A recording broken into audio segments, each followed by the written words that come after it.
Hi, everyone. I'm Dr. Tara, and welcome to UAPCon 2, UAP Consciousness and Human Experience, what researchers, journalists, and experiencers reveal.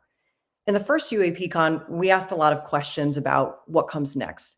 And in the very short time since then, we actually found out quite a bit. Two United States presidents have acknowledged the reality of non-human life. Sitting members of Congress are openly discussing interdimensional beings, and public interest has surged. Now, as a collective, humanity is experiencing both awe at the reality of non-human life and also fear. As a psychologist, I see this not as a crisis, but as a crucible. The truths now coming to light present humanity with a defining choice to consciously expand and awaken as we integrate this new reality, or to contract in fear, fracture into division, and remain in the darkness of our old worldview. This summit is not just about unraveling a mystery, but navigating the significant threshold humanity will soon cross as a collective. At UAPCon 1, we ask questions about the future, but today at UAPCon 2, we gather not for questions, but for answers, the building blocks of our new ontology. Our sponsor, UApedia, has provided us all with the opportunity to hear today from the world's most knowledgeable minds and what they've concluded after decades of study, not just about the craft, but about the very nature of consciousness and what this all means for our evolutionary journey. Our day today is structured to guide us through this inquiry. We begin with the legendary reporter, Moulton Howe, in discussing how we got here, charting the decades of work she's done that has brought us to this moment. From that evidence, we turn to the heart of the matter, the experiencer dimension. For experiencers, the phenomenon isn't just some sci-fi idea, but a direct personal interaction. We'll then deconstruct the stories we tell about it by exploring the challenges of reporting the unexplained. At the core of our day, constitutional attorney Danny Sheehan will guide us through consciousness and disclosure before we map the synchronicities that defy our current models in patterns at the edge.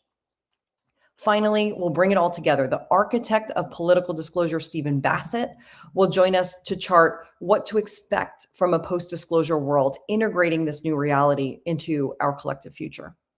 Taken together, this summit will reveal how the unexplained, it's not a bug in the system, it's a feature. It's in these identified phenomena that we find the deepest clues to the nature of reality and to the truth of who we are. And there's no one better than Alan Steinfeld to lead us in this collective exploration. He's the curator of the show New Realities, the author of the best-selling book, which I have right here, Making Contact, and an MC at the largest UFO gathering in the world, which we love, Contact in the Desert. He doesn't just report on the shift, he embodies the very bridge between our world and the one being born today. Please join me in giving a very warm welcome to my dear friend and our moderator for UAPCon 2, Alan Steinfeld. Thank you, Tara. It's really exciting to be here on this occasion because I feel we're at a turning point. I mean, people always say that about this phenomenon, but there's something happening with the momentum we've built, and that's happening in Congress. That's happening with people like Danny Sheehan and Steve Bassett. And of course, Linda's been at the forefront for a long time. So I'm really happy to be here and help facilitate a dialogue and maybe taking everyone who's watching around the world to another level. And of course, we want everyone's input because this is a live broadcast. And if you're watching on some YouTube channel or on Twitter X, put a comment in or a question and we see if we can get to this. Well, let me just introduce who you are, Dr. Tower, because I admire your courage for being such a voice in this world, and because you come from an academic clinical background as a psychologist, a treatment innovator, a mental health specialist. You're the co-founder of a great startup which will deal with mental health, and besides that, you're a laboratory manager at Harvard University and former faculty member at Cornell. So you have Cornell Medical College, so you have real credentials to bring this awareness to a more mainstream understanding. Also, your research as a psychologist has been cited in over 2,000 papers, and you're also recognized as a leader in the UAP community, and you have a fantastic paper you've written on ontological shock from that psychological perspective, some of which we'll be dealing with today. So I think let's have a little discussion before we bring Linda on. What do we hope to accomplish, in your opinion, today at this 6-hour forum that we're doing? My hope is that we move beyond just the mere understanding that ETs exist, non-human intelligence exists, and we start to think about what this means for humanity and how to do this, how to make this shift in a way that is psychologically healthy, heart-centered, and community-oriented, because it really is quite a shock. It's an ontological shock to understand that our reality is not what we thought it is. Again, sitting members of Congress are saying that interdimensional beings are real. What does this mean? What does this mean for our understanding of religion, spirituality, angels, ETs? It's much broader than just little green men coming in UFOs, right? This is a huge reality shaping topic. Right, because it affects who we are. People identify their self-ego with what they're aware of. If suddenly we are bringing a new awareness to people, it means they have to recalculate who they are in terms of their reality. And I think that's what's so important about the discussion today on consciousness. How do we adjust our understanding of ourselves in relationship to a bigger world? Something many people, I mean, probably most people watching have suspected it, but we want to take it home. Like, what does it really mean for human culture and society to be a part of a bigger new reality? That's the exciting part for me. How does our perception of ourself and what we know and what's possible changes? Because when we open up to this new world, things people have put on the back shelf as impossible suddenly becomes tangible. This is my hope for people watching today. What becomes more real for you because of the discussions you'll hear today? And put that in the comments section. So I'm happy to have this amazing person to lead off our show. Do you anything else you want to say before we introduce our special guest? No, just that I'm very excited to hear from Linda and to have our fireside chat together after. Right. And I have to say, Linda Moulton Howe, I call her a national treasure, but since this is a global broadcast, she is a treasure for the world. And no one in this field has put more of herself, her awareness, her intelligence into this subject than Linda Moulton Howe, first as a reporter, as a journalist, and then as an incredible researcher, investigator, and some experiences that she's had all along the way that validates some of this for her. But we really want to talk about her investigative journalistic know-how. She's an Emmy award-winning filmmaker. She's known for her work in science, the environment, and of course, this unexplained phenomena. She's the founder of Earth Files, which I recommend going to. Thousands of great reports on Earth Files that will fill in anyone's gaps about what's going on here. She uses Earth Files as a platform for reporting on her YouTube channel, UFOs, crop circles, animal mutilations, other subjects, focusing on firsthand accounts and challenging the official narrative. This is why Linda is so important. All the time, she is there saying, what are they telling us? What do we know and what don't we know? So she's consistently explored the mysteries and often ignored how mainstream institutions dismiss this subject. Welcome, Linda. I'm so happy. We are both happy you're here. Well, thank you, Alan, and everyone. It is great to know that this is the second digital conference of the UAP on 2 live online presented by UApedia, and that it's a trusted knowledge hub about unidentified anomalous phenomena, or UFOs, building a place where people can come digitally for exploring truth and facts. And that is a major change for everything that's happened since the 1940s in New Mexico, where I am based, when even a craft from outer space was investigated, and humans still have not been told the truth of what was found. Right. The co-founders of UApedia our longtime publisher, Eduardo Mace, and investigator Tim Spenny. Tim says he wants to see UAPedia evolve from gathering fragmented data from government records, sensor data, and eyewitnesses, and that he wants to create from all the fragmented data a large, centralized, independent knowledge hub, quote, to become the Earth's first encyclopedia repository of factual data collected by artificial intelligence about UAPs, UFOs, and not controlled, not edited by government and military forces. UAPdia's yes. goal is to freely preserve truth and inspire inquiry across generations, close quote. And it's in that spirit of trying to preserve truth in research that I would like to share now what a US Air Force intelligence officer told me about one of his elderly colleagues, a colonel, who allegedly spent time with an extraterrestrial biological entity retrieved in the 1940s from a crash that was a silver disc, may have been the one near Roswell, but it was a crashed silver disc in New Mexico. The colonel said that the being explained telepathically, mind to mind, his mind and the being's mind, that this is not even the only universe. The colonel said, quote, imagine a large island of white sand, and that each sand grain is a different universe separated from the others by an electromagnetic membrane. And surrounding the huge white island is a cold, dark sea, close quote. I ask, what is the cold, dark sea?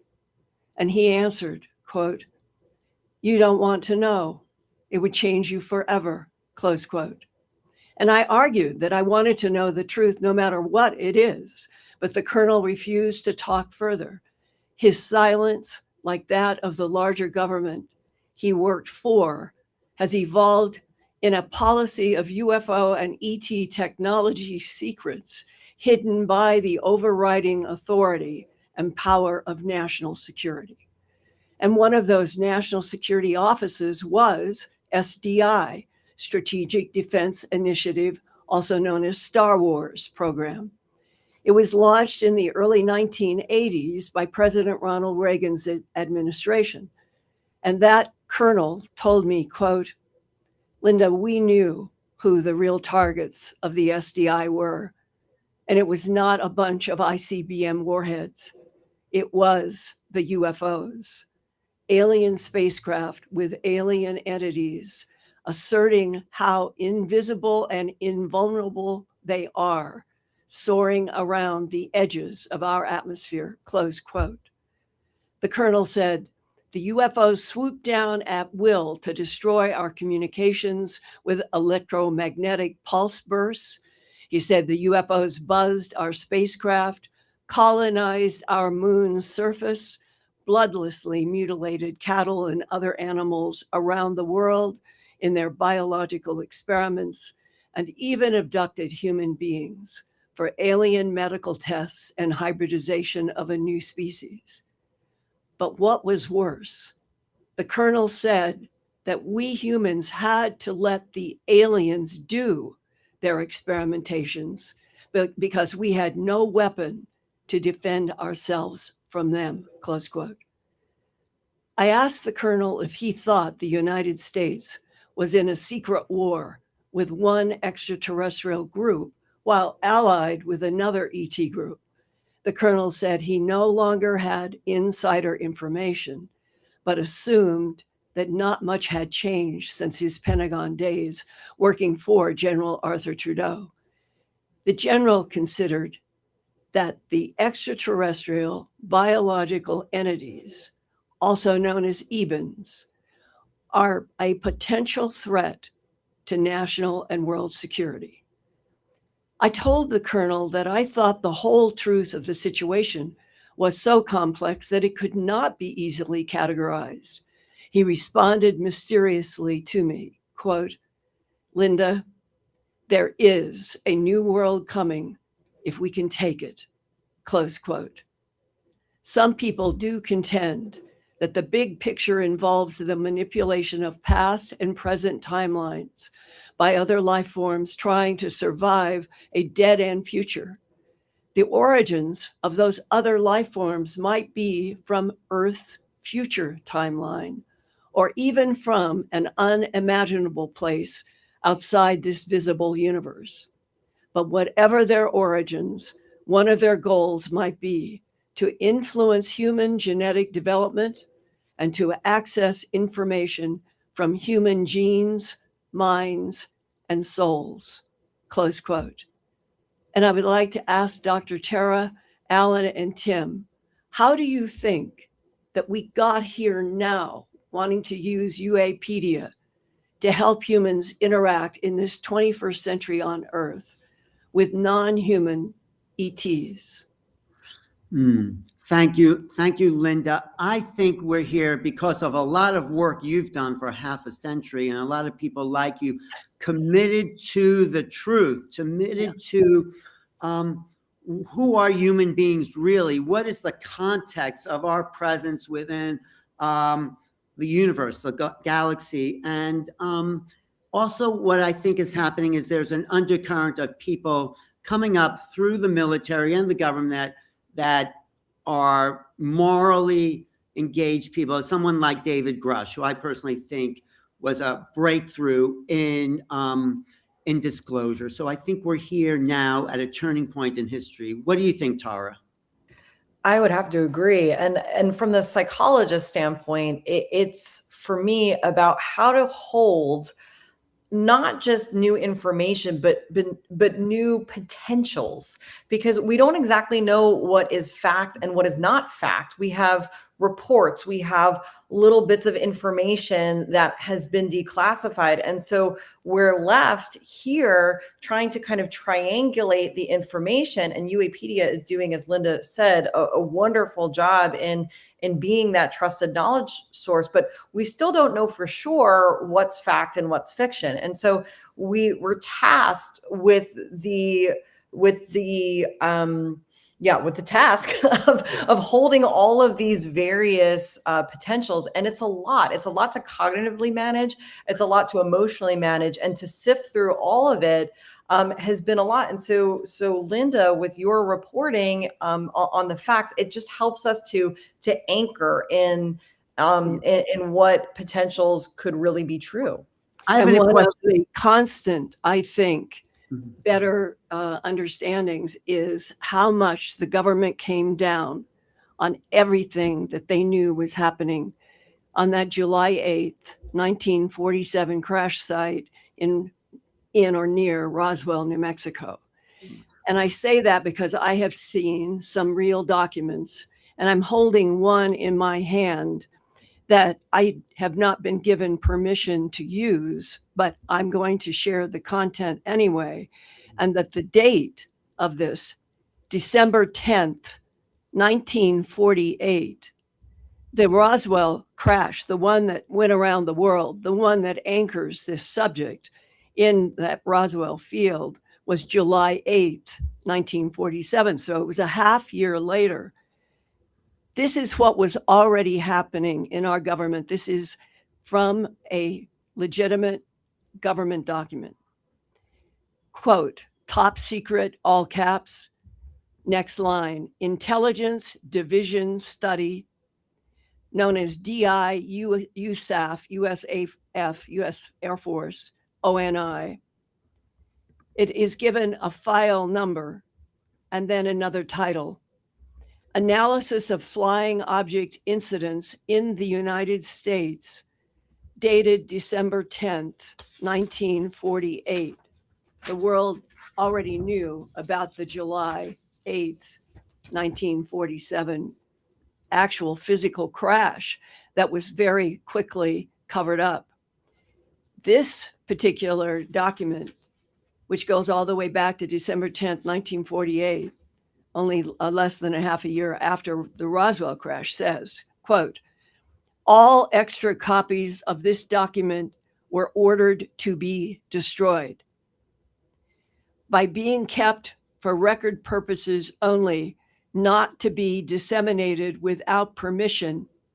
Section 2, 734.1, there is a signature that I can read, but I'm withholding, and that this is worth everyone considering.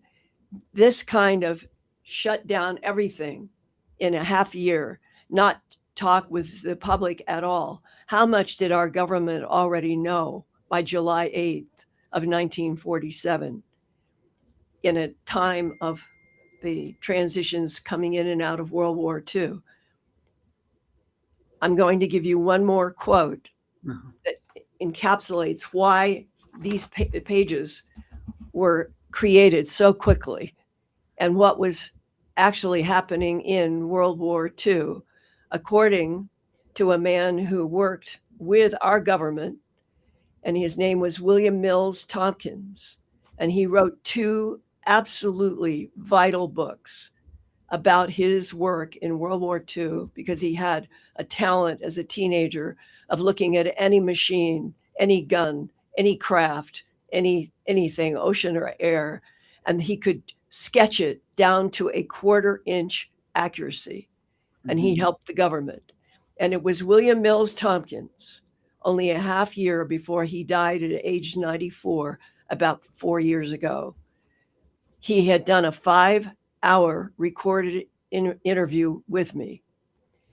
And in that interview, at one point he said, "Linda, I want you to hear what I know is the truth about World War II and why the explosion of denial about the presence of extraterrestrial biological entities on this planet, on our moon, and even on Ganymede, the large moon of Jupiter."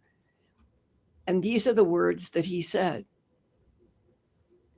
"Linda, World War II was an extraterrestrial war fought through human bodies." Later on, both after that interview that I did with him, God rest his soul wherever he is, and before I had done other interviews with people who had known him and knew where he had worked, they have said, "That is absolutely the truth. Linda, he's telling you the truth." But we have been so conditioned by so many policies of denial that it is hard to get the truth out in the current day's world. And that's why I congratulate all of you for trying to come to a hub, digital hub, where everybody could bring their incidents, their truths, and maybe we could begin to finally crunch out all of the policies of denial that since a half year after Roswell, they were being written about in great details, but with notes attached about "do not share, this will be destroyed," that I shared with you this morning. Well, Linda, that will blow anyone away. The fact that that seems to be the case about World War II, and these beings are using us as pawns in their bigger drama. That's sort of half, or a little more than half, the issue here. The other half is, what will it take for people to realize the truth not only has been hidden from them, but it's here. The phenomenon is here. It's in our face. I mean, there's more sightings than ever around the world. It's sort of what happened to you when you first investigated the cattle mutilations. The sheriff said to you, "This is not being done by people on Earth." And there was this, you described as this lightning bolt of awareness, which just opened up your mind. That's going to have to happen to everyone on this planet at some point, to realize the truth, even if the government comes forward, because they've been known to lie. Are they lying about ETs now? So something has to shift within the human being to have that lightning awareness. What do you think that would be, Linda? I think one of the strongest new kind of alliances that has come to me, because they're corroborating what I have been reporting, including William Mills Tompkins, as people who have been in deep aerospace, deep JSOC, deep CIA, deep NSA, DIA. And what I have been receiving are insights into why certain policies were deflected. And a lot of it has to do with the ancient context that extraterrestrials competing with each other have been coming and settling in this planet off and on for a very long time. And that some geneticists think that 45,000 years ago, there was a deliberate genetic experiment on the Earth to create a new kind of humanoid, which would be Homo sapien and not Neanderthal. And that genetic manipulation seems to be a very important part of why other intelligences from someplace else interact with this planet. Whitley Strieber, who I think everybody knows him as the first really public human abductee. He and I have talked about this issue of why the bloodless, trackless animal mutilations. And he has done a lot of research having to do with chemistries and laboratories. And without trying to explain the details, because he still works on that himself, but it appears that the bloodless nature of those excisions that I'm the first who started documenting with a pathologist in Denver in collaboration with me, right at the beginning, he was astonished, the pathologist in Denver, Dr. Altschuler, that the hemoglobin was cooked, the collagen was cooked in animal after animal after animal, but there was no technology at the time, which would be in the 60s, 1960s, 1970s. I started working full time on the film A Strange Harvest and my book An Alien Harvest at about that time, going out to fields with my camera crew from 1979 on. So I have been able to sort of be there to capture a lot of the evolution. And when Dr. Altschuler showed me the photographs and the micrographs that he had taken that were confirming, this is absolute physical evidence, that the collagen and the hemoglobin were cooked and the other tissue was untouched, that this was an instrument that was able to produce high heat at a point in tissue.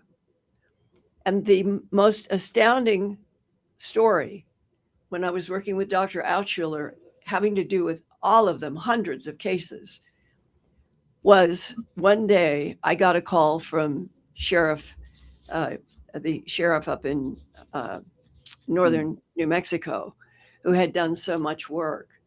And he said, I'm going to go out and talk to a vet on a case that I've just seen. There's no blood, there's nothing, but the animal is dead. And he told me the veterinarian got down on his knees with a flashlight because it was late in the day. The animal was so fresh. And shown his flashlight and said, Sheriff, I'm going to cut into this chest. And I want you to document that I am the one that is cutting into the chest. And the vet did it in front of the sheriff. And then he picked up a flashlight. The sheriff had a flashlight.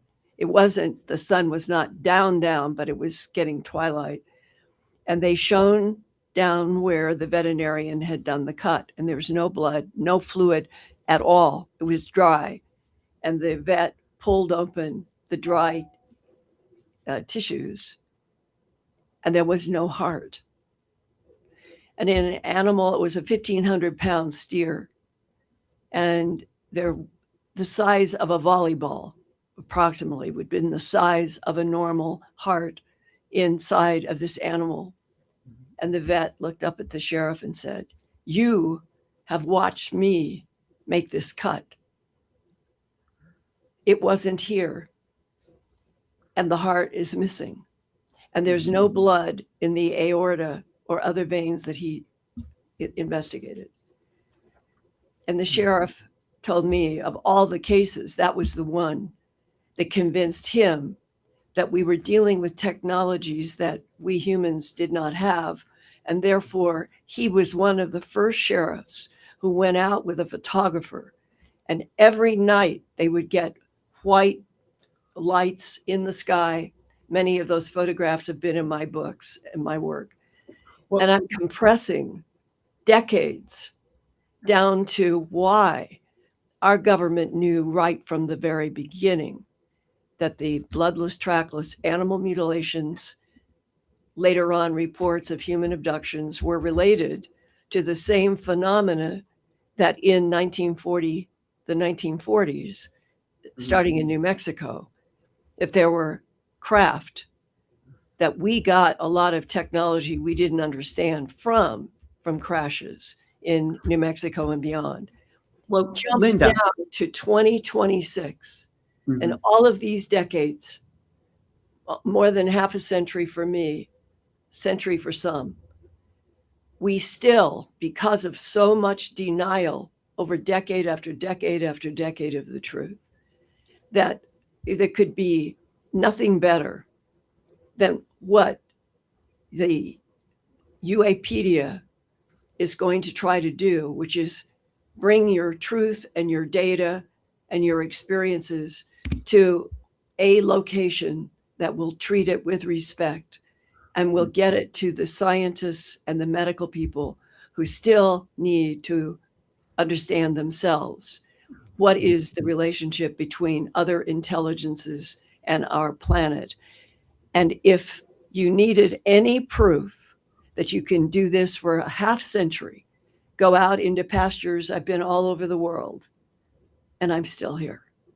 And I'm still reporting, and I'm praying that you guys and I and others will be allowed to live when the truth becomes the priority. Well, this is becoming a priority because of all the investigation you and a lot of people like you have done. So let's connect the human abduction program, if you can, to the animal mutilations, because it seems, looking at both of those, that perhaps the soft tissue of these animals, like the heart and other parts of it, the uterus, all that is being used to incubate some of these hybrid offsprings where they're taking genetic samples from humans and mixing it with the ET genetics to create this other race. Is that a fair hypothesis, or is that too on the known facts? The way I would describe it is, if you took my eye view, take me up a mile and show me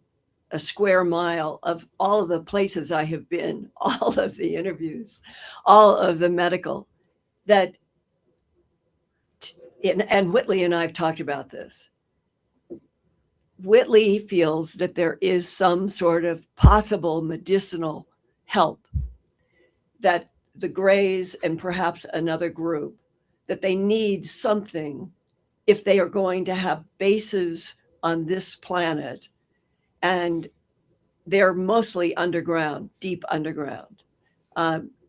For people to try to grasp this, since we live on the surface, imagine if your home base was 10 to 20 miles deep under the surface, all over the earth, well protected. And the reason I bring it up is that's why there could be animal mutilations around the world for 100 years with Homo sapiens surface life, not even considering the possibility that there are layers and layers and layers of other communities. But it isn't, to me, terrifying.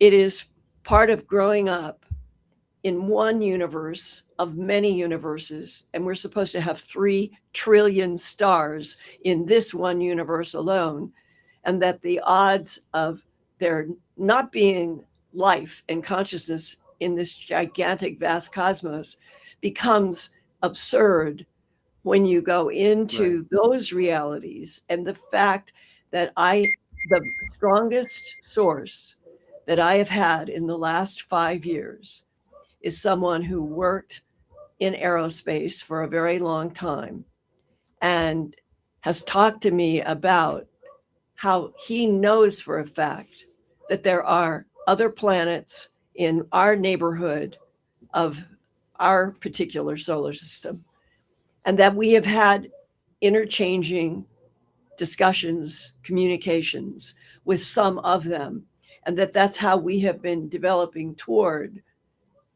moving. And this is now a fact. It was in the New York Times a couple of days ago, that there are planets out there and systems that we are working our way toward getting there in days or weeks, maybe starting with months backwards, but we are going to be going to other planets fast with deep quantum tunneling methods. And that we have learned from the ETs. Whitley would tell you, Dr. John Mack and I had long discussions about this. God bless him wherever he is. He was so brave to take the respectability that he had at Harvard. And I can still remember one lunch that I think it went on for 3 hours with Dr. Mack, in which we got into precisely these subjects that we're talking about right now. Well, let's get into that a little bit. That's where I hope we're all next headed, and you guys being a hub, a language hub. Well, let's talk. Thank you, Linda, because John Mack was so instrumental in validating the experiencers phenomena. So let's talk about that, because you've talked a lot about abductees, experiencers, contactees. And what can we say to those people? You think some people say it was good, some people say it's bad, but all of us, in a sense, will be experiencers in a disclosure world. We'll be able to take this phenomena in and relate to it as if it's a part of our reality. So what do you say to experiencers when you talk to them and you find out their intricate, biographical details? How do you talk to them? What do you say? What would John Mack say about taking that experience to the public and having it as a validation that this is a real phenomena? So, yeah, go ahead. A couple of months ago, because I've been getting a lot of calls, I set a clock and I did some monitoring. And in approximately a 16-hour period in this office in my audio store downstairs, I received 44 phone calls in approximately an 8-hour period. And every single one of them on that particular day, doesn't mean that happens all the time, but on this day, to answer your question, every one of them was somebody in the United States, one from Costa Rica, one from Brazil, one from Australia, the rest from the United States, wanting to tell me their abduction interactions. Right. And I remember thinking, it's been half a century. 1979 is when I started with my TV crew, going out to bloodless, trackless animal mutilations, then learning that the ranchers had abductions, and then having people in military start coming, and it all started like a wave. That was at least 70 years ago. Now, that this day would happen in this home and office in Albuquerque, New Mexico, in 2026, that I would end up having 44 calls and have been calling back, which is they get, please leave your phone number. And some of them have been so interesting because I can tell I am the first person that they have ever tried to talk about something in their life that has so upended their ability to function that that's why they have reached out.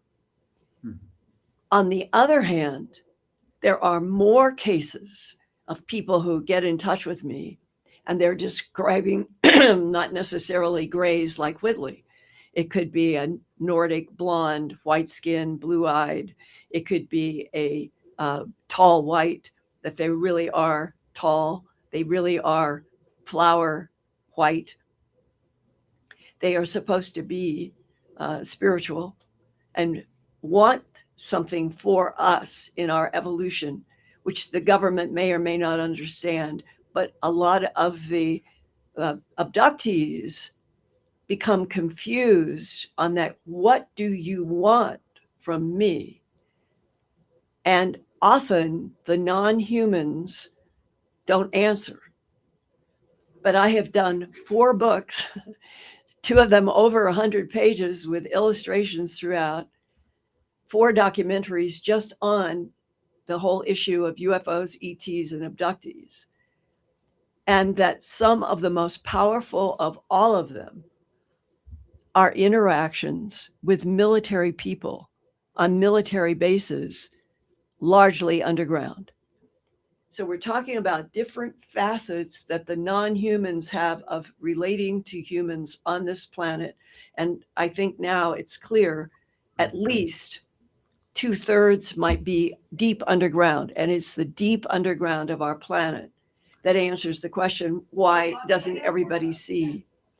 And then there are the issues of people who have had what they think was a really profound spiritual relationship, or at Exactly. least communication with the non-human, in which they seem to be stressing that something like the light, the physical light of the universe, and like the protonoia from 2,000 years ago, that famous Greek book, central to the light phenomena, the thought is thought that dwells in the light. Right. The ETs that are trying to help us seem to be functioning in this universe on that level.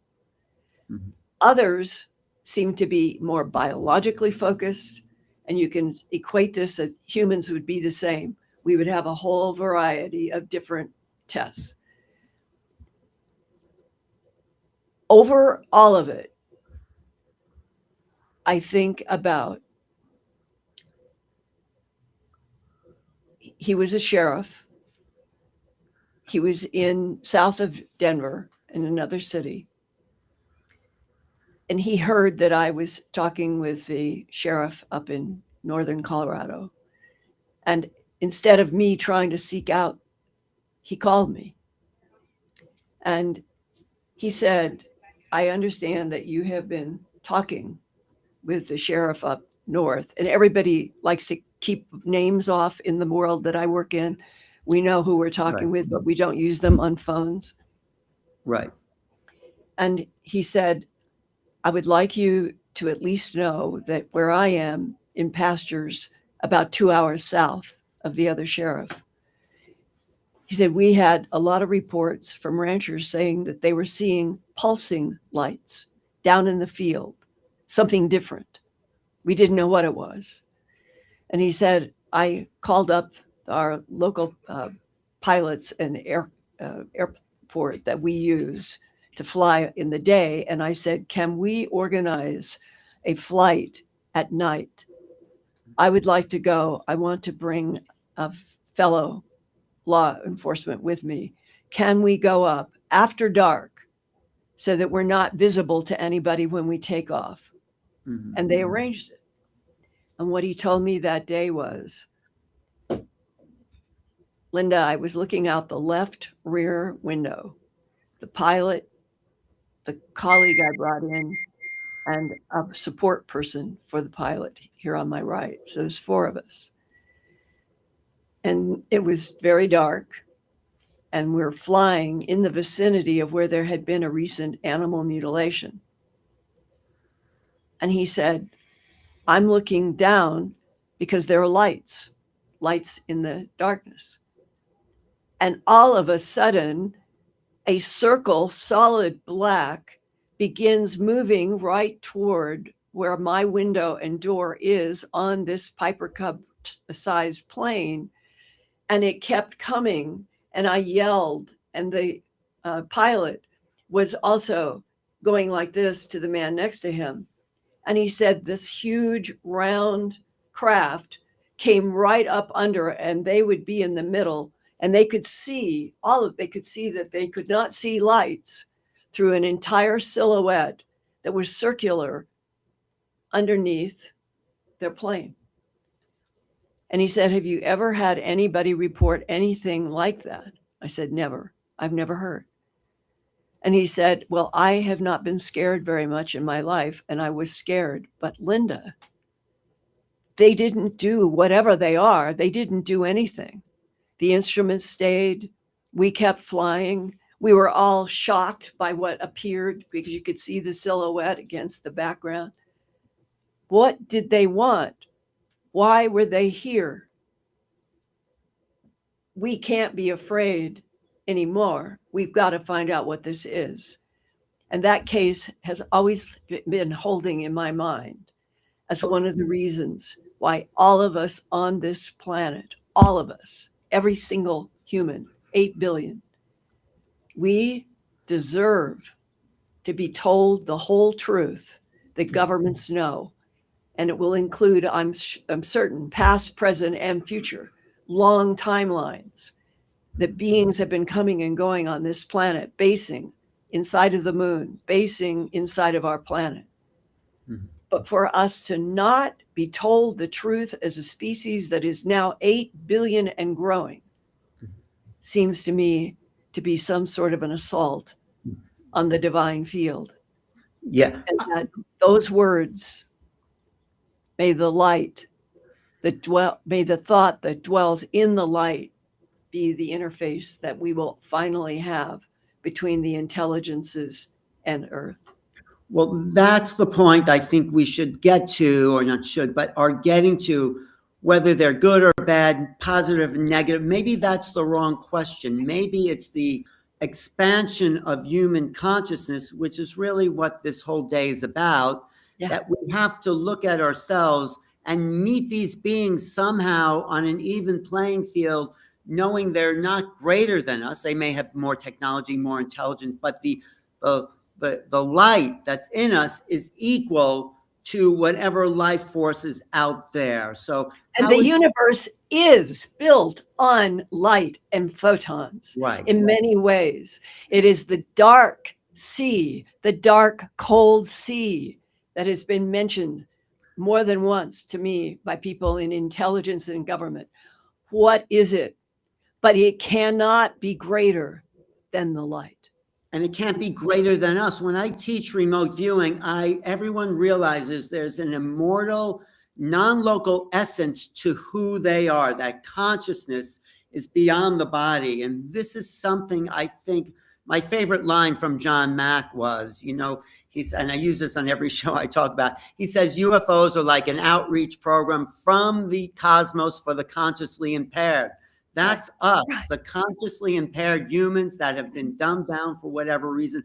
But if we can raise people's consciousness by having this conversation today, then there won't be anything to be afraid of. Maybe we'll actually see them and the light of that we are in a positive frame where we're at an evolutionary crossroads where we're having this conversation because the government can no longer control the narrative.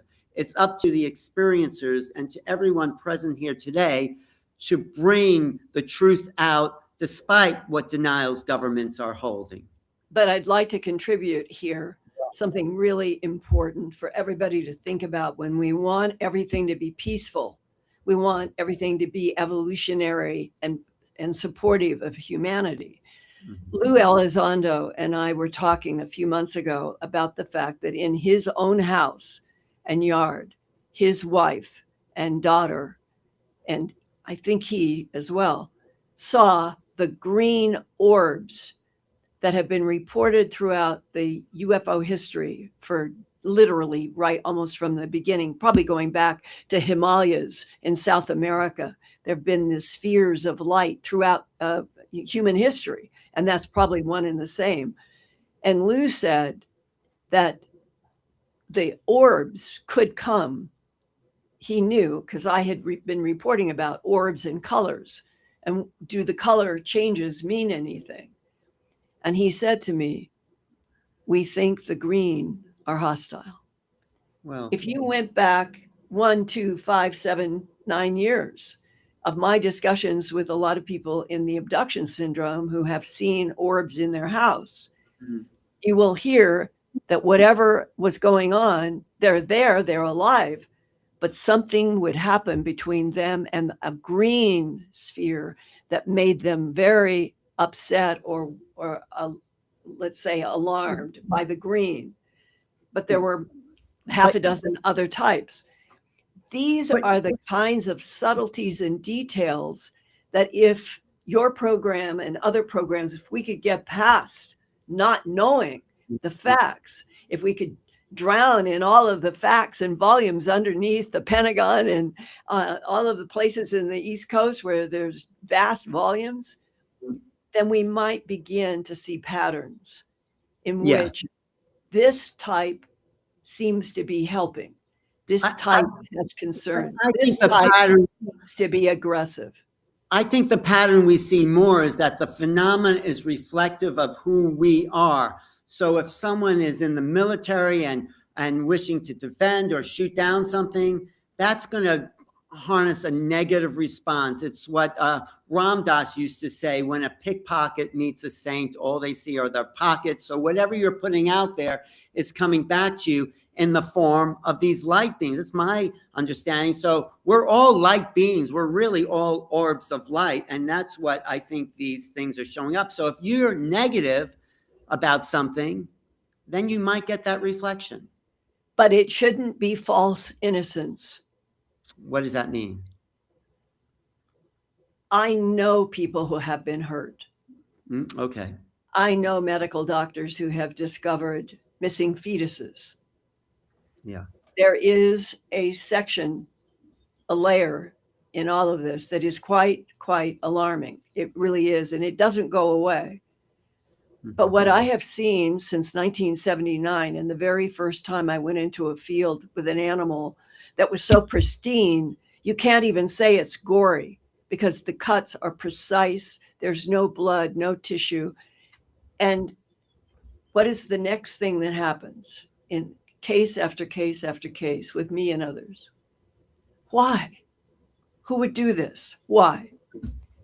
And if you jump to where we are at 2026, with remote viewers working for the NSA, CIA, DIA at the end of at least the 1990s, maybe a little bit before, in the work that they did that was never supposed to reach the public, but some of them have talked to a few of us. There's been, in my case, and I know it was with Jim Mars. Jim and I were great friends. We compared all kinds of things. I miss him dearly. He was so correct on so many things. And one of the subjects that we talked about the most as a writer and a reporter, Jim would say, you know, that rancher that I sent you the photos on, he would send me photos where Jim was, where there was a rancher who had infrared, and they were getting a shape in photos that no one could see at the same time they were having animal mutilations. And that's why we were having these discussions. Well, what could be happening that the classic mutilation is an ear, eye, tongue, jaw flesh, genitals, and rectal cord out.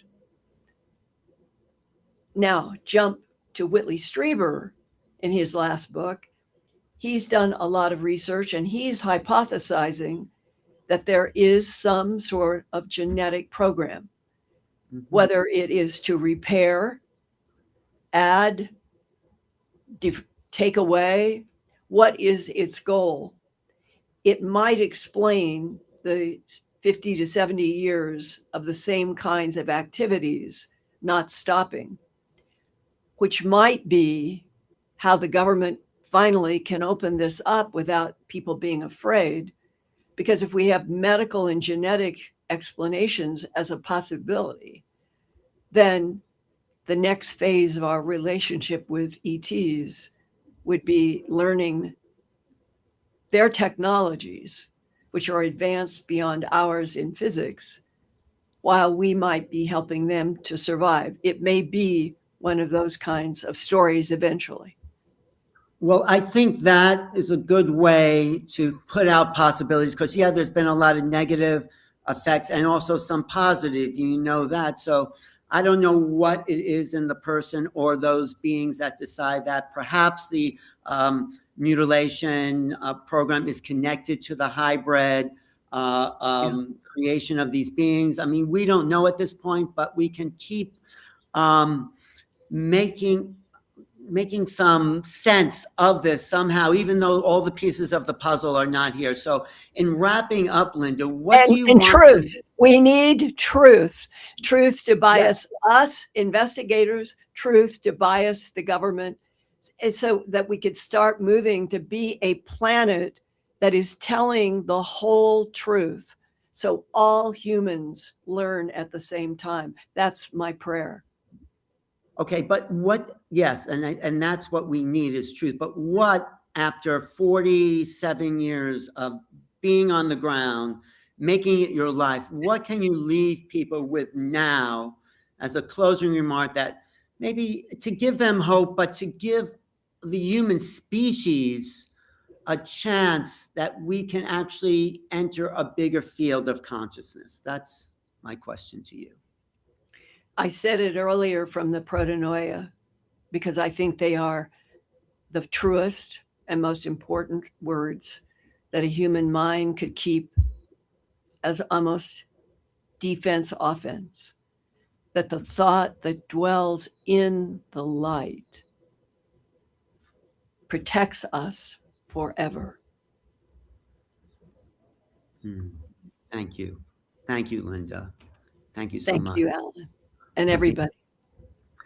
You know, your passion and your intelligence and your openness, you've often said this is like a jigsaw puzzle, multi-layered jigsaw puzzle with like a house of mirrors with a quicksand moving floor where there's always a new piece.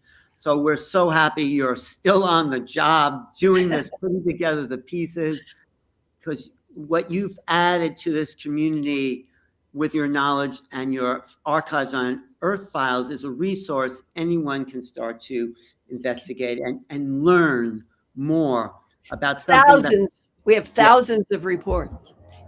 Yes, yes. And it's so important. And thank you, Linda. Any, we can still find you on Earth Files on YouTube. Anything else that you want to add before you sign off?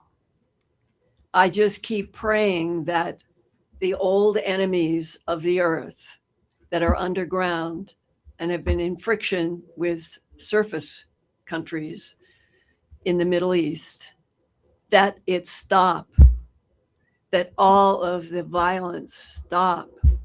And I know it sounds like simple words, but if the entire planet would get to a point of more education about what we are in relationship to this universe, and that truth could begin to affect national and international policies, hopefully with more compassion for Homo sapien, not less. But getting past everything having to have violence as the answer, that is what's going to defeat us, not wanting to learn about other extraterrestrial biological entities that were even here during World War II. Yeah, we have to clean up our own act. We have to clean up who we are as human beings. And I think if we do, we'll be a better interactive species. You know, Stanton Friedman's favorite line was, who wants to be friends with a bunch of monkeys whose favorite pastime is tribal warfare? And that's what we've been at. So let's clean up who we are on a higher level. Let's petition for disclosure. Let's know the truth, and let's not stop working, Linda, because there's a lot more that's here to know. Change it not as a planet of lies, but a planet of truth, always. Yes. Thank you. You might want to stick around. The next segment is we're going to talk to experiencers, and maybe you have a comment to add about that. So Linda Moulton Howe, Earth Files investigator, reporter for Humankind. Thank you so much for being here today and being such a warrior for truth. And why don't we just bring in Holly Wood, and who's on the next upcoming panel. She's an experiencer, Linda, and there she is. Oh, that's Meredith. Sorry, Meredith is the next. Meredith and Richard and Holly. So anything you guys have to say as experiencers, Meredith, to Linda, before we just say goodbye to Linda for a moment? Do you have something to say? Yeah. Greatly appreciate all the work that researchers and whistleblowers do. I think, you're putting yourself on the line to put yourself out there and dig and get this information out there. So for the experiencers who are kind of going through it, we appreciate the research you do. Thank you. Right. God Again, bless. Yeah. Richard, Yeah. anything? I was just going to say, catching the summing up there at the end, it was beautifully put. Thank you very much. I'm in full agreement with you. We should be working as a collective on this spaceship that we call Earth, Right. and working as a crew, united rather than divided. And so I think if we did that together, we could actually achieve a lot more and maybe grow a little bit. So thank you. Thank you. Thank you, Linda. Hang in there if you have comments later. I'm going to talk to these experiencers and add this level of conversation to the whole day discussion. Thank you so much, Linda, for being here. So I'll start with you, Meredith, okay? Is that good? Okay, I'll just I'm going to share my... Oh, go ahead. Okay, I'll just do a quick introduction to let people know you're a writer, professor, registered nurse who's focused on UAP and anomalous experiences and consciousness. And your Substack, The Maze of Metanoia, uses unusual experiences like UAP encounters and threshold states to explore transformation and challenges of living with experience outside our cultural frameworks. I think that's so important, because how do you integrate this into a culture that makes it unacceptable? So you're also writing your first book and a narrative fiction about a lifelong impact of carrying extraordinary experiences in silence. So what I also like about your Substack is that you go into the consciousness level, how these what I read in one of it, these experiences are symbolic in a sense of deeper layers of existence that we already exist on. So, okay, Meredith, please share with us your insights for about 10 minutes, and then we'll bring Richard in and do a panel discussion about all this. Thank you. Sure. I'm going to go ahead and share my screen. Please. All right. So my name's Meredith Spearman. I write Maze to Metanoia on Substack. I am also a nurse and an experiencer. So thank you for letting me present Carrying the Impossible on Initiation, Silence, and What Disclosure Owes the Witnesses. So I have had a contact experience. I've had it since I was 8 years old. And for the first 30 years of my life, that sentence never made it out of my mouth in a room like this. I grew up in a house where I was not safe. I had learned to take up very little space. The window in my bedroom was the only place in that house that asked nothing from me. One night I did something I had never done before. I called out, and not to anyone in particular, to whatever was out there. I felt invisible in the pain, and I called out to be seen within it. Something crossed the sky and stopped, flat in a way that defied physics, moving with what I can only describe as intention. And when it was directly above me, the boundary between the thing I was looking at and the child doing the looking dissolved. I was looking up into the light. I was also at the same moment looking down from inside it. Both were equally and completely true. Whatever had not come to show itself to me from a distance. It had come to meet me in a place where the subject and the object no longer sat on opposite sides of the encounter. The contact was mutual in a way I still do not have adequate language for. Whatever came through that night was careful with me, but I wasn't the first person in my family this happened to. The phenomenon runs through family lines, and so does the silence around it. What I inherited wasn't just the experience. It was the architecture of not speaking about it. The learned understanding, passed down without words, that there was no room for this. So for 30 years, I carried it alone, and then I made a different choice. I started writing. I started saying it out loud. And not because the professional risk disappeared, but because, like Ellie Arroway in the movie Contact, sitting before a congressional committee with no evidence, facing every rational pressure to walk away from what she knew, I couldn't, because I can't. The experience changed me. To disown it would be to disown myself. And I'm not alone in this. The person across the dinner table from you may be carrying the same thing. Experiencers are everywhere, and they are one of the most underserved populations in any conversation about this phenomena. So, what does the experience actually do? Because I think this is where the field really gets stuck. So, we keep asking, what are these things? And that's a really valuable question, but I think it's not the only one. The question this panel here is trying to explore is, what do these contact experiences do to the person having them? So, when you look across encounter types, whether we're talking about UAP contact, near death experiences, spontaneous mystical states, the outputs tend to be strikingly consistent.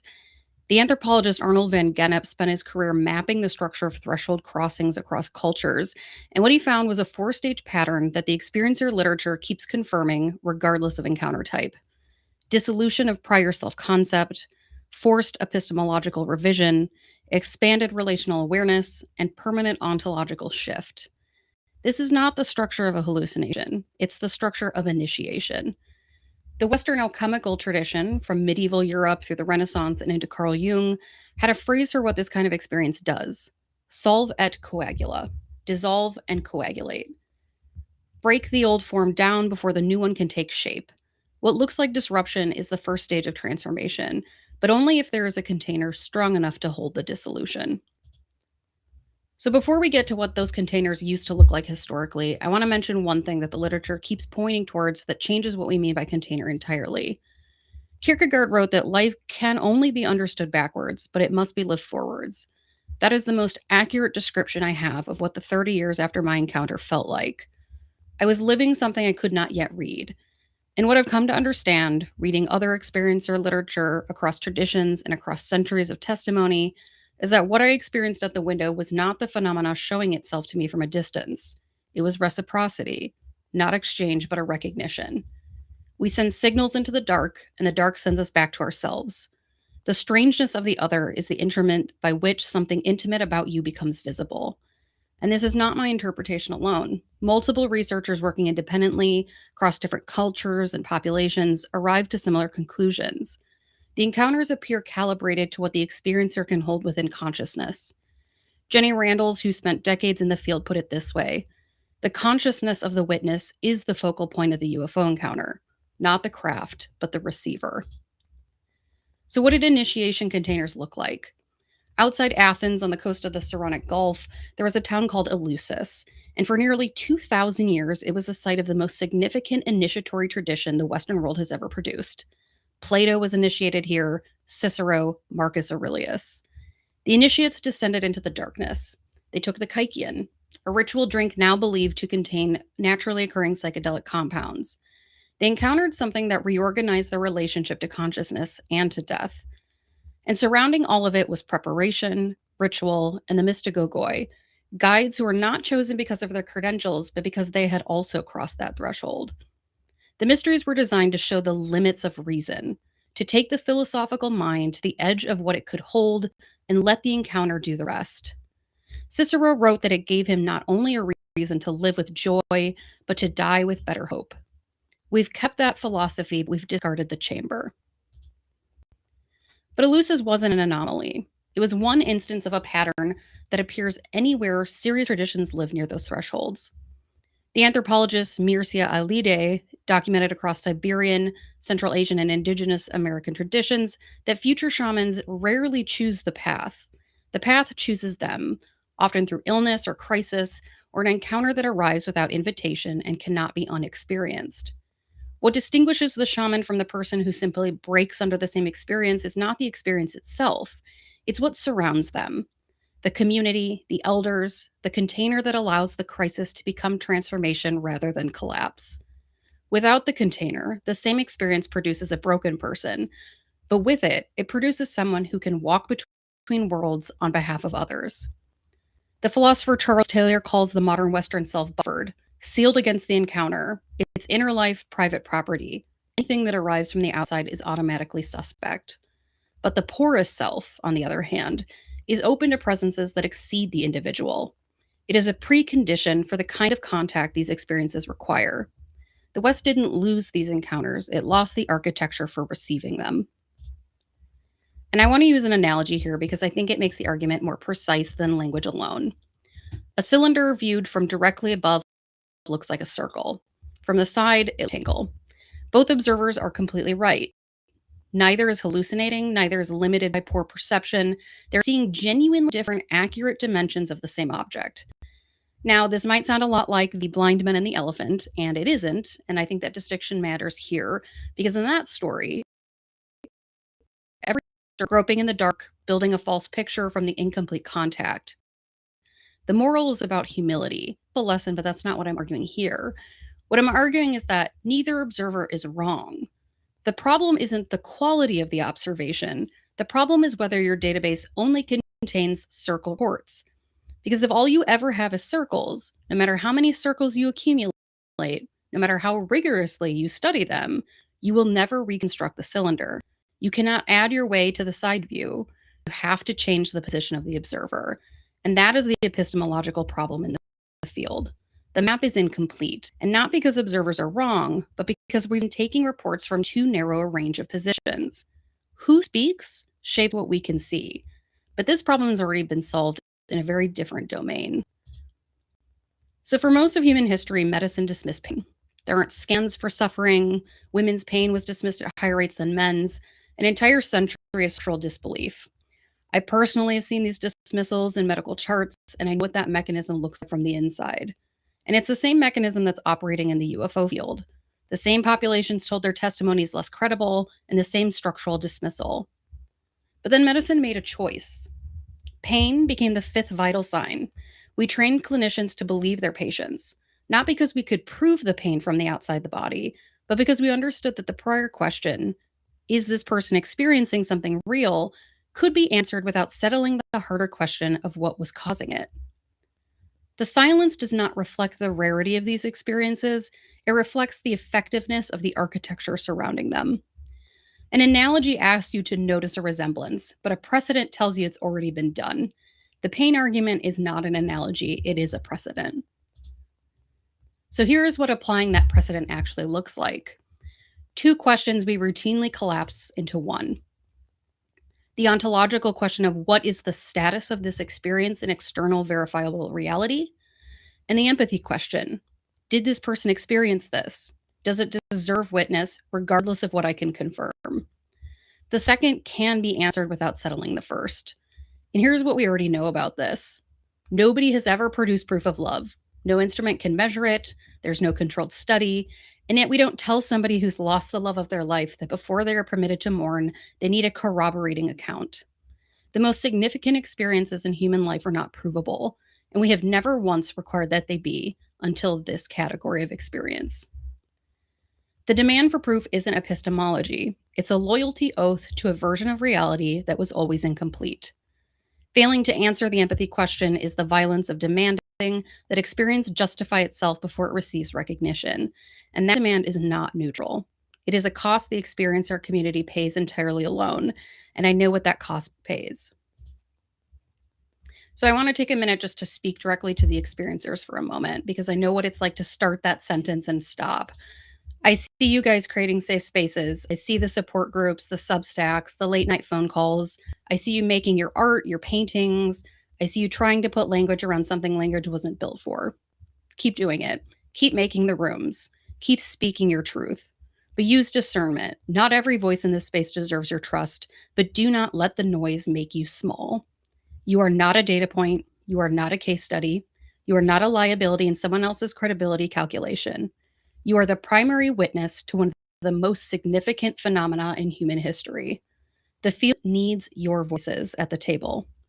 Whistleblowers came forward and took professional risk. Scientists published in hostile environments. And the experiencer community has been doing the same thing with less protection and less recognition for decades. Who speaks shapes what we can see. And the map is incomplete without you. So disclosure without the experiencer problem addressed is disclosure that abandons its own witnesses. The experiences are not rare. The rooms to hold them are. So build the room. Thank you. Wow. That is it's actually very touching. I mean, you've hit some beautiful points.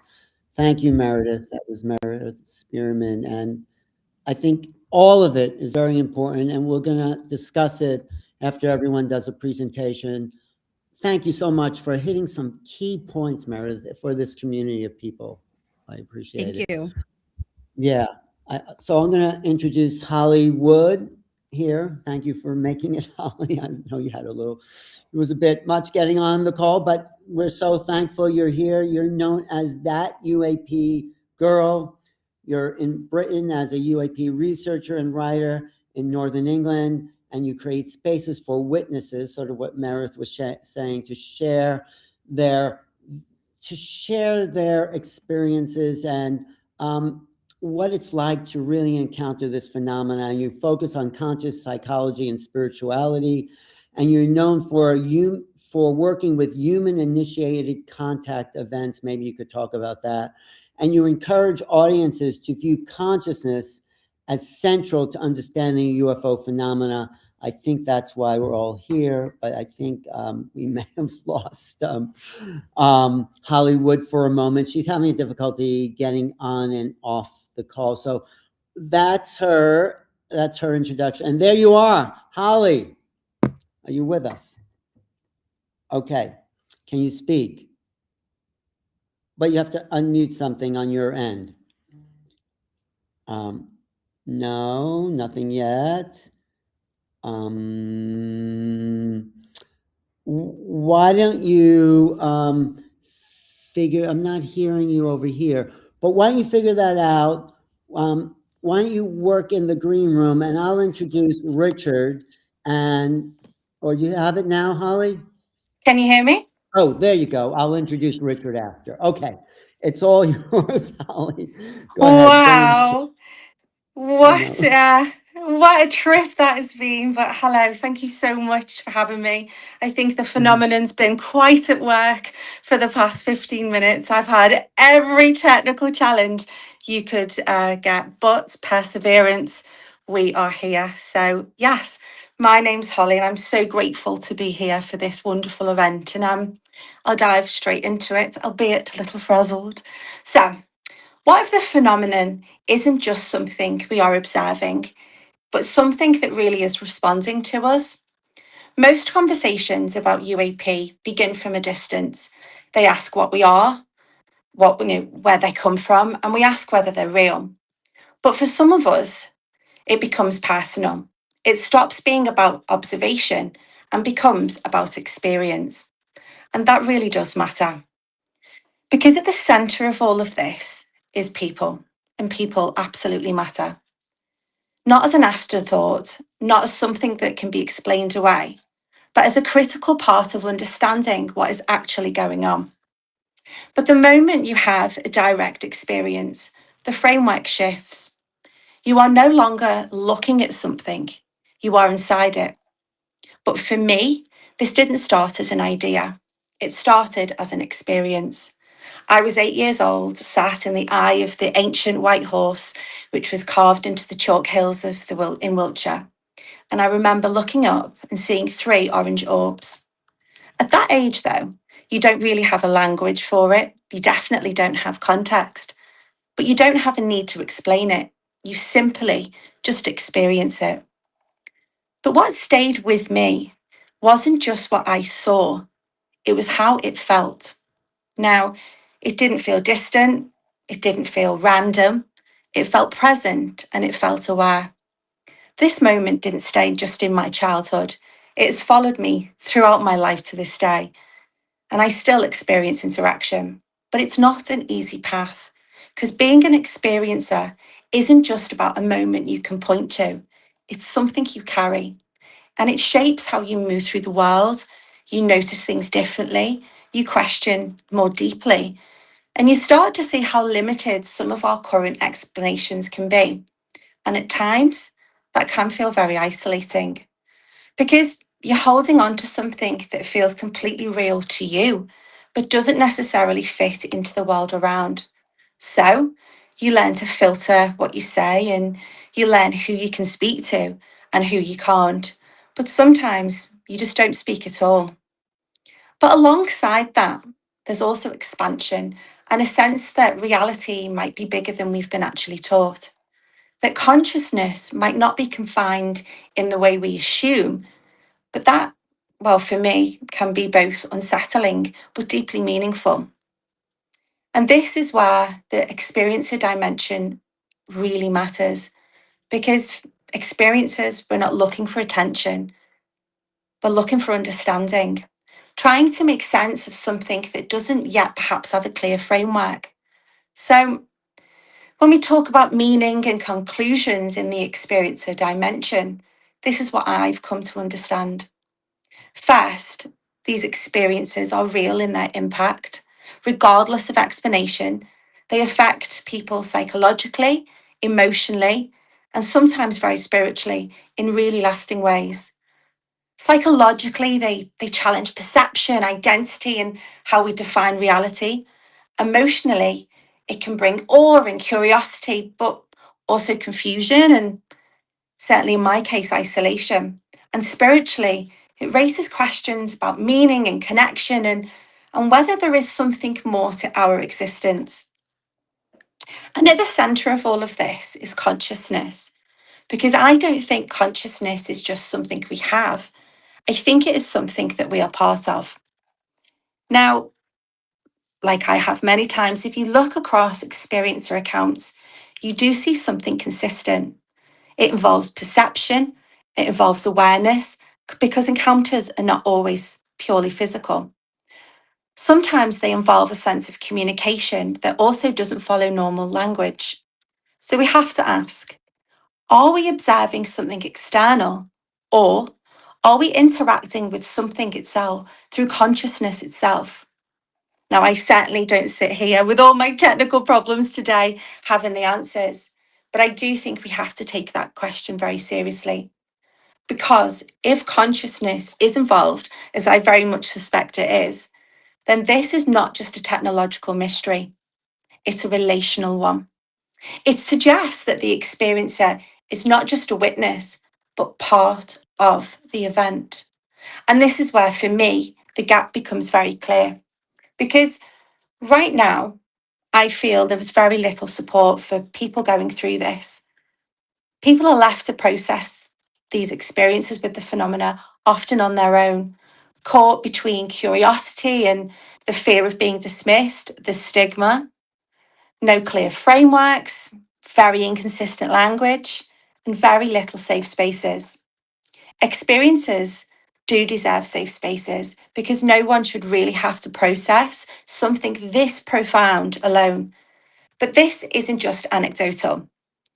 If you look at the work from the Unhidden Foundation, which their review on the potential health effects associated with UAP exposure, you start to see something really, really important. There are reported physiological responses, neurological patterns, and psychological impacts linked to these encounters. Not definite answers, but enough to show that something real is being experienced.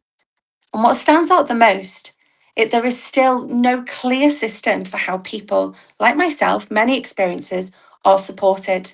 And that really matters. Because when people can't speak about what they've experienced, they often internalize it. They question themselves, they doubt themselves, and carry something that feels very real with few places and spaces to take it to. But for me, that has become a real responsibility because I kept seeing people were having such profound experiences with the phenomena and not knowing where to go. So instead of waiting for the world to catch up, I built a space for it called Project Nano. And what that does, it exists to do three things: to discover, to discuss, discover so people can access information and importantly, realize they're not alone. Discuss so experiences can be explored openly and understood collectively. And disclose because without openness, this conversation stays very fragmented. And for me, that's where the opportunity is. Because if we can create spaces where experiences, people feel free to speak, we don't just support them, we start to build a much needed understanding. The more we create space for these conversations, the closer I believe we get to understanding them. And when you bring all of this together, the experiencer dimension, the psychological impact, the heavy emotional weight, even the spiritual questions, and the role of consciousness, you start to see something more complete.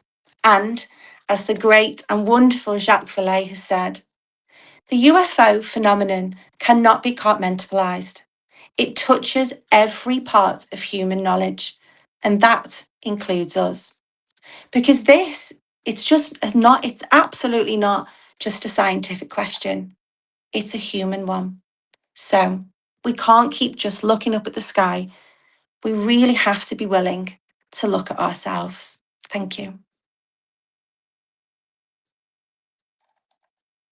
Fantastic.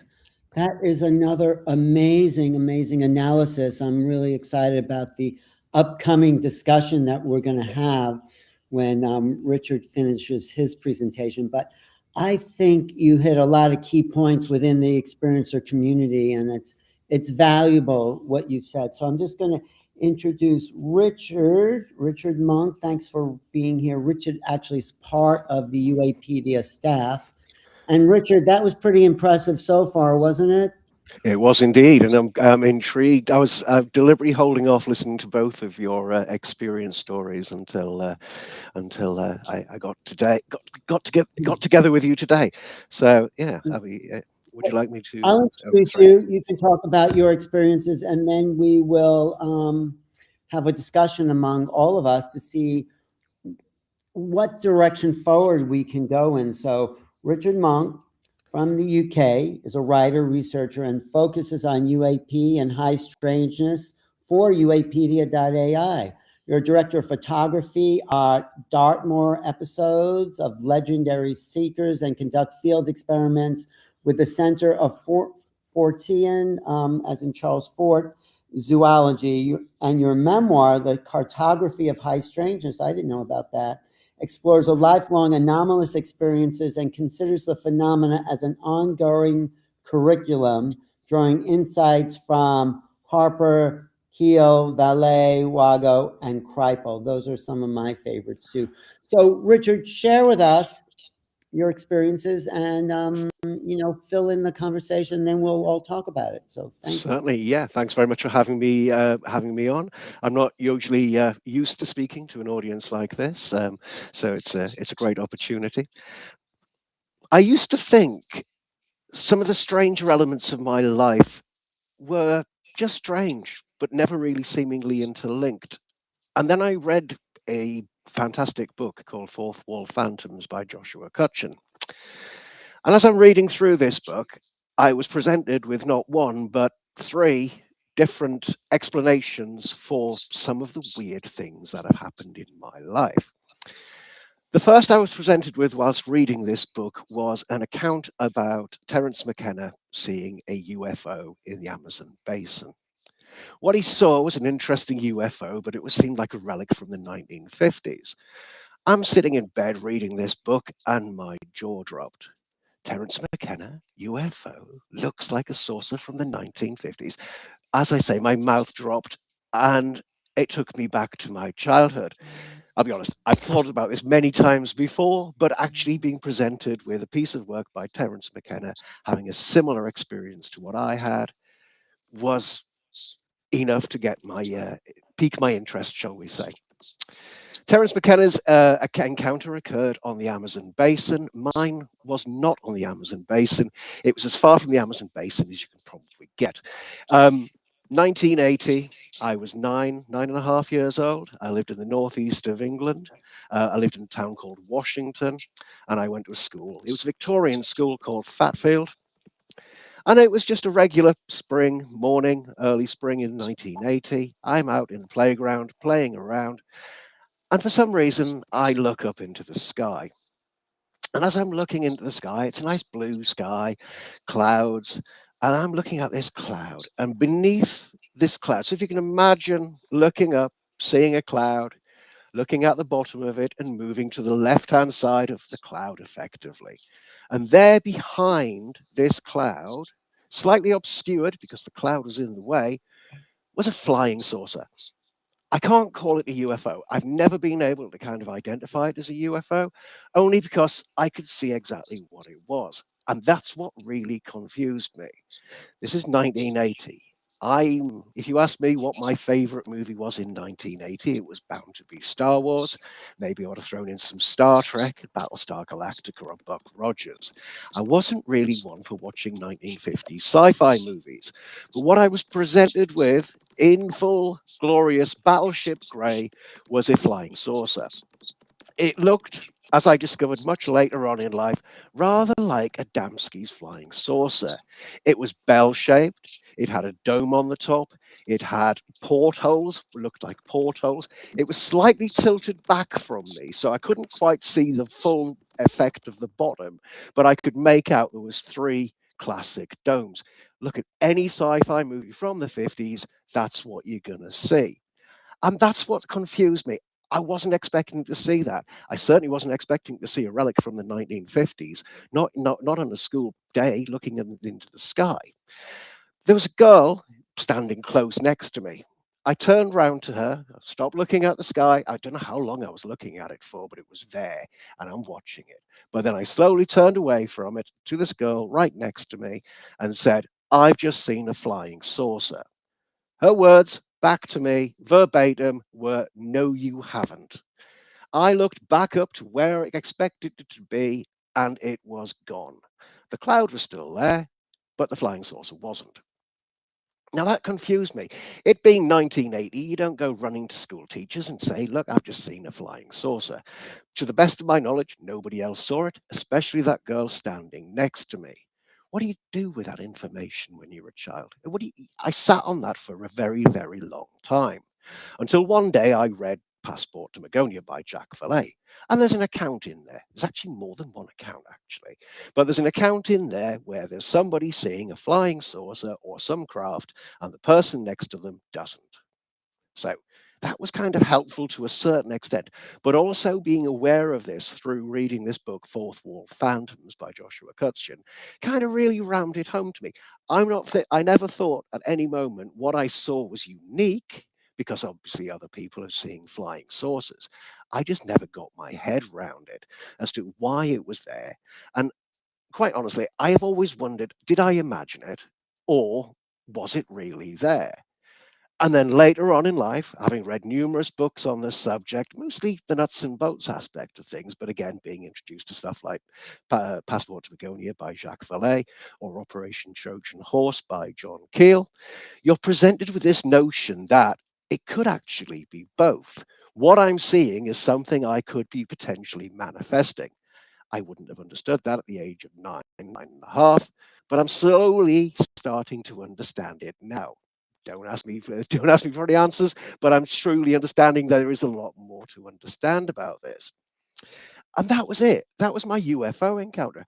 And if that's all there ever was, that would have been amazing. But I'm carrying on reading this book. And the next thing I encounter as part of my strange life, or what I've always thought were just kind of strange little aspects of it, but strange nonetheless, but never really interlinked, was the discovery that those people who often have childhood imaginary friends go on to have UFO encounters, UAP encounters in later life. And again, my mouth drops open, my jaws further open. And that really that really threw me. Only because I had a childhood imaginary friend when I was little. From the age of, let's say from whatever I was to the age of 4, I had an imaginary friend. His name was Nicholas. Nicholas followed me everywhere, apparently. It's a good job having parents. You can ask them these questions and interrogate them for such information. Very handy. So, according to my parents, Nicholas came everywhere. So much so that if we went to a cinema, my mother would insist I would not mention Nicholas because she refused to pay extra money for a child who, as far as she was concerned, was imaginary. He used to always have a place set at dinner, which I've subsequently discovered is quite a common theme with people who actually have childhood imaginary friends. There aren't that many people I've interrogated or questioned about this, only 5, myself included, but funnily enough, all 5 of us have had UFO encounters. And funnily enough, most of the 5 would have always ensured that their parents laid a place at the table for their imaginary friend.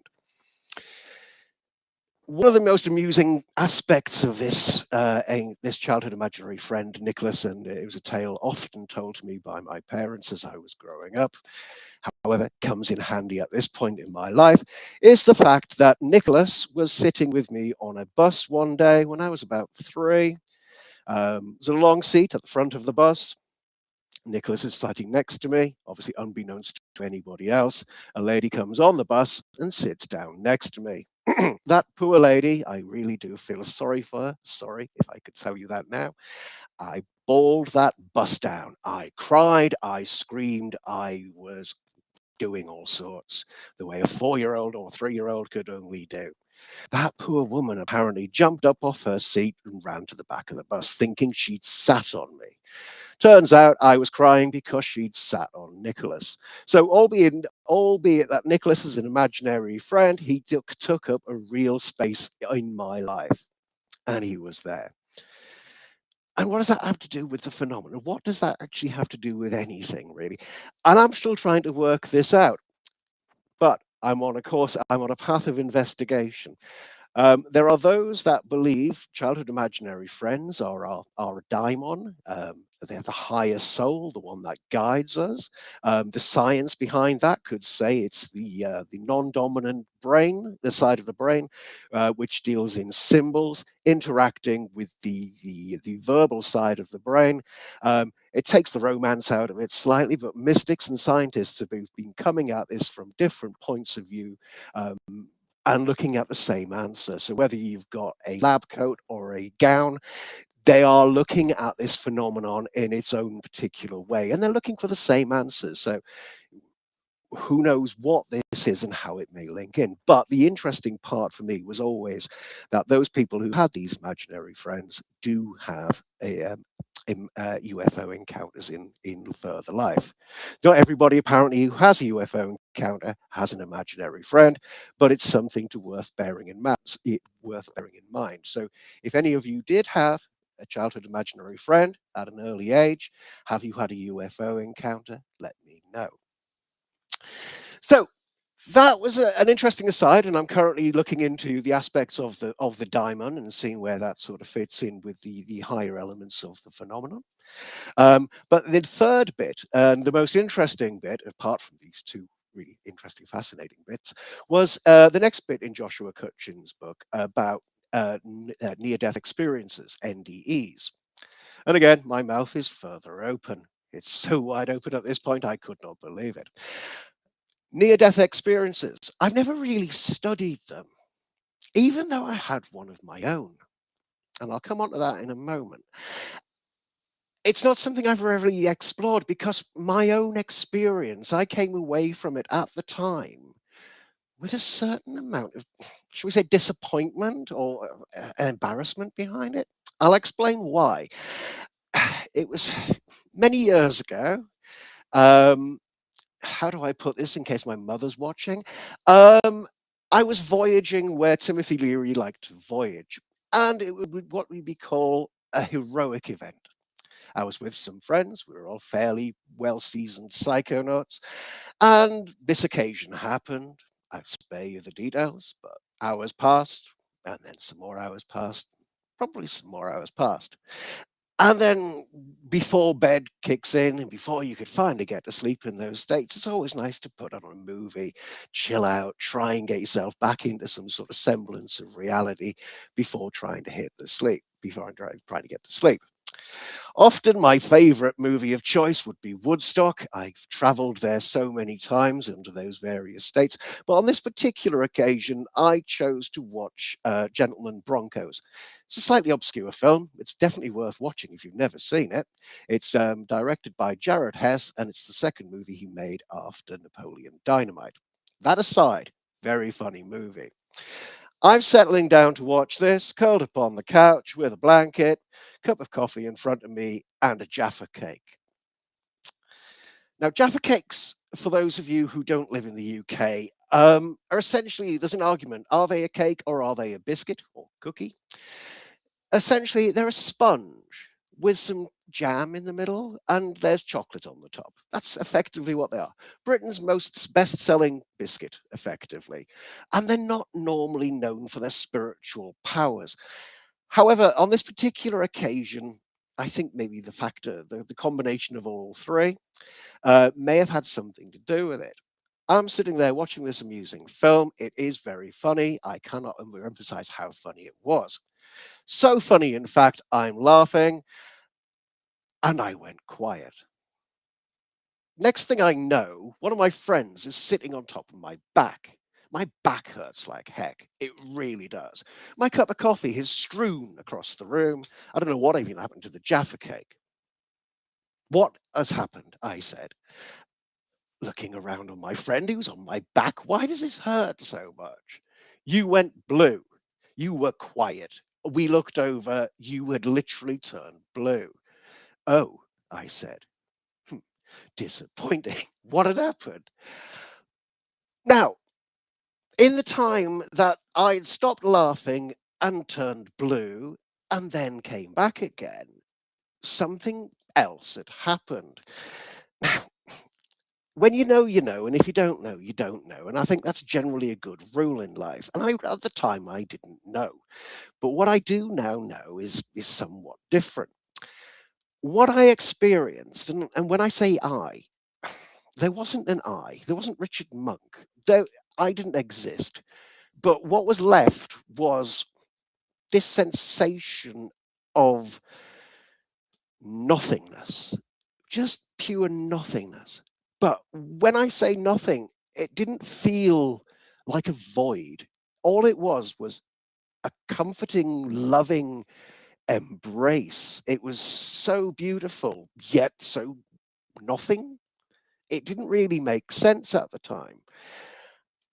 And I came back out of this. I don't know how long I was in there for, because it felt eternal, and I could have been in there moments, but it felt so much more. And what I meant when I mentioned this earlier was what I felt a slight disappointment was. Everyone talks about a big white light and maybe going down a tunnel, and you get to another end and there you see your granny and your favorite dog. None of that happened for me. I just had nothing, but it was a loving nothing, but it was still a nothing. And I didn't really have an understanding of that. And then again, presented with this information in this book, I thought, oh gosh, I'm going to have to read some more extra books on the subject of near-death experiences. Because what I'd actually experienced, according to this book and according to subsequent reading, was the pleroma. This all-encompassing being, this all-encompassing void of nothingness. And it, lo and behold, described exactly what I've experienced. So this book, it's a fantastic book. Once again, I do recommend Joshua Cutchin's Fourth Wall Phantoms, but it's a very helpful book. He's full of notes and bibliographies. So I'm there at the back of the book, scribbling around, looking for books on near-death experiences. So it took me down various avenues, such as Eric Wargo's Time Loops, which was one in particular interesting one to explore. And in that, that notion that in my near-death experience, I could have actually reached out and been that person who instigated my own UFO encounter and been in part being my own childhood imaginary friend. I can't prove that, but it's an interesting exploration to do so. So that's kind of what I've experienced in the briefest of nutshells. And I think I'll just kind of nicely wrap it up there. So that's kind of me to a point. Anyway, that's a condensed version of me. Anyway, I think all of it has to be considered: the imaginary friend, the psychedelics, the near death. These are aspects that are now being integrated into our culture very slowly. We're at the edge of defining new realities, which is what we're really all talking about. So to get back to the actual contact phenomena, I'll start with you, Holly. There seems to be something I would call epidemic going on, and we are on the outside of a cultural acceptance, but something has to shift in order to include our population into the interface of this larger reality. I mean, how do us propose we start to make an impact? Is it what Meredith said, just having discussions, or do you have a plan, Hollywood, for this? Hopefully my technology is still working and we're here. We are for now, fingers crossed. I think really strongly, Alan, that, and I know Meredith and I share this, that having dialogue in the right places and spaces with everyday folk is really important. Janet and John, who live at number 72 on Drury Lane, that might not even comprehend that we are not alone, may not have even stood forward to accept the reality of this entire thing. So I think it's really important that we we lost her. She got zapped by the beings, I guess, but she'll be back. So Meredith, why don't you pick up on that and just say, yeah, I think she's saying they might not be ready for the average Q public, but from what you've discussed, oh wait, Holly, do you want to finish that? The phenomena is strongly at work with me today. I cannot look at technology without it going kaput. I just feel it's really, really important that we have real strong conversations. And those of us that are experiencers and those of us that have dealt with the phenomenon, we're able to take these big topics and we're able to bring them into the everyday zeitgeist and have conversations with people and make it more accessible. You know, we watch Star Trek, we watch Star Wars, we watch all of these things. I believe for the past, however long, a lot of the kind of stuff that's been in the media has been part of a slow acclimation process anyway. But I do feel that we as experiencers and those of us versed in this topic can really handhold people as they come to the proposition that we're not alone. And yes, it is a little unsettling. Yes, it can be worrying, but it also allows us to think bigger about our actual place in this cosmos. And how wonderful is that we could be part of something much bigger than ourselves. And I just think dialogue is where we start that, and taking the stigma away from little green men and flying saucers and you're a bit kooky. No, we're not. We're ordinary people that have had an extraordinary experience. So the reduction in stigma starts with conversation and making that accessible. And we're kind of on that journey. So that's my response. That's excellent. And I think it's very important people hear this. And I'm going to go to Meredith, where it's like you're talking about initiations, Meredith, on a personal, but are we in a planetary humankind initiation? You get Representative Luna talking about interdimensional beings. You get Tim Burchett saying, well, this is going to alarm the public. But it seems to me, from what you've said about the personal initiations, we're in a global initiation of the human species, would you say? If you talk to a lot of experiencers, a lot of people had this kind of initial experience or kind of like an awakening to their experience either in the years like 2018 or 2021. So we see a lot of people very recently are starting to kind of say, hey, yeah, no, I had some weird stuff happen to me as a kid. And it is strange that those things are kind of happening in sequence now, that we're seeing more people kind of collectively come to those realizations. I will say I don't know. I don't think anybody knows what the answer is. And I think if anybody tells you they know, I think you should be suspicious. But I think coming to the phenomena with that kind of like Bayesian reasoning, saying, what's my confidence score on this? Like, I personally do not think this is nuts and bolts at all. I think that's a tiny component of it, but I'm not going to say it's impossible and that I'm confused, right? But I think this idea that multiple people are having these experiences and that there's some sort of coordinated effort behind that, I don't think that that's impossible. I think that we're seeing a lot of experience. I would say follow the pattern. What does it mean? I think it means that we are in a global initiation. I mean, and that may take 200 years. We may be at the leading edge or somewhere in there, but something's changing for humanity. Richard, I believe those are not imaginary friends. I used to see beings at the window. So how do we start to believe in our own solid experience and not buy the collective narrative that, oh, you're crazy, you're making this up? I mean, is there a way we can change it for ourselves? I think you talked about that too, Meredith. But what do you say about, for you, Richard? I believe you. I believe all that's true. And how do you convince yourself and others that it is? It's a difficult one, to be perfectly honest, and for years I've sat on it because I never really had a frame of reference in which I could explain my own encounter. Like, why am I seeing a 50 saucer in my own 9.5-year-old mind? And I never fully understood that. And like I say, when you get introduced to the works of, say, Valet or Keel, etc., where they do explore the notion that actually the phenomenon requires somebody to observe it, the observer and the phenomenon are part and parcel of the same thing. You know, it's a subtle impact, because I whilst looking at these things that I would consider random until fairly recently, you look at the common thread. It's subtle. It's not the landing on the White House lawn. It's the personal transformation of the self. And it's one thing I didn't touch on my NDE. When I was sort of coming out of that, I had this amazing sensation that I've needed to change my dietary habits. So, you know, and I became vegan. I'm not going to sort of get evangelical on that, but equally, it was a big change for me, and it's been a change that stayed with me ever since. And prior to that, I would never have considered it. But it didn't feel like a. Sorry, go on.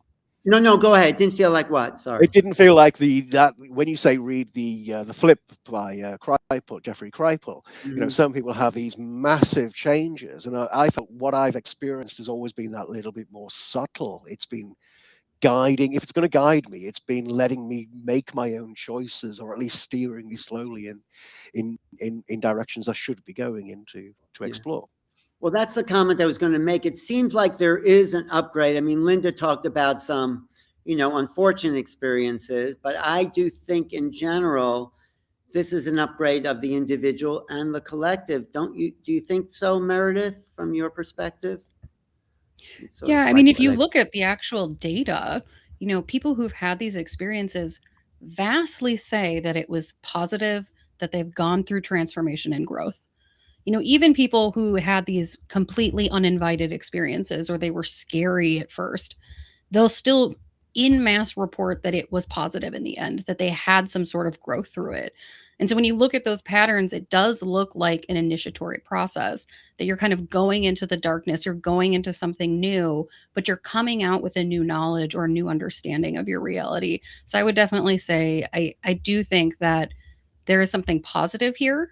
I see that in most experiencers, and I think we just really need to look at the phenomenological data, that lived experience that these experiencers are having, instead of relying solely on objective data.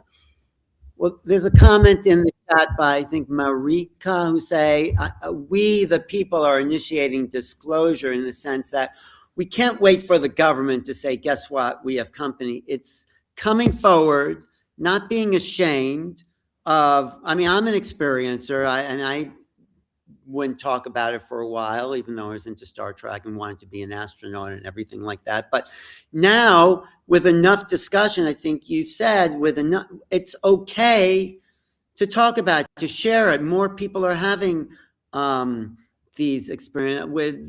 I'm not particularly a plant medicine person, but they do open people up, like the mysteries of Eleusis, to these other realities. And there's an influx of, I've called my show New Realities. There's an influx of new realities that we are just going to have to contend with as a human race. And this is sort of on the forefront. So I think we are, I keep saying we're hitting a threshold point, but what is going to take us over that threshold, Richard? If you could imagine, is it a world event? Is it a planetary awakening? What will...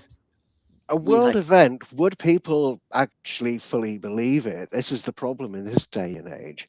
But I do think those of us, not necessarily me personally, but those experiences, though, that have had this ontological shock early on are going to be better placed to help those that the majority later on down the line, once disclosure happens. We've had these experiences. We've learned from them, we've grown from them, and we've got maybe something to offer. So, having this opportunity to kind of talk about this, if it gives another person a voice to come forward and say, I've had my own encounters, and then the more people that come forward, because it's not unique, it happens to people on a regular basis. And yeah, let's not hide behind it. Let's talk about it and say, hey, we're not alone. Yeah, Jeffrey Kripal talking about ontological shock, and maybe Tara will jump in here because she wrote a paper on it. He says if there's no such ontological shock, there can be no real reckoning with the experience. That's Jeffrey Kripal. So maybe I think the world is in for a rude awakening at some point in the near future. From you just listen to what some of the members of Congress have saying, it's like, we're not ready for it. But guess what? We have to be ready for this, because it's like Linda was saying, it's too late for lies. We need to be told the truth and validate our experience and realize that humanity can wake up into this other level of possibility that we've been kept from. I think that's what's so important about the way you're writing about it, Meredith, is from this initiated point of awakening a greater consciousness. Would you say? Yes. Yeah. The contact experience is in itself painful because you are isolated. It is a one-on-one experience. You are the sole person going down into the darkness and coming back up. It is a journey. It follows the hero's journey, right? Like, you're coming back with this knowledge and you're trying to share that knowledge with other people.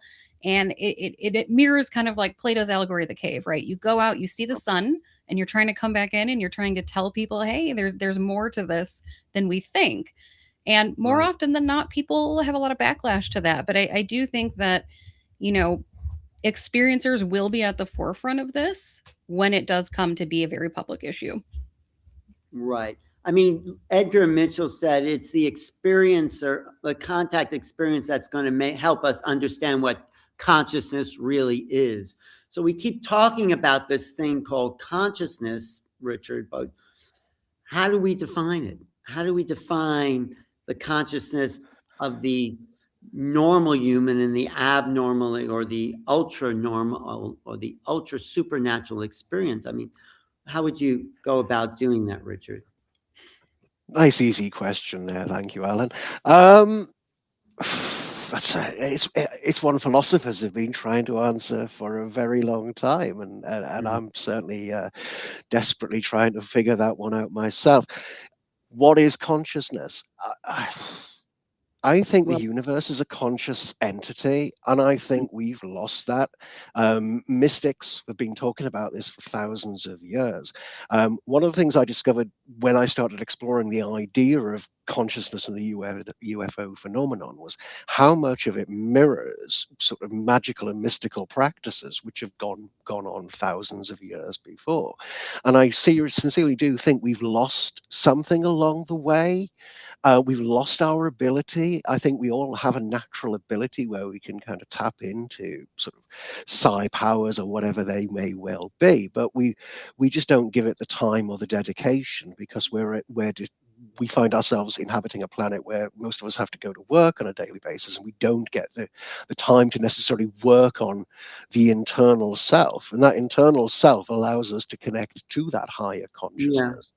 Whatever that higher consciousness is, or whatever label you want to put on that. Well, we're being awakened, the root of reckoning with this higher consciousness, and I do think it will be a planetary experience at some point. We need to, like Meredith said, we need to keep talking about it and sharing. And one question, Meredith, from the chat, I think you've seen it: how can people who've had experiences and are able to share this reach and help people who are uncomfortable, afraid to do this, and who doubt their experience? What do we tell those people who doubt? So I doubted my experience at first. That initial experience where kind of that object subject barrier dissolved happened at 8 years old, and I believed the experience initially, but then, you know, very quickly when I got to kind of be 10, 12, I had a huge backlash to it because I knew that it wasn't something I could talk about publicly. And so I leaned very heavily into like atheism and science. And I didn't want something I couldn't control, right? If I say the world's black and white, then that seems predictable and controllable to me. And so I can see why people doubt their experiences because I doubted mine as well. But I Right. think that first step is if you have even just one person in your life that you can talk to. I know for me, my dad was the first person that I could tell my full contact experience to, with all the high strangeness and all the real weirdness in it. And just kind of breaking that seal and having that one person I could tell that full story to Right. gave me the courage to then start talking about it more publicly. Right. And you know, after Whitley wrote his book on communion, he had 200,000 letters from around the world saying, yes, I've had that experience. So we do need to talk about, we do need these forums that will assure people they're not crazy. You know, people used to ask John Mack and say, tell me I'm crazy that they had these experiences. And he'd say something like, I have good news and bad news. The good news is you're not crazy. The bad news is those experiences seem like it's happening to a lot of people. So, but the overall theme here is that we as human beings are evolving to an expanded state of consciousness that seems to be at odds with the going narrative. I mean, but that's falling away. Richard, you're working with UAPedia. What do you think our move can be with this organization to start to open that door a little wider for people? I mean, UAPedia is doing, but what else that comes to mind? What else is UAP? What else can UAPedia do?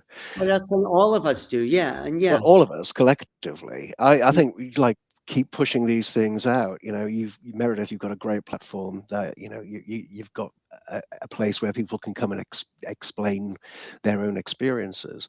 One of the things I would guide people to, because I'm a reader, and it's one of those things I would book recommend to anybody. Well, that's my own personal take. You've got to take your own strengths and find a way in which you can kind of use that, as a platform to get your information across. So whether it be a platform on YouTube or, as I say, me giving somebody read this book, this will kind of give you some information. It won't necessarily give you answers, but it'll give you an opportunity to kind of explore some ideas that you may have previously never thought about before. And then it's a case of we've got to work together. It's the and I'm going to sound like an old hippie here, but it's true. We have to work together. It's the us and them issue. I think we've got to get beyond. I think we're a unified whole, but we spend too much time worrying about the other rather than embracing the other, shall we say? And I think seriously, if we as a planet got ourselves together a bit, and I'm this sounds a bit far out for some folks, but as a collective planet, we could do a lot more.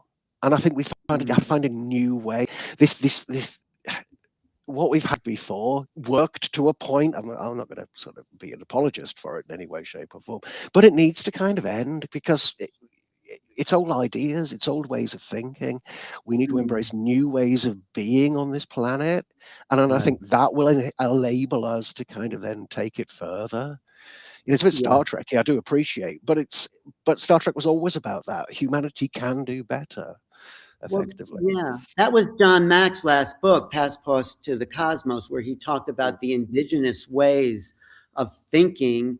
And I feel we're totally being initiated into another way of thinking, which is more indigenous, which is less logical, materialistic based. The materialistic worldview just doesn't work anymore if you're talking to people who had near-death experiences and out-of-body travel and visits from people who have passed on. There's another reality that is peeking its head into our ordinary field that must be acknowledged. Also, I think gathering here, but there's a big conference I love going to called Contact in the Desert. And You gather with like-minded people and you feel you're in a community of people where you can share these and not get laughed at, not get ridiculed. And that is a growing population. Also, I got a message from the guy who runs it, Captain Ron. He says, if anybody wants a discount for Contact in the Desert, use the promo code Captain, CAPTAIN 10, Captain 10, and you'll get a discount, because we want as many people to gather in these places so then we can gain information, gain knowledge, and maybe initiate other people into possibilities. I think one thing that was brought up in this discussion is about, we don't have to understand it to acknowledge that it's real. How would you go into further detail about that, Meredith? About understanding Yeah, versus... Yeah. I think so often people think if someone comes to you with their contact experience that you have to believe the like objective ontological reasoning behind it. But we know that a lot of contact experiencers have that trickster element, right? They may tell you information that isn't correct. And I think taking these experiences at face value as absolute fact is a mistake. I think there's a lot of symbolism there. There's a lot of deeper meaning in these experiences. And so I think if somebody comes to you with a story, I think a lot of times people go, okay, well, I don't believe the objective fact of that, so I'm not even going to entertain listening. And I think that the empathy forward answer to that is to say, I don't know what you experienced and I can't prove it, but I know that you experienced something, because all we ever have is our experience. All we ever have is our perception. And even if someone has a hallucination, that's upsetting, right? That could be very upsetting. And so just acknowledging the fact that people are experiencing things, regardless of its ontological, factual kind of background, I think is the human response to that. Yeah, no, that's really good. I think you cannot argue with experience, because unless you've had an experience, you can know it's true if you had the same experience. If you don't, then we have to value people, who people are. You know, there was that James Fox movie called I Know What I Saw, and that kind of talks to all that. So to wrap up, Richard, this area of discussion, how would you like to conclude about the value of what you just did today? Share these maybe impossible things, but also put value on your own worldview and what you know is true for you. How would you wrap that up? Well, one of the things that was just mentioned previously was the belief factor, and it's, for me, it was not so much what I saw, but the actual realization that others had had very similar experiences.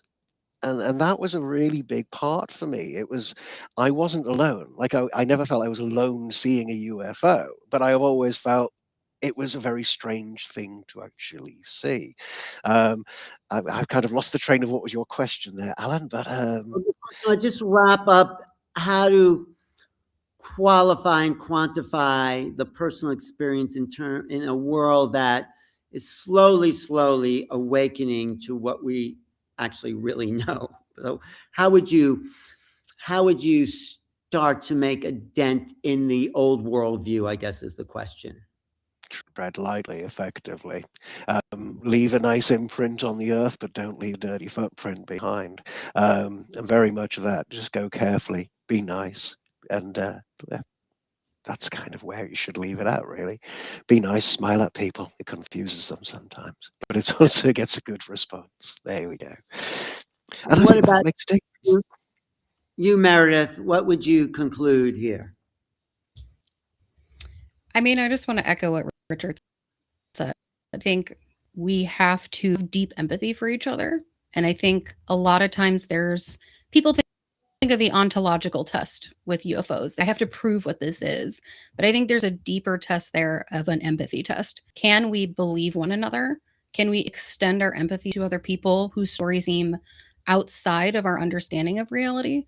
And so I think when we can get there, because I think we've been failing that test pretty horribly, I think that will kind of usher in change on a wider scale.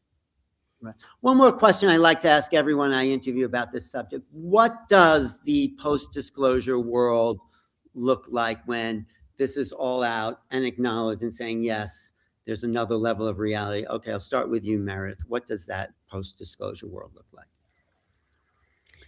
That's a complicated question. I think for a lot of experiencers, disclosure timelines and disclosure discussions for them tend to kind of be this side thing because for them, they're like, Right. I know it's real, right? It's been communicating with me for my whole life. And I think for the greater public, what that kind of looks like is kind of coming around to understanding that the world is bigger and more different than they had understood. I think we talk a lot about ontological shock in the community, but I think people are kind of coming around to the possibility that this could be real. And so I think it's more just pushing people in the right direction. We'll get there. Yeah. And Rich, I think personally a post-disclosure world is one where there is a lot more empathy, a lot more understanding, a lot more freedom, and a deeper level of soul connection to the cosmos. What about you, Richard? What's a I agree with you on that one. I also think there'll be like a more of a deeper connection with each other as well. We will stop hiding so much behind certain masks and feel a bit freer as people to actually express ourselves and be better people and be better as a result of everything. I look forward to a post-disclosure world, but I was reading an interesting article by Ray Palmer from 1966, and it starts with the heading, "Is disclosure imminent?" Brackets, of course not. And that was written in 1966. So I'm not going to hold my breath, but I think personal disclosure is really important. And the more that it happens to individuals, the more slowly people will see it. It'd be nice to have it on the White House lawn, but it'll still be happening to individuals regardless. I do think we're getting closer to the goalposts. Speaking of Woodstock, Grant Cameron said this is the Woodstock festival for the human race. This is coming out and meeting the others, but I think we're getting closer. Thank you both for being here. Meredith, what's your Substack again so people can find you? Maze to metanoia. Great. And metanoia means what? Can you just give a quick explanation? Isn't that? Yeah, so metanoia is kind of this like earned knowledge. It's like true knowledge. So getting to metanoia is kind of that initiatory process. You really need to go into the darkness to come back up to feel that you know true knowledge. Right. Well, this is where we're at. We're in the darkness, the human race, and we're definitely going to learn. Daryl Anka Bashar says it doesn't get any denser than where we've been as a human race. So, so there's only metanoia possible, I think. So thank you, Richard. How can we find you, Richard Monk? You can find me, again, inspired by Meredith, thank you very much, on Substack. I've got my own Substack page now, Cartography of High Strangeness, general musings and mutterings from me. But you're more than welcome to come and have a read. Thank you. Thank you both. Great work. Thanks for the courage of speaking out and actually shifting people's minds about what's possible. So we're going to take a little, not commercial, but the UAPedia crew is going to come in and tell you why we're watching, what this is all about. There's Tim Spenny himself, the co-founder of this, co-founder along with Eduardo Mace, who's behind the scenes coordinating all this activity. I'm Alan Steinfeld. Tim, go for it. Thank you so much, Alan. I'm going to do a quick presentation here just for a moment and share my screen and talk just a little bit about what we're doing at UAPedia.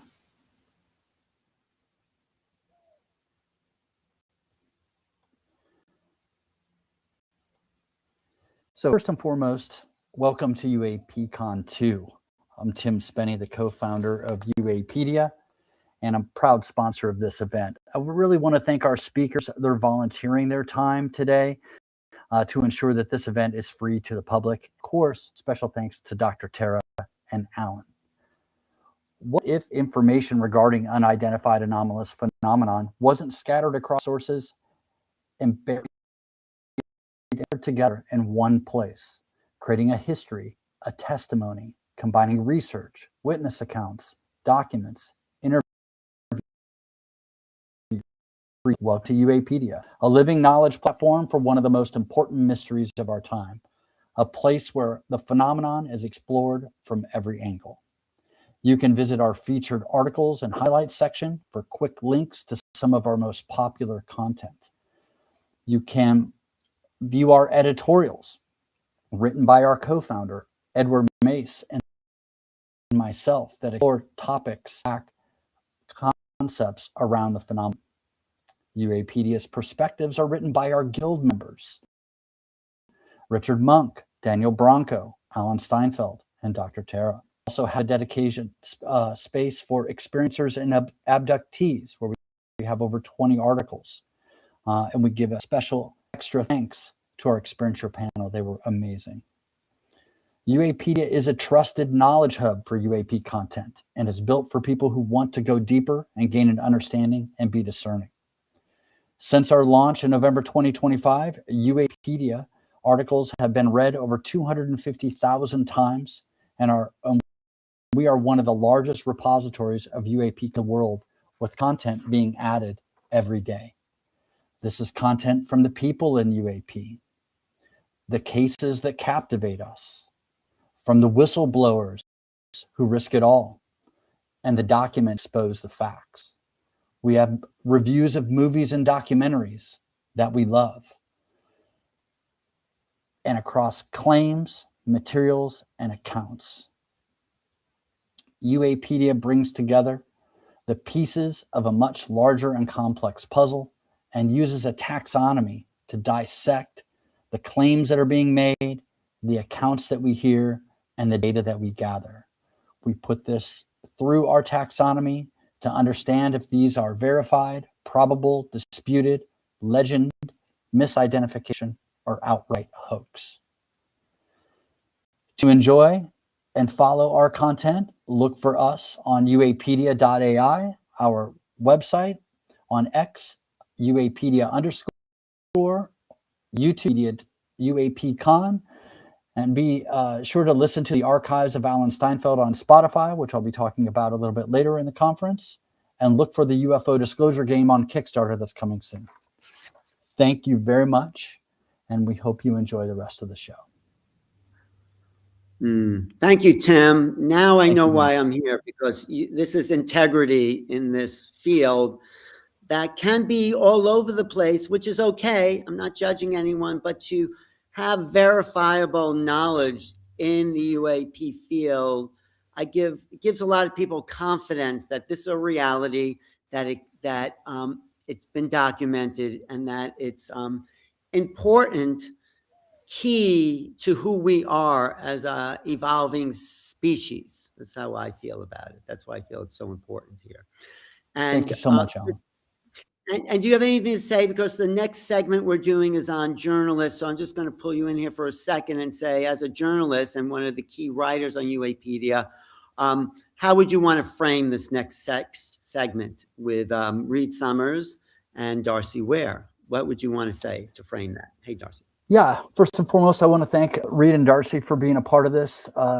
These two gentlemen here have had a huge impact on me personally and my the journey through discovering the phenomenon and my understanding of the phenomenon. So I'm very pleased and excited to have them be a part of this. And it's great to have everybody here. And I can't wait to hear what you guys are going to present and talk about. So thank you so much, Al. Yeah.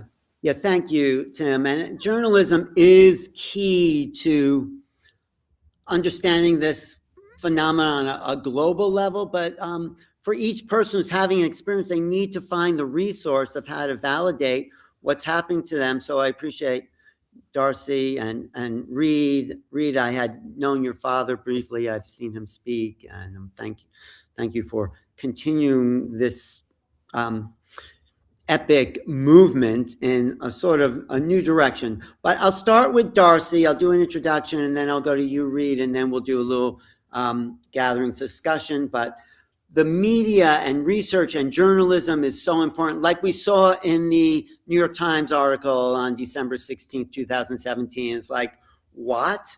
Really? This is real? And that was a wake-up call for the rest of the world what Ralph Blumenthal and Leslie Kean and Helena Cooper put together on that date. So we need to keep feeding the minds of those that are welcoming new knowledge. We need to feed them because they are hungry for this kind of security in venturing into the unknown, which is where we're at, I think, as a planetary civilization. So, Darcy, you've been an independent filmmaker, great independent filmmaker and research, exploring the hidden histories and unexplained phenomena. Your occult journey productions cover UAP, cryptids, which is a whole other field related, parapsychology, the secret government topic, right? Feature films like The Secret Space Program, Transmedium, and The Unwanted Sasquatch. You know, when I read this, it's like people don't really know how exciting the world is because they've been kept in this really narrow framework of possibilities, and journalists and explorers and filmmakers are opening our minds. So one more thing, you use witness accounts, expert interviews, and historical research to challenge the mainstream view. So thanks for being here, Darcy. And go ahead, give us a little presentation where you're coming from, and then we'll have a discussion with you. All right. Well, thank you, Alan. I appreciate being here today, among other great speakers. And, you know, I was asked by Tim and UAPCon people to put together a little bit of a presentation or explanation of consciousness and, you know, how that might be related to the UFO and UAP phenomenon. So for me, I am a, you know, very material sort of science kind of guy. I want to see the facts when I'm researching things. As a documentarian, I want to see the documents. I want to see photos, videos that go with testimony or reports and documented testimony from police and Air Force and Navy and all that type of stuff is interesting to me. The speakers who were just up before us, Richard Monk, you know, they mention ontological shock, and I think ontological shock is something that's really been spoken about more and more often in the public, thanks to David Grush when he came to you know, News Nation and gave his testimony about you know, the fact that there's special access programs being hidden from the public regarding reverse engineering of UFO technology by the American military and their military industrial complex partners, you know, Lockheed's of the world, Northrop Grumman's, that type of thing. Ontological shock is a shock, right? And when people are exposed to something that was previously unknown to them, they sometimes demonstrate fear as a response. And I think part of disclosure and part of my work is to sort of unpack different elements and different themes of ufology, the phenomenon, and the history of this stuff. So it's less of a shock, it's less of a fear response. The fear of the unknown becomes less of a fear if you see the facts, if you understand what may confront you in this phenomenon, right? And I think that the phenomenon is not something we should necessarily fear, but we should be in awe of, and we should wonder and seek to know more about, with as much factual information as possible. There's two things that are at play with researching this phenomenon. There are facts. There's disinformation and misinformation out there because of not only the media complex that controls our planet, that has been trying to keep this a sideshow or you know, something to laugh at for decades now, But now that they've jumped in somewhat to the conversation, and this is going more mainstream, there are also hucksters, and there are people that will lead you astray with their own brand of facts and information because they know you are going through that ontological shock. You know, you are experiencing something, and many people have, and you want to know more. So sometimes they're bringing you under their umbrella and they're seeking that attention, and there's financial motives, all kinds of things behind that. I worry about that. But I know that humans have a great power within themselves to change reality as we know it. And, you know, that can be spoken about in two ways. The observer effect, which is a physics, metaphysics, demonstrated scientifically proven way that humans can observe the world, they can observe things happening, and they can change it with their own intention.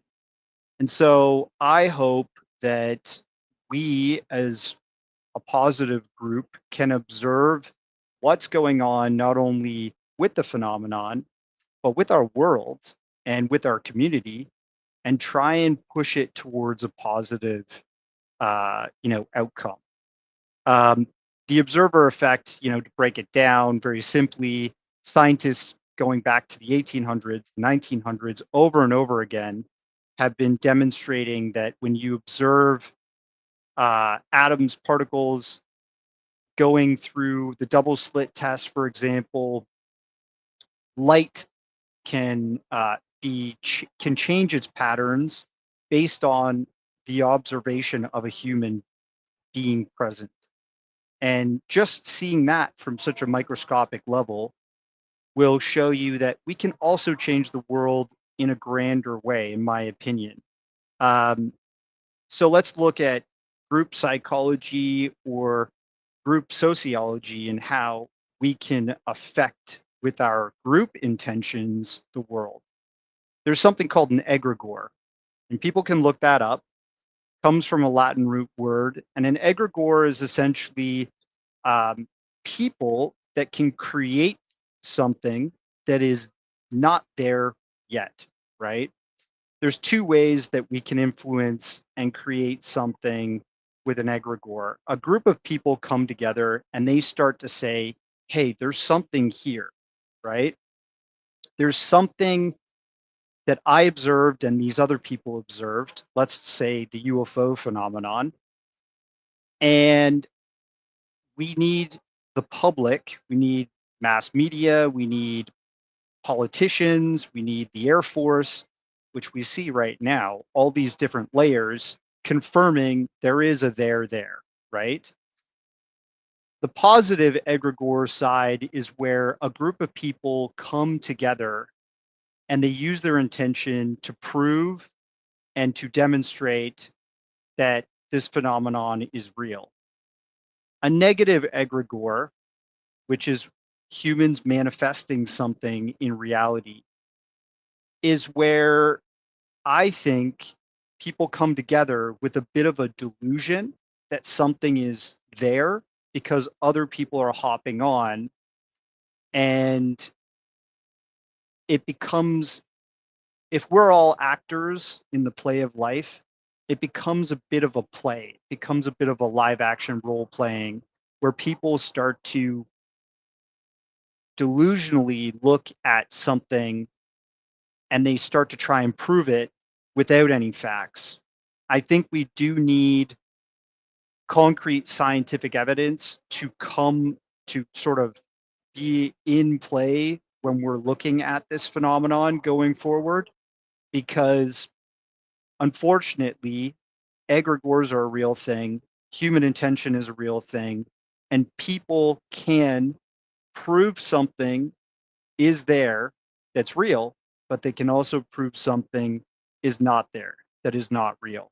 And I worry that, if you look at my work in the past, this is an act of empathy. This is an act of trying to prove to the rest of the world we should take certain things seriously. And I have tried to do that as much as possible with some of my work of the past, producing documentaries over and over on this stuff. And this is my website, and one of my more recent films is called The Psychic Phenomenon, where I got to speak with many of these individuals you see up here. Paul Smith, who was part of the DIA, CIA remote viewing program started by Russell Targ, who's also there on the poster. Tracy Dolan, who's a remote viewer herself and did the Ramtha Mystery Schools training and all kinds of interesting things. Dr. Jack Kasher, who chased up NASA for a number of years, trying to demonstrate to the public that they were covering up UFO activity in space.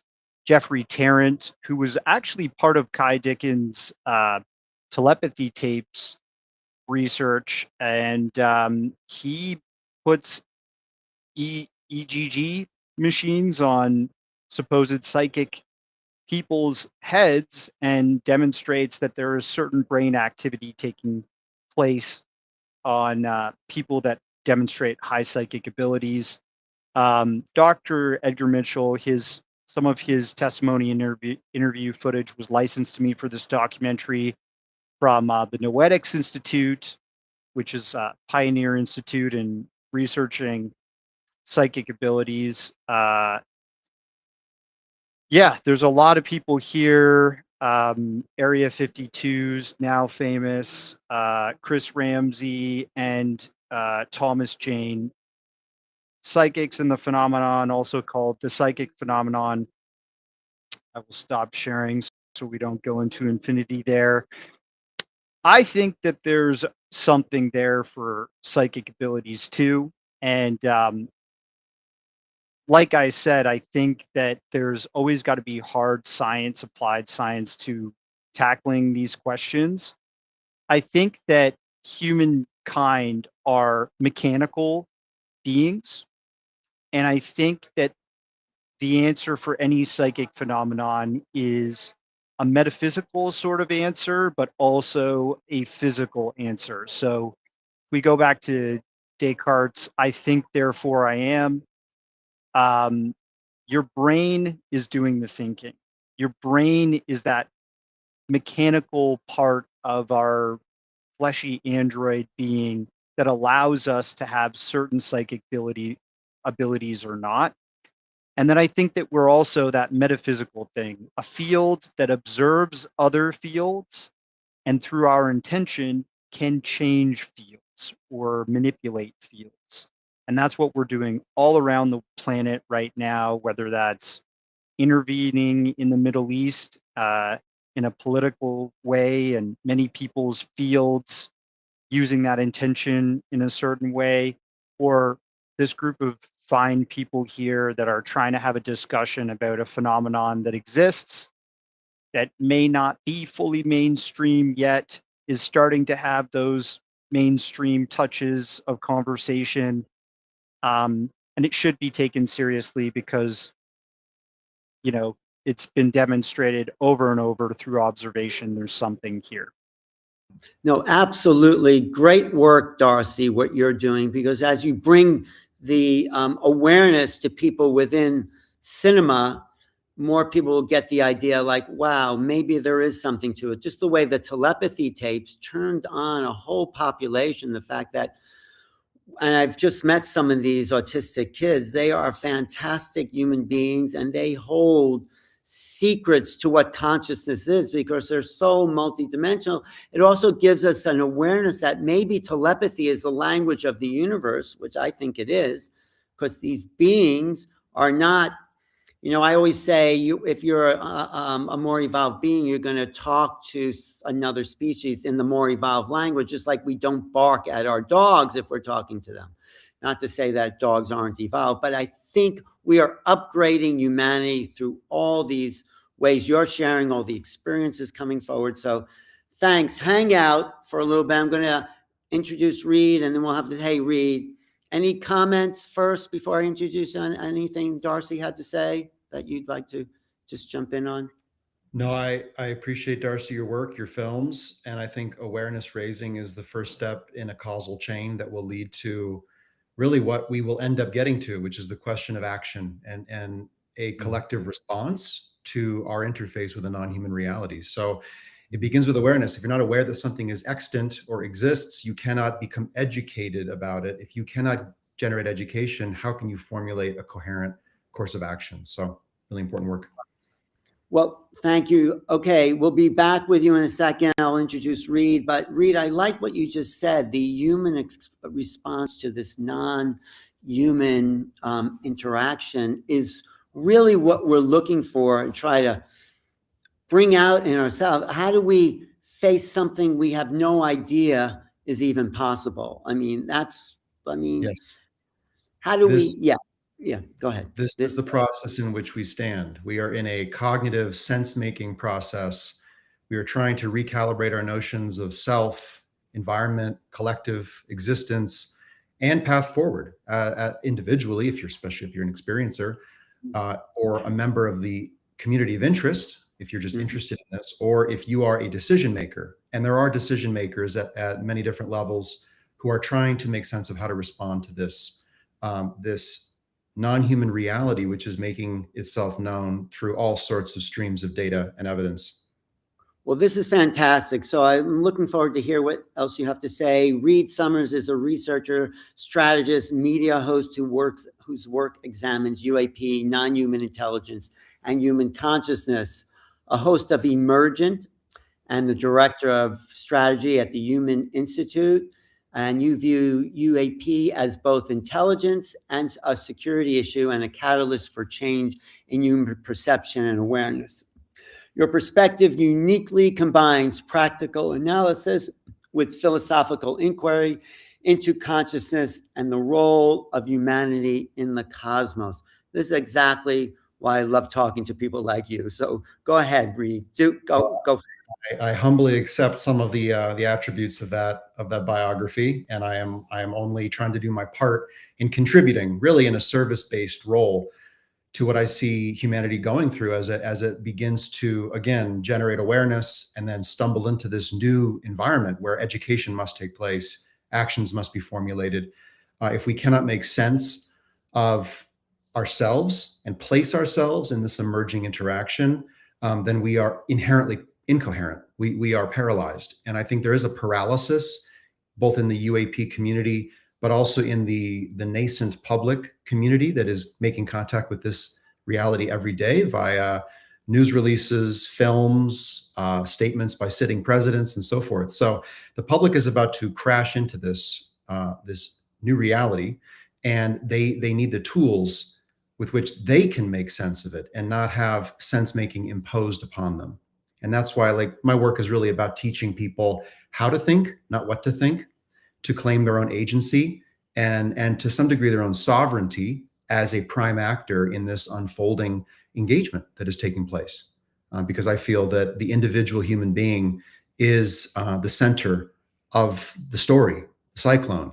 We are the point of contact in which the HI, human intelligence, is interacting with NHI. So for those not aware of myself, my family has had a long history with the phenomenon. My father, Marshall Summers, feels that he made a form of unanticipated and very potent contact back in the late 90s and undertook a whole journey of figuring out how to make sense of that, how to accept that, how to vet the nature of the contact, how to trust it, should he trust it. And I think for me, seeing that, it opened my lens on the process that we're all going through, which is if we are all acknowledging contact is underway, how do we assess the intentions of the phenomenon, its patterns of interaction with us, and how do we claim and preserve our own agency and sovereignty in the process, which I think is really important. Just briefly, my work more recently, I left science broadcasting to focus on this to the fullest extent possible. And I launched a podcast, Emergent. I'm launching a number of platforms and initiatives to tackle this in many different ways. The first is to gather and assess the evidence we already have, because I feel there is an evidential record running over 80 years long, and we're not using it. We are not using what we already have to make an intelligent statement or assessment of the probabilities over the possibilities. And if we can't do that, then what good is more data? And so UFOevidence.com is the platform I'll be launching actually in a few weeks' time. Parallel to that, I'm working with a large community of technologists and scientists to examine how we can begin to detect UAP and gather multi-sensor, multi-collocated detections of anomalous phenomenon in a mesh distributed network, both nationwide, but ultimately globally. And I played the lead role in hosting the UAP Summit, which has been viewed by over 100,000 people and really demonstrated we have the technology to detect UAP as citizens. We have the expertise. The question is whether we converge it in the form of an international civilian coalition that can, again, claim agency in this process of gathering data, making assessments, and corroborating official, quote, disclosures that may be coming down and the narratives that might take shape from that. Also looking at examining the fuller record of experiencer reports. I do take issue with some of the statements made a little earlier in the program about most experiencer reports being demonstrably positive. I don't think we know that. In fact, I know we don't know that. In the history of other phenomenological and relational events, such as, for example, in the history of how sexual abuse came out in society, which took a long time and a lot of concerted efforts, we did not understand the true parameters of the experience between individuals because the negative was harder to share. It was more stigmatized. There was not the space or even the language with which to describe it. And so we do not know the full extent of the experience that's taken place. And I think we need to. And we need to walk into that open-eyed and not rest on quick and easy assumptions regarding what is and what isn't true about the phenomenon, because I don't think we know yet collectively. Ultimately, for myself, where I'm seeking to go with this is beyond awareness and education into helping to activate and to calibrate our human response. And I see that as an individual project and as an international project. How should religious institutions, political institutions, translateral international institutions begin to formulate a response that is coherent, not inherently divisive, and that does not present vulnerabilities, exploitable vulnerabilities, whether to nation states, corporate interests, or even non-human interests. And I do hold that after everything I've looked at, there is some sort of interest or stake in the outcome for humanity by whatever the intelligence is behind UAP. There is a non-human interest, and it is leveraging itself in the human space in ways we do not understand. And we have to begin to understand that sufficient to formulate an initial response to it. I don't think the project of understanding the consciousness of NHI is within reach right now. But I think understanding the parameters and the dynamics of the engagement, whether it's geographic, spatial, temporal, circumstantial, are well within our grasp. And ultimately, we have to go there. We have to ask the question, what do we do individually and collectively? And that's the work of the Human Institute that I'm focusing on most these days, with a number of very interesting and exciting research initiatives and publications. So just in brief summary, and I know we don't have that much time to go into all of it, but what I'm most passionate about is empowerment and agency, and activating our individual civilian capabilities, and dissolving this kind of false authority fallacy that we've been wrapped up in, demanding disclosure by the very entities that have been maintaining the secrecy, such that we would believe their disclosure. We would not believe their disclosure. So why are we banging on the door of the Pentagon anymore? Why aren't we out there detecting UAP, gathering experiencer reports, running machine learning analysis on that data? It's well within reach. And I think there are powerful interests that want to prevent that kind of public clarity from coming into being. So excited about all the different efforts in the community to crack that code. And I think we have the tools to do it. Yeah, no, excellent. I love everything you're saying. You're absolutely right. It's about upgrading our level of perception as a culture to validate a phenomena that's outside the realm of cognition. You can't recognize something we haven't actually incorporated into our worldview. So that might be the first step, which is where I think journalism comes in. So what do you suggest, Reed, to the public who's been dumbed down, has no idea, has been taught to ridicule this with tinfoil hats? It's just embarrassing how demeaning they have made this phenomena for us, embarrassing to come out like this. But what do we do? And then I'll ask Darcy about that. What do you say we start with? I think we should adopt the medical prerogative of do no harm initially, which is there's enough obfuscation as it stands, and stigmatization and infringement or fringing of this phenomenon. Let's not add to that. And that's why preparing ourselves to be credible educators in the public, I think, is really critical. I'm very passionate about citizen disclosure via citizen disclosures, people having the UFO conversation in the public, but in a certain way that honors the cognitive process of going from impossibility to possibility, possibility to probability, and then not leaping to a conclusion or a final belief system about NHI, what they are, why they're here, but anchoring into a set of probable scenarios that are backed up by the data, by what we can observe, and not removing ourselves from that critical step of assessing probabilities and thinking we can't understand anything about NHI when we absolutely can understand something.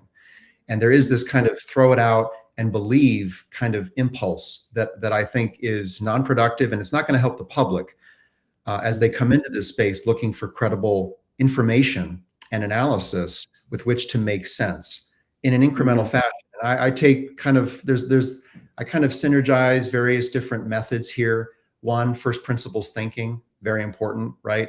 Logical progression based upon what we do know up to the edge of what we can know, without saying we can know nothing, therefore what? Then you allow something to be installed into your sense making. And so I think there's great work there to be done. I think, though, we need acceptance before understanding, because understanding means we have to get to a new place in our cognitive way of thinking. So acceptance for me, and what I want to, it's like there's something here. We don't know what it is. It might be beyond our capacity to understand, but let's first move that into the reality that something's here. So I'll get back to you about that, Reed. What do you say, Darcy, about, you've done a lot of far out films.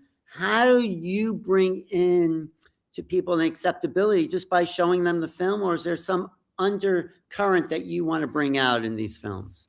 Just watch the film. No. I think data-driven approach, right? Like, I think we need the public to be presented facts that prove what everybody else has been talking about, right? So if you have all these important people coming forward saying, this is real, I saw something, I met something, I felt something at the same time, all these things, we also need to collect data around these events and have that presented. I know that there is a bit of a catch-22 there, because the powers that be, who typically have been able to engage on this front more than a civilian has, and we're talking about the militaries, the intelligence complexes of the world,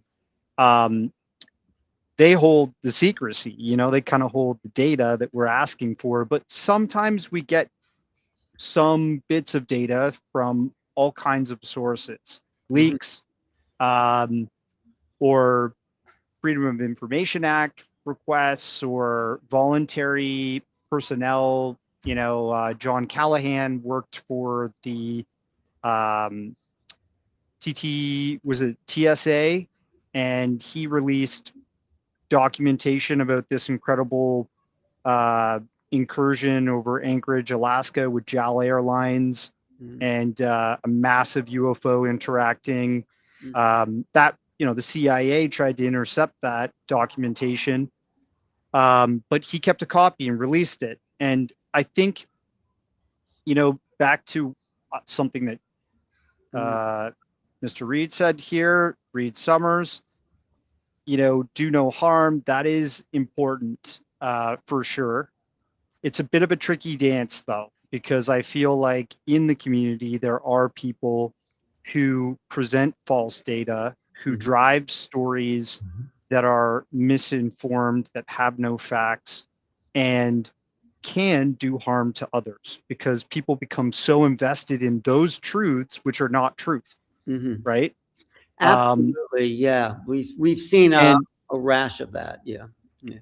and you have people like Linda Moulton Howe, who's gone and, as a journalist, documented the cattle mutilation phenomenon. And there's something real. There's a truth there that's been documented across the United States. And in certain parts, for her research, it was very isolated, but many farmers were being affected by this. And we had pictures and video and tons of testimony, and then you've got certain other people saying, don't listen to that person because they're driving some kind of narrative of fear or whatever. But it's like, you know uh what does that person have to gain in saying that about somebody else who's done real work, right? Right.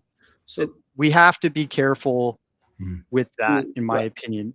So let me ask Reed then, what is the first line of, let's say, offense, first line to get people to consider the non-human presence? That's like, that alone, not about causing no harm, but that alone will cause some little shock that maybe you just got to get used to. But what's your first approach there? Yeah, I mean, we may need some help from official institutions to Mhm. break glass.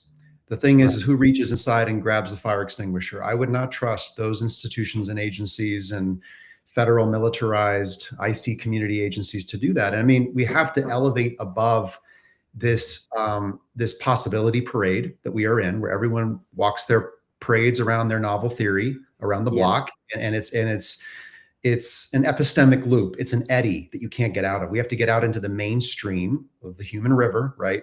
How do we break out? Data. Data drives disclosure. That's one of the ethos. That's an ethos that I've come upon recently. Data informs decisions, and data is within reach. We have vastly more data than we think. Some of it may be pre-data. It may be early indications that would then advise us as to how to strategically deploy anything from first responder engagement, sensor detection systems, experiencer reporting in specific places, Right. clustering, hotspots of UAP activity. We can get so much smarter as civilian actors and advocates and activists to crack the code on this. No, I agree. But there's already a lot of data out there. I mean, some of it is true, not true, but we need the cognitive upgrade or the cognitive alert in order to even embrace the data. How do we upgrade human cognition to say, wow, maybe there's something else? That's the part I'm interested in. I mean, I think events will drive the cognitive breakthrough. I don't think we can set out to raise consciousness such that then people just suddenly wake up, look up, and see it. I think events are unfolding. I mean, let's just be straight up about it. There is a secret arms race for technologies of non-human origin. There is a reverse engineering program. Those technologies have been weaponized. The phenomenon is extremely active. I've talked to individuals from within the intelligence and defense communities who have told me shocking things, that UAP are intercepting most civilian aircraft over US civilian airspace on a daily basis. Is that true? We better go figure out if that's true or not. If that's true, and if we can demonstrate that technically, not just because someone said so from within a government, if we can technically verify that and validate that, that's an enormous, high impact piece of data, you could say. I also think there's this kind of silver bullet approach, which is we want the one big stroke event. We want the one landing. We want the one mass sighting or the one federal statement or admission that's going to do it all. If anything that breaks glass, the question is what happens next? That's the day after disclosure conversation. It's not enough that everyone wakes up and thinks it's possible. How do they down select from all possibilities to the most urgent and probable scenarios that demand our attention? And this is where I do think, and this is where the public's mind is at anyway, that structured craft with phenomenal technical capabilities, with biologics that are non-human, these are the parameters that will kick off the global conversation. To do no harm is, before we talk about other dimensions, angels and demons, all of these ontological expanded frames, By the way, I've had hundreds of UFO conversations. I never start there. I don't want to obfuscate the thinking of the person just stepping in. Look, Right. there's a universe of billions of galaxies. Galaxies harbor planets, star systems harbor planets, life-bearing planets. Life arose here, why not there, right? And so you just march people down that first principles thinking to the possibility that there are structured craft of non-human control. Now, most people can handle that. What really confuses things is when we blow them out ontologically into too much too soon, and we don't honor the process, which we can think it's whatever we want. We can carry our own belief structure about this. That's fine. In the end, what does the collective think and do? That is what will dominate the state of affairs on Earth. And so think in those terms. I know it's not as exciting. I know that we can't, that's why I don't get into the typology of extraterrestrial entities. I don't talk about the grays and the mantids and the tall whites. And you know why?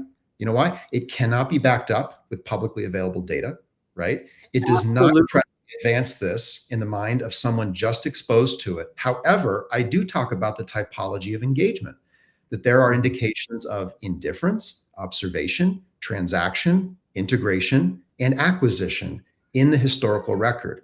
Now, people kind of sit back and think, wow, okay, so we're in some sort of ecosystem of life forms. We have this beautiful planet, which, by the way, the 20th century saw what? Nuclear weapons, environmental destruction, overpopulation, right? There was a demonstrable change in the Earth planetary system right when UAP began to appear in a larger volume than ever historically observed.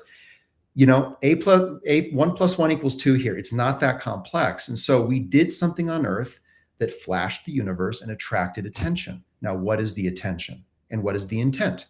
And I think we are in some sort of first negotiation between species regarding intent and presence within an environment that is of likely value for other forms of biological life. That is a very plausible scenario in my mind. That makes so much sense. Reed, fantastic. Darcy, and I'll get back to you in a second, Reed. But Darcy, what is your next project? How are you, like, I wouldn't say attacking this situation, but how are you going after it with your big visionary ideas? What would you want to do?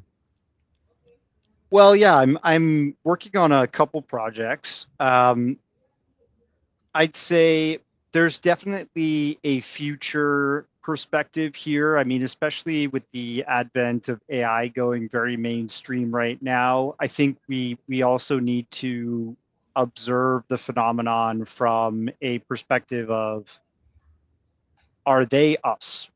And how much does a human being change in 1,000 years? You know, what is human 3.0? We've got CRISPR technology, we've got artificial intelligence and cybernetics through not just like our cell phones, which is like the first step of cybernetics, but wearables like glasses and eventually, you know, things that move robotics on our behalf. That's all coming, right? And I wonder if eventually we get to a point where UAP are, you know, some version of humanity observing the timeline on, you know, in a time machine type thing. I think that there are traces and elements to that question being answered from people like Dr. Gary Nolan, who talks about, you know, a gray possibly being more of a surrogate or a biological android that's being you know, masquerading in our physical universe to conduct some kind of scientific experiment or visit the planet at a certain time. So all these things I'm open to, right? And I'm not closed to extraterrestrials or you know, the mantids and reptilians and stuff. Although I do agree with you know, Mr. Summers, that we don't have any proof, hardcore proof. We have testimony from experiencers. The typology gets kind of thrown out if we start to get forensic about what we have so far. And typology also gets thrown out when people start applying religious old world thinking to the phenomenon. We see it happening on Twitter and Facebook and all social media and mainstream media at an astounding rate right now. Politicians coming forward after they've been debriefed about the phenomenon or come out of a skiff saying, these are angels and demons, and that is the old world way of controlling the population and sociology of people was to look at the world in that certain way, right? It's being reduced to that again. So, there's all kinds of ways that I'm trying to attack this subject and understand it. I know you will be out there with more work. Reed, any final words that you have to say?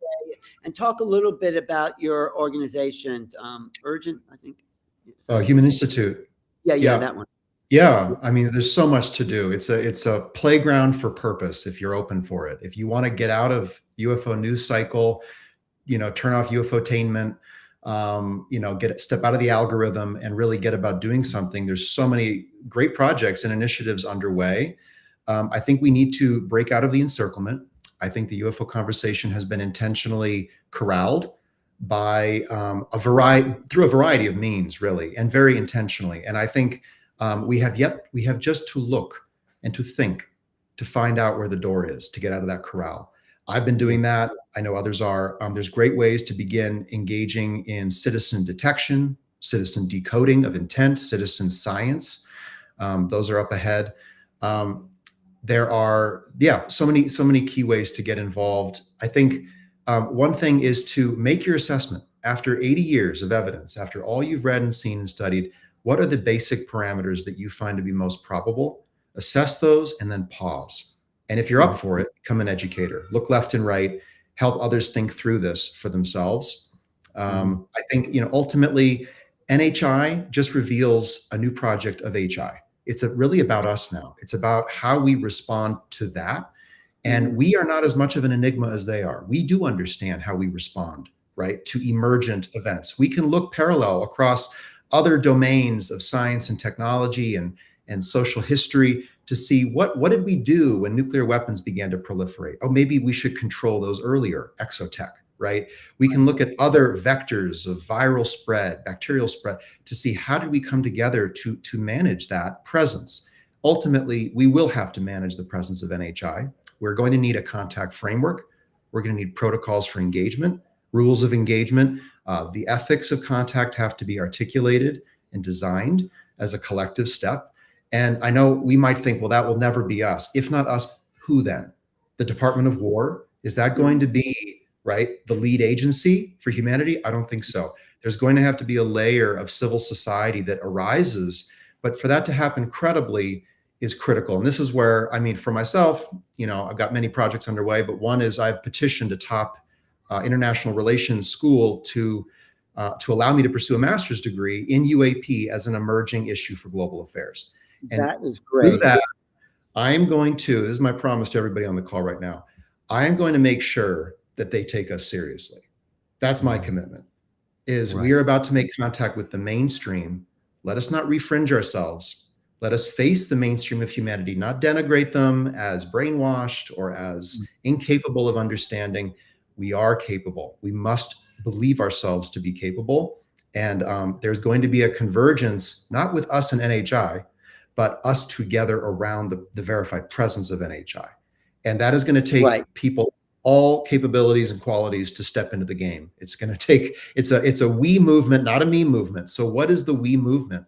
What is the action that we could undertake? Well, it's a unifying of humanity. Thank you, Reed. I really agree with everything you say. We can't develop a taxonomy before we know what's really here. And we can't tease people with different scenarios, good, bad, ugly, whatever it is. We need to know what we're dealing with, and we need to expand our capacity for human understanding, human intelligence first. So I appreciate it. I'm going to be in contact with your organization. Maybe we do another interview. I appreciate it. Stick around because Danny Sheehan is coming up next. I wonder if you have anything interesting to say. He's at the forefront. I think we're going to go for a little break.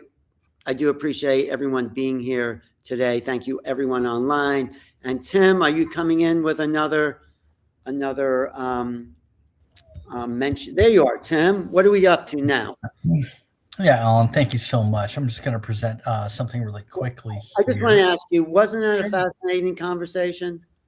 Absolutely fascinating. I mean, both Reed and Darcy are really at the forefront investigating this, and the work that they're doing is so important to everyone. So yeah, I thought it was great, fascinating, and of course, Danny Sheehan is up next, so I don't want to take up too much time here, but I Okay. do want to talk about something very important. And again, my name is Tim Spenny. I am the co-founder of UAPedia and sponsor of this event. I do want to, again, thank the speakers for their time. They are volunteering their time today to keep this conference free to the public. And certainly want to thank you, Alan, and also Dr. Tara, who will be coming on again to talk with Danny in this fireside chat. One announcement that I just want to make, and this is very important here, is that for more than 30 years, Alan Steinfeld has been the host of New Realities and the best-selling author of Making Contact. Alan has explored consciousness, metaphysics, spirituality, contact, and the UAP mystery through thousands of personal, deep conversations with researchers, experiencers, authors, and cultural pioneers. And now, for the first time, UAPedia is opening the vault conversations with the archives of Alan's. This brings rare and never before released recordings from Alan's extraordinary career that are on Spotify. There's 50 episodes currently published with more than 600 preserved in total. And these are not just interviews, they're time capsules, conversations with some of the most important voices in the history of UFOs and consciousness and human transformation. You'll hear rare interviews with the likes of Jacques Vallée, whose work changed the world to see the phenomenon as something far stranger than machines. And Jesse Marcel Jr., carrying one of the personal connections to the Roswell story. Stanton Friedman, the legendary nuclear physicist who helped bring UFO research into the public conversation. Travis Walton, Dr. Howe Puthoff, Edgar Mitchell, Diana Pasulka, Jim Sparks, and Dr. Lynn Katai, who researched the Phoenix Lights. So this is an amazing body of work, and we're super proud to bring this to the public. So this is presented by UAPedia, the world's only encyclopedia dedicated to unidentified anomalous phenomena. This archive preserves one of the longest running interview platforms for a new generation of listeners. Before the algorithms, before the clips, before the podcast boom, Alan Steinfeld the important questions. Listen to the archives of Alan Steinfeld on Spotify, presented by UAPedia. And thank you to all the speakers. Danny Sheehan is up next, and stick around for the rest of the show. Wow. Thanks, Tim. I'm a little, I wouldn't say embarrassed, but honored. And I have to say, I could not be here or do those interviews if it wasn't for standing on the shoulders of giants that have come before. People like Linda Moulton Howe, Whitley Strieber, John Mack. These are the giants that have allowed this conversation to be at this level. And, Whitley and Linda are still at it, and they hold such an important place in the minds of people looking for answers and understanding. So what I've done is a tribute to the great people that I've been able to talk to. So thanks, Tim. Appreciate that, Alan. Yeah, our pleasure. We're so happy to bring this content to the public. It's really great content and a time capsule. So thank you very much. Well, thank you. And another giant in the field, really a tremendous force and presence in the UAP, to understanding of disclosure, understanding of world paradigms, a new paradigm institute, the Citizens for Disclosure, is constitutional lawyer Danny Sheehan, who's an activist, an investigator, his involvement with known whistleblower and his legal advocacies for government regarding UAP is so instrumental in having this phenomena reach the public. He rose to prominence with his work with the Pentagon Papers and Watergate and the Karen Silkwood case and Standing Rock. He is the people's lawyer. He really is.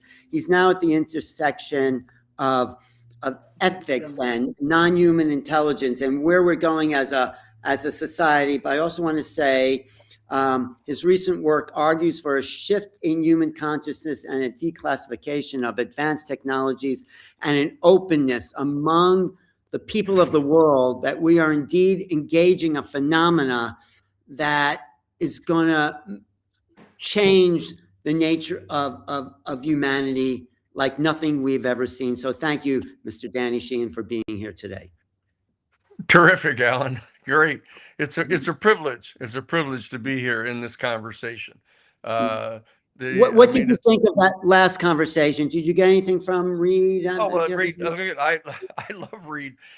Reed is a real grounding phenomenon here. I remember when we were first our Sarah, you're right in the camera, love. Okay. Sorry. When we were convening the first kind of summit in Washington D.C. Because Lou Elizondo, who everybody knows here, contacted me and asked us to create a project to really assist in getting this information out. I had to deal with all of the reality of the complexities with regard to Lou Elizondo and what was the relationship of the Advanced Aerospace Threat Identification Project at the Pentagon, to any particular effort of like to the Stars Academy, all these things that were going on. We created the New Paradigm Institute, which is a project of our Romero Institute, which has been for years functioning in Washington, D.C., as the successor to the Christic Institute. And so it's important to start this conversation of pointing out that I reached out to Reed Summers and his dad out in Denver, who everybody who was all fabricating and speculating about what was going on and trying to come up with their explanation of the UFO phenomenon. I said, look, there's another voice here. There's another voice with Marshall Summers and Reed. They're saying, look, let's be practical here. Let's deal with this in a very totally realistic way. I said, look, this voice has to be inserted into this kind of speculative process that's going on here. And so we gathered together, and I'm delighted that Reed has risen up to be a major voice in this conversation, because it has almost kind of a unique aspect to it, as you can tell from talking with Reed. We're dealing here with a great mind, a great heart, and a great successor to his dad, helping to share this information. So I'm always privileged to be involved with any conversation that he's involved in. And now our New Paradigm Institute has kind of a peculiar responsibility here, because we're trying to deal with the insertion of as much credible information as we can possibly get into the population, so that the population can in fact interact with the constitutional governing structures that we have in place, not to become totally dependent upon all sitting passively waiting for the national security state, as Reed has pointed out. That's been the agency that has been concealing and dissembling about this very issue for 80 years. We're not depending upon them, but what we're saying is, in order to engage the decision makers at the governmental level and to decide what new people we want in those bodies, what kind of new people do we want to elect to these positions, as our 435 members of the House of Representatives, our 100 United States senators, who do we want there to be governing in a constitutional system that we have to help oversee this relationship that we're going to have with the extraterrestrial non-human intelligence, a very practical undertaking that we've got. And so to insert this, into the public consciousness, our job is trying to figure out how to explain to people that we're asserting as sort of an article of faith, that the New Paradigm Institute is saying is that we believe that the definitive confirmation of the reality of the UFO phenomenon, and the concomitant definitive confirmation of the existence of another extraterrestrial non-human species, one or more, coming and going to our planet, is Mhm. is going to have an impact on elevating the consciousness of our human family. Yes, That's go ahead. that's Go. the bottom line. That's the bottom line.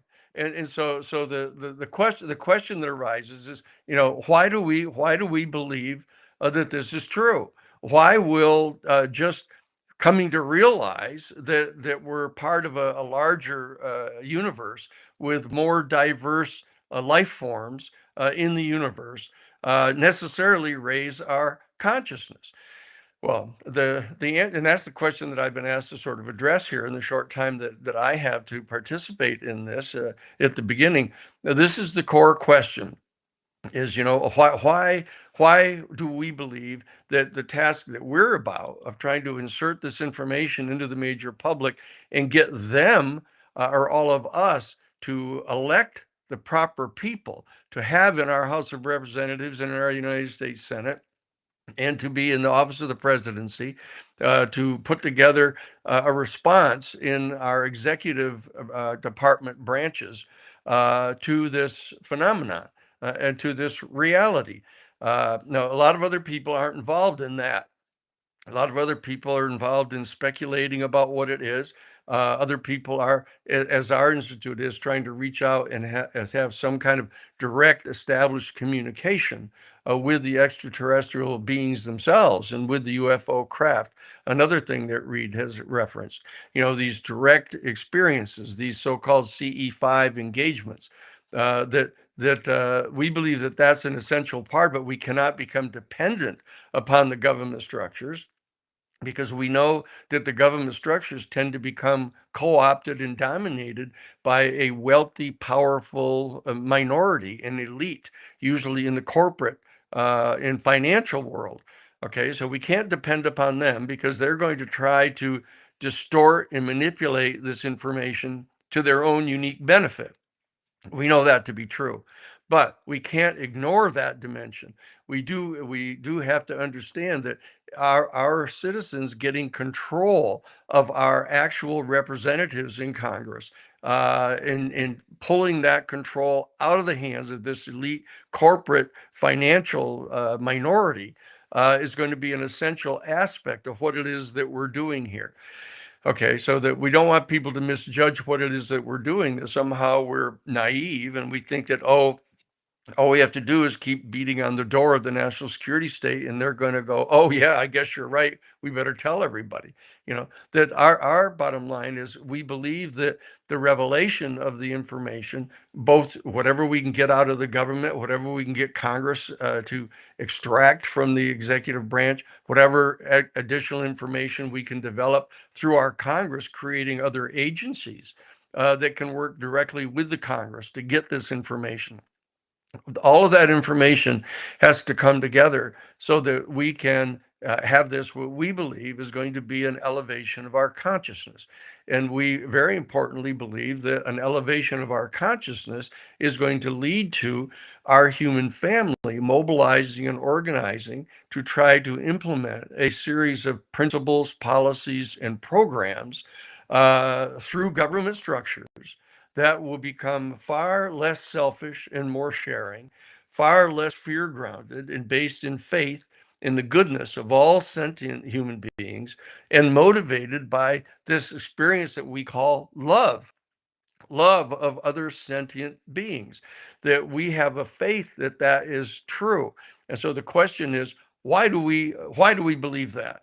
Why do we believe that's going to happen? And I'll tell you what the answer is that our New Paradigm Institute is working with, and that is that with the absolute confirmation that there exists a larger civilization around our solar system, in our galaxy, of beings who are coming and going here to and from our planet.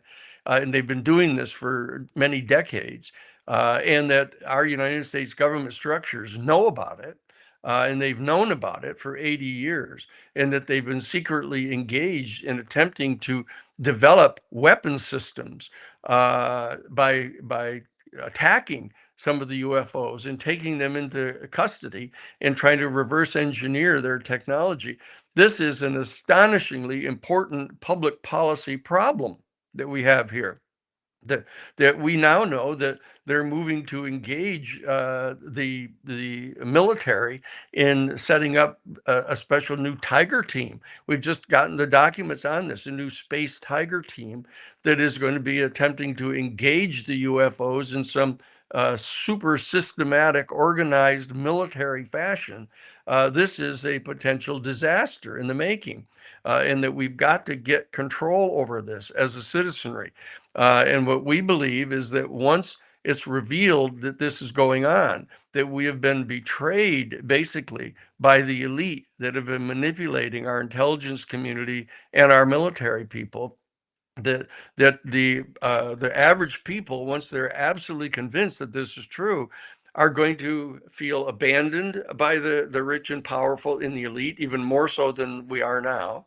But their fundamental sense of reality itself that has been conveyed to them in this constricted format by the elite and by the governing structures and intelligence communities that has been dominated by this corporate elite and financial elite, that what's going to happen is our people are going to abandon not only blind confidence in the any kind of benign motive that these people have to really be performing on behalf of our public interest rather than their own. All of that is going to be set aside. And with that, even the strictures of reality itself that have been sort of constricted and spoon fed to us by this elite is going to go asunder. And people are going to be faced with this kind of oceanic experience of the reality that is so much bigger than us, that the reason that I'm buoyed by a belief that while encountering that kind of an experience, our people are going to resort to their own conscience instead of being told by somebody in positions of authority and power, what reality is. And that's what consciousness is all about. The average person believes that what consciousness is it's their conscience, at the core of their own sense of their own being. And that they will resort to their conscience. Conscience, the Latin derivative of conscience, science, is to know. That's what sciento means. The Latin word of sciento is science, to know.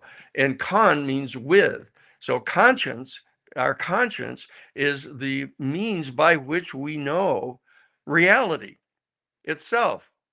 Okay. And when in fact we can dispel the illusion that we have been being fed by the powerful and elite, that somehow we are the penultimate species in the whole universe, and that ours is to go out and conquest the universe and secure its resources for our own selfish value here. But instead, we're not at the apex of the pyramid of all sentient life, that we are somewhere on the whatever the pyramid of and hierarchy might be of consciousness in the universe, that we're certainly not at its apex. But we needn't be fearful of the fact that there are other non-human species that actually are higher in their consciousness, higher in their technological development than we, that I believe that when we resort to our own conscience to try to figure out what reality is, in light of the fact that we know it's something vastly more expansive than we've been allowed to believe or led to believe, that we're going to resort to our own conscience to try to figure this out. And I think because as I think most of people know who are listening here, that I started this whole quest at Jesuit headquarters in Washington, D.C. I was there in charge with Father Bill Davis of formulating public policy in the face of this kind of ultimate spiritual insight that our human family has come to down over the millennia. And what I believe is that when a person is faced with the existential or ontological crisis of discovering that there's a huge dimension of reality that they've not been really allowed to have access to, that what we're going to start doing is resorting to our own conscience, our own way of knowing, to determine what reality is. And we're going to discover that the verities that have been communicated to us, not completely effectively, but at least in some good faith effort on the part of the spiritual community down through all of the decades, is in fact true. That we're going to discover that the avatars that date all the way back in our human history to Abraham in 2000 BC, Moses 1300 BC, Zoroaster or Zarathustra in 1200 BC, Elijah, Isaiah, the Buddha, Confucius, Lao Tzu, Jesus of Nazareth, Ptolemy, Saint Anthony, Pseudo Dionysius. There's a whole panoply. Meister Eckhart. There's a whole panoply of people. Sister Teresa of Avila. There are beings who have gained experience through an extraordinary heightening of their consciousness of a more expansive dimension of reality. And what they have already discovered and have been attempting to communicate to us, not as effectively as might be done, but have been attempting to communicate to us that there there is a reality that we can gain access to that reveals that consciousness, a state of consciousness, such as was being talked about actually by Meredith, a consciousness that we are in and of, and that we're not separate and apart from, but in fact manifests itself in a way that gives the appearance to us to differentiate things into forms. But the bottom line is, this is a religious experience, a spiritual experience, not necessarily conduited through any institution that tries to transform it into a religious set of doctrines. But it's a spiritual experience, a unistic, oceanic, metanoia type experience. And this is what people encounter when they see a UFO or they actually encounter another non-human life form.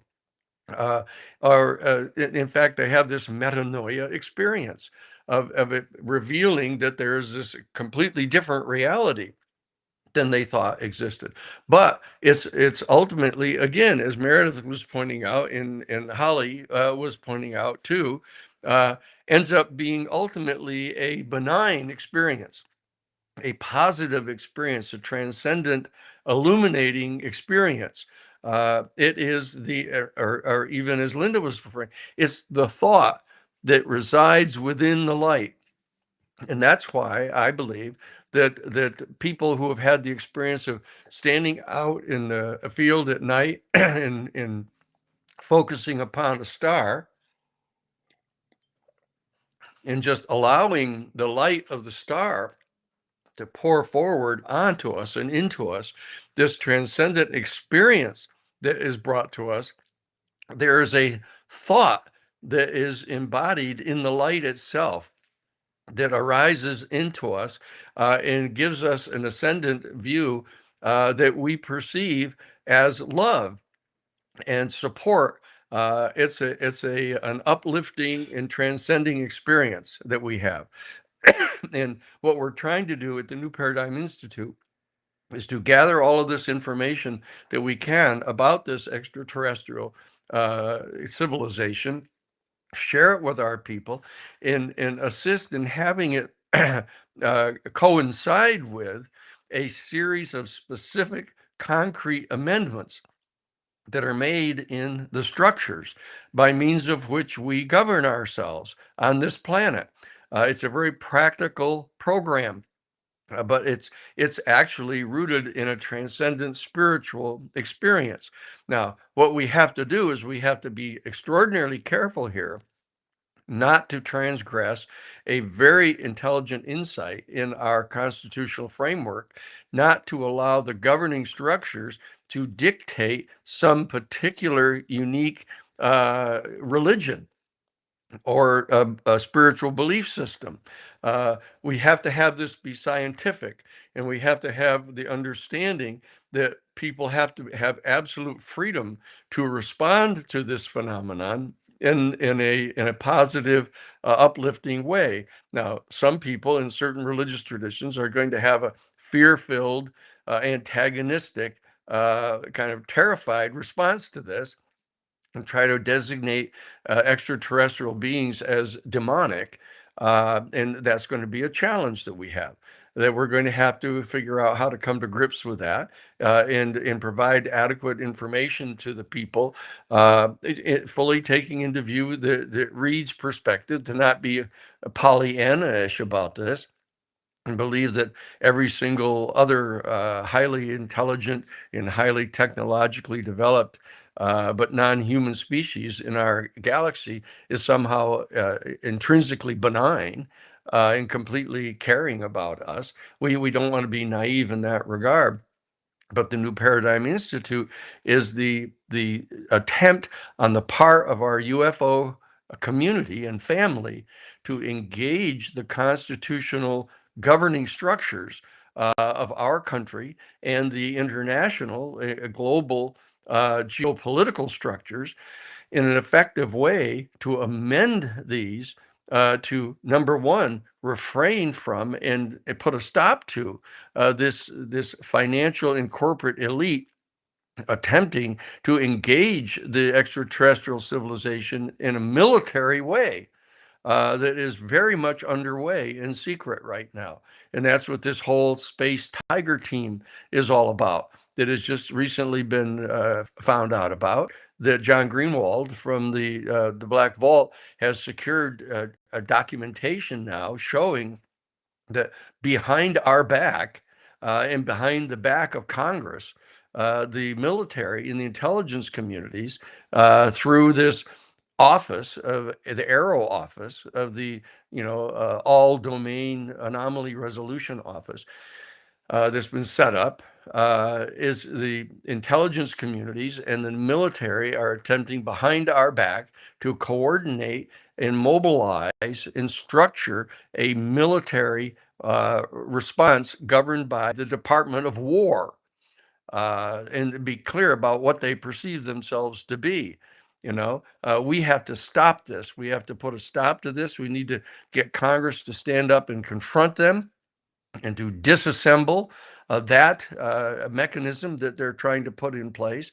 And we need to open up a dialogue with the representatives of this non-human extraterrestrial civilization and establish a set of protocols pursuant to which we can develop a mutually beneficial relationship on the part of our human species as a whole with them as a whole.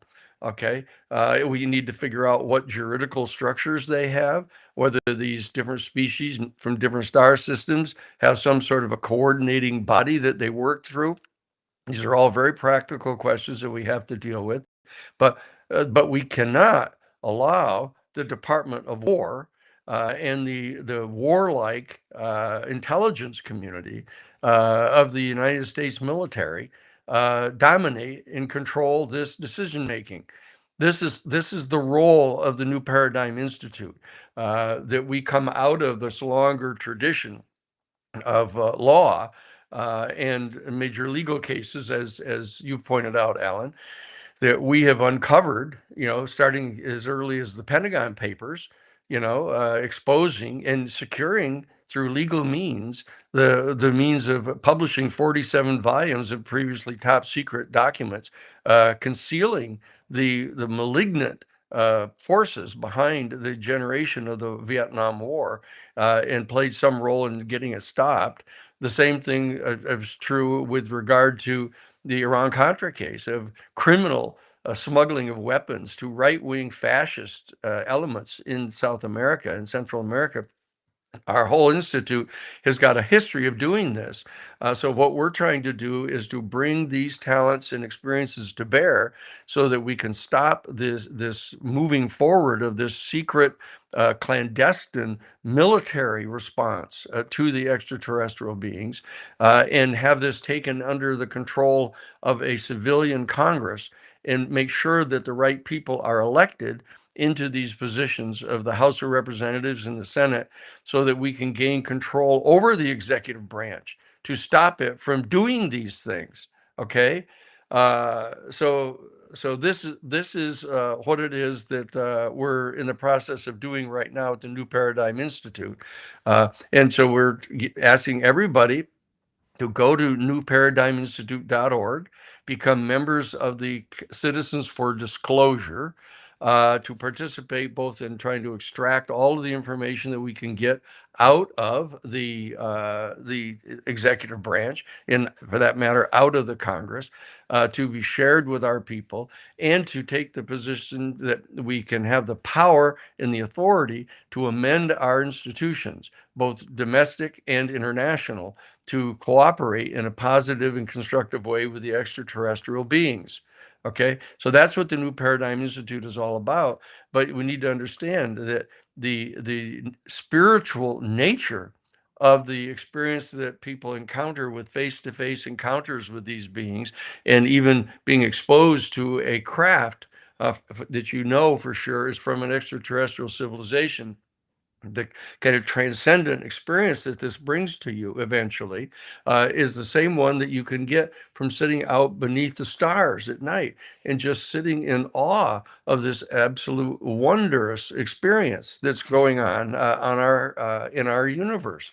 Okay, so that's what the New Paradigm Institute's all about. That's why the relationship between consciousness and the discovery of the reality of UFOs, and the reality of this extraterrestrial civilization, I believe we all have faith that it generates a spontaneous response in the human being, pursuant to which we actually ascend in our consciousness to be able to take into account larger and larger scales of reality that defeat the effort on the part of the governing elite to suppress this information, and to them trying to garner complete monopoly control over this reality and keep us basically enslaved to this false reality, this false limited reality that they try to foist upon us.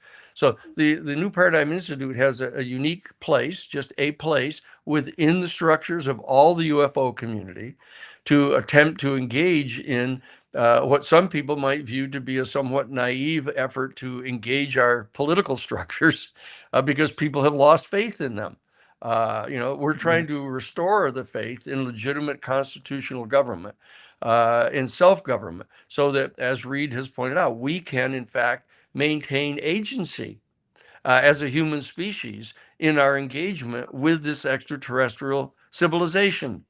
Not just to be washed, is absorbed into it and become part of some sort of Borg collective consciousness of some sort, that we have to protect our own human agency, but we cannot trust the war-making powers and the rich and powerful corporate elites and financial elites in our world to make these decisions for us. Because look what they have brought to us. They've brought to us the condition that we find our planet in now. But Danny, we put them in power to make decisions for us. So how do we undo the whole political system? They're in power. We voted, or maybe not voted, but to make decisions for us. How do we take back the power to the people and talk about the truth?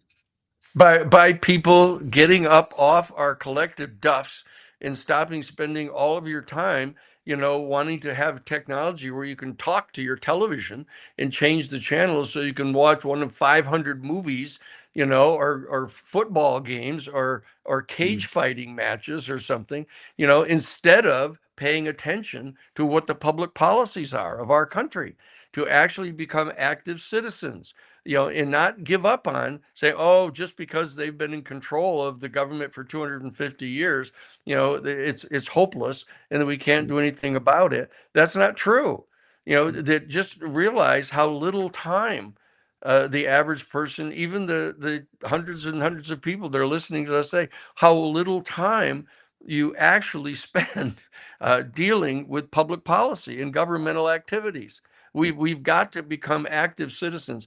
And the job of the New Paradigm Institute is to both persuade people to mobilize together collectively relating to this specific issue of the UFO phenomenon and the extraterrestrial non-human intelligence that is behind the UFO phenomenon, to utilize this unique issue to assert ourselves and to gain control over the constitutional structures of our government, and then to try to establish the United States as a beacon of individual liberty and human rights and freedom of the press and freedom of speech, which are genuinely valuable aspects of our human family, and share them with the rest of the world, not use them as shibboleths to kind of dominate and try to control their resources.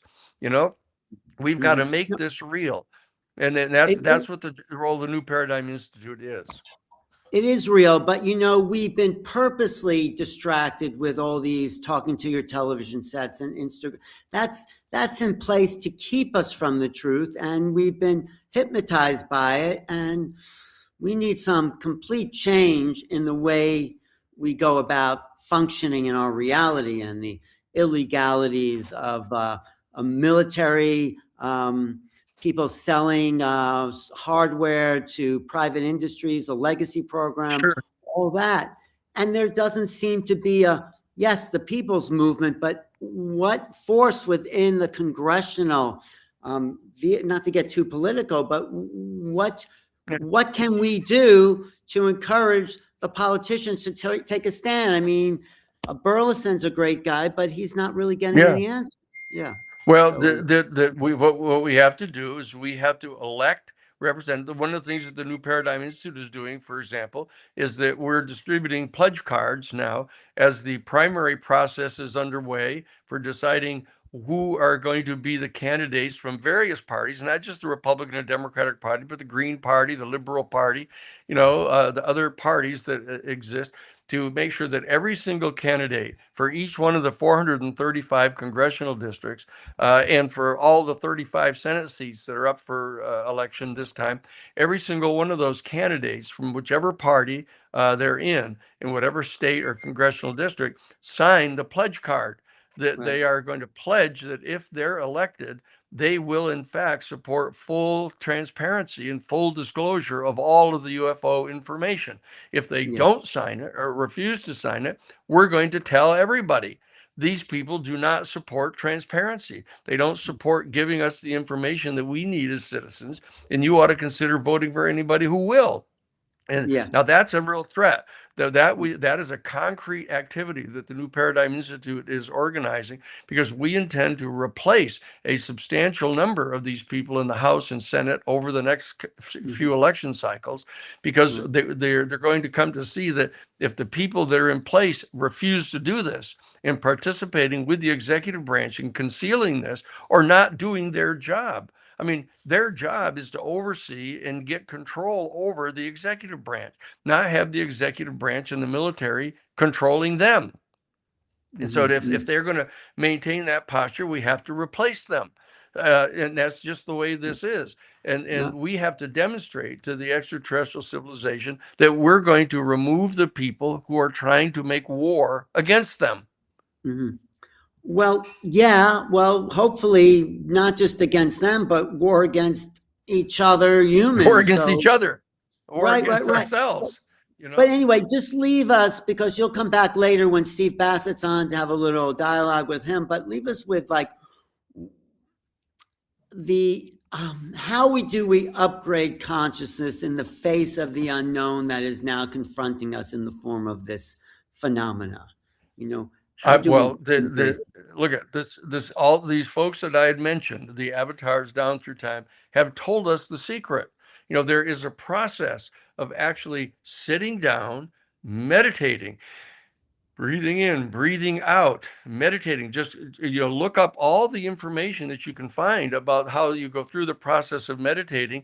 And what you're going to discover is that if you really systematically get into this particular process, it's a biological process by means of which we can utilize the kind of biotechnology of our body to ascend into a level of consciousness that enables us to transcend the preconditioning of this bodily structure that we have, the astrological the pre-structuring, the genetic predispositions that are programmed into our bodies, the cultural the programming that we get to transcend all of that conditioning of our consciousness, to be able to ascend into a state of unconditioned consciousness by means of which we can perceive other realities. In fact, we can receive a download. This will put us into direct experiential communication with the unitive phenomenon that bonds the entire universe together into one unified harmonic whole. This is the secret that people have to understand. And it's all around us. All these little statues of people sitting there just meditating in every culture you go to. This is a secret, and it's at the root of the spiritual experience, and it is what we have in common with the extraterrestrial beings. And if we can get people say, what can I possibly do? Well, you tell them what to do. You say, here's what you can do, and the proof is in the pudding. The proof is there. If you sit and do it, all of a sudden you discover that this is true. But if you don't want to take the time, because you're getting, wasting your time getting and spending, or watching cage fighting or football games, and it's not that you can't do any of that other stuff, but you have to integrate into your life this type of practice. It's the root responsibility of a citizen to really get yourself unhooked from all the conditioning, all the brainwashing that's been going on, and get yourself into this transcendent state, and then take action based upon that. That's what No, I agree. That is a great way, Danny, to understand the big phenomenon, the fact that when we get into that internal place, we know we're infinite, we know we're actually equal to whoever those beings are, and that we belong to more than the earth, that consciousness is a transcendent, non-local phenomena, which takes us beyond the planet, but also to appreciate the body and the planet that we're here, that's housing us. But so there's no avoiding the spiritual message here. And that's why the other side is saying, oh, this is some kind of new religion. The UFO is some all kind of, this is a spiritual undertaking. Okay. Yes. And the one thing that I think distinguishes the New Paradigm Institute perhaps is that we're very forthright about that. I come out of Jesuit headquarters, that I've shucked off all those restrictions that the Catholic Church is engaged in, but understand that there's a core truth in all of these great spiritual traditions, and it's the secret resource that we have. And if the people that are in the intelligence communities and in the military want to cast that aside and say, oh, they don't believe in any of this, but they try to convince you that the extraterrestrials are demonic so that it can justify their taking military action against them, you have to push that away. You have to transcend that kind of brainwashing on their part. Well, that's really where we're going to need you, Danny. No, thank you. Especially that last part. I mean, because you come from that kind of Jesuit background, we're going to need that argument to dispel this whole mythological projections of angels and demons and see, well, there's really something unknown here. And that's something that we can't put into a box, which is what Reed, Summers, and a lot of people were talking about. So we'll get back to hang in there. I'm glad you've been with us all day. That's really impressive, Danny. Thanks. And I wanted to come back. This is a group.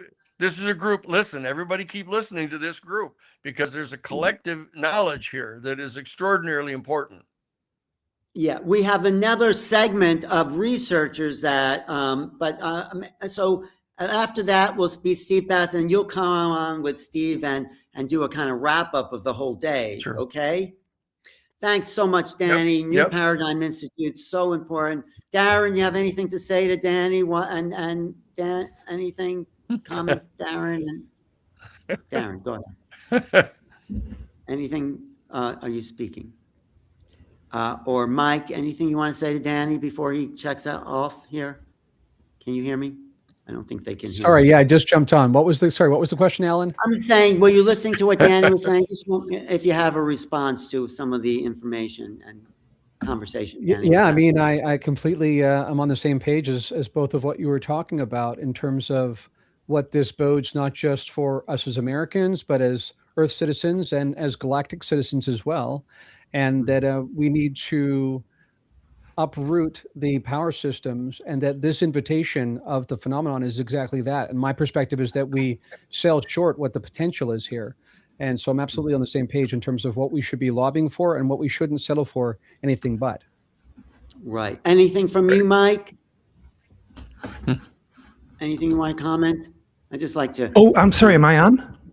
Well, yeah, you're on. But Okay, I want didn't to realize say I was anything- on. I wasn't anything listening. Forgive me. I had you on mute, so forgive me. No, it's okay. I'm just wondering if you had anything you want to just comment before Danny checks out of the scene here. But no, okay, we'll come back to that.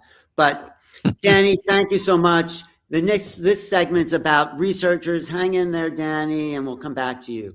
And so we've gone through experiences, we've gone through journalists, and now like the base level foundational work comes to people who have been researching.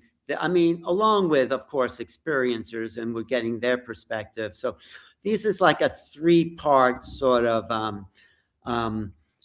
situation where we're getting people who've been in contact, people who are researching it, and people who are writing and relaying it to the public. But the research is sort of the foundation that connects a lot of it together. So I'll start with you, Darren, and thanks so much for being here. You're known as an exo-academian, is that true? That's right. You'll explain what that means. Researcher, podcaster, focused on UAP contact phenomena and human consciousness through projects like Point of Convergence, that sounds good, Liminal Frames, and the Essence of Being. You investigate encounters with non-human intelligence and anomalous experience to explore deeper modalities of reality and consciousness, which is what we've been talking about all day, reality and consciousness. So go ahead, why don't you talk for a bit, and then we'll bring Mike in, and then we'll have a discussion, okay? Sure, just so I know, how long should I speak for? What kind of frame I got here? 10 minutes, is 10 minutes okay? Sure. Okay, great. Sounds good. Yeah, so a few things to say. I would count myself as a combination researcher and experiencer. I find that is a really dynamic kind of a quest, actually. Many of the people that are researching this later on find out that they have some sort of synchronistic connection to it. And sometimes there's subconscious motivations going on that they only later become fully conscious of. But a few things I want to talk about, like I just mentioned when I was on with you and Danny, I really think the ultimate quest here is about the nature of reality. And the potential here is for us to transform our civilization, full stop. So I think we should not think about disclosure as only confirming that space aliens are real. It's much more than that. And I'm interested in the full picture, what this really unlocks.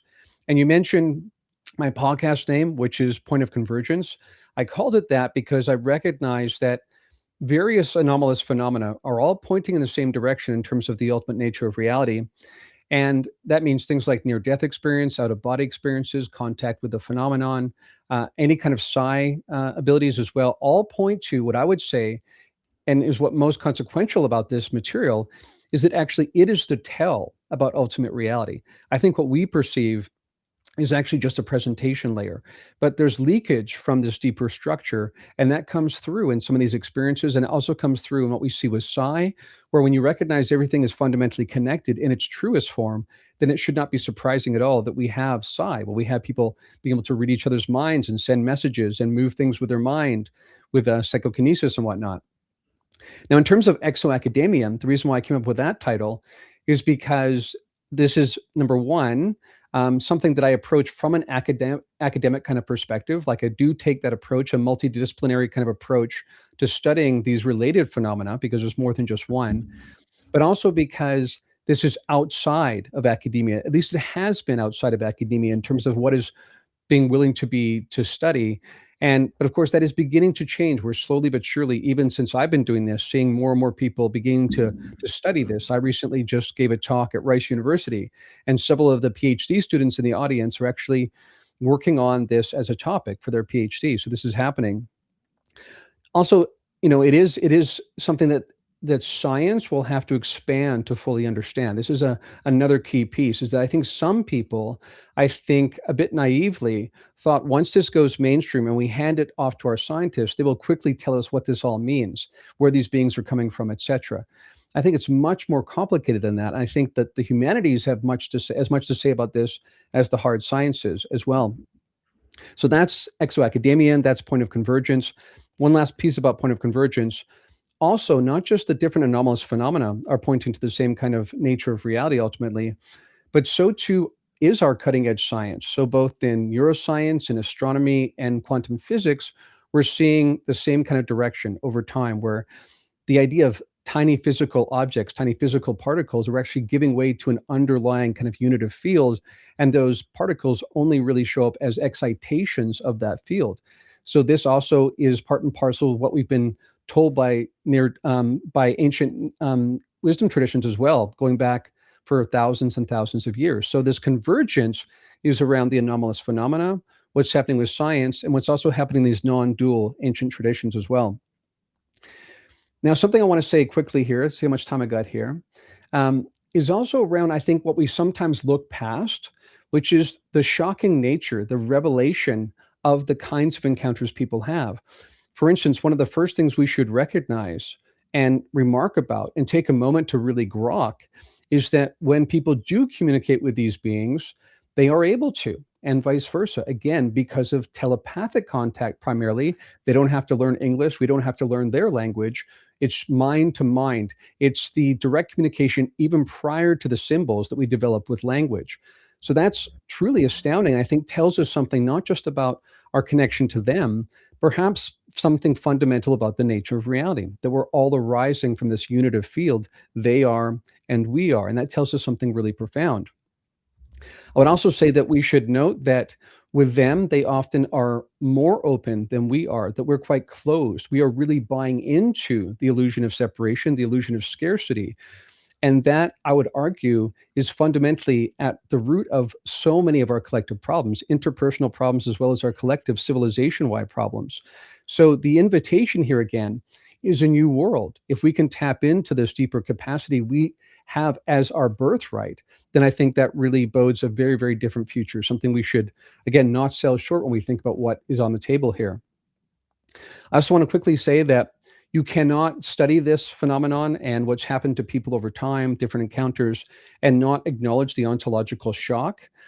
This is front and center. This is something almost everyone experiences who has this kind of encounter with the phenomenon. It undoes your understanding of yourself and of reality.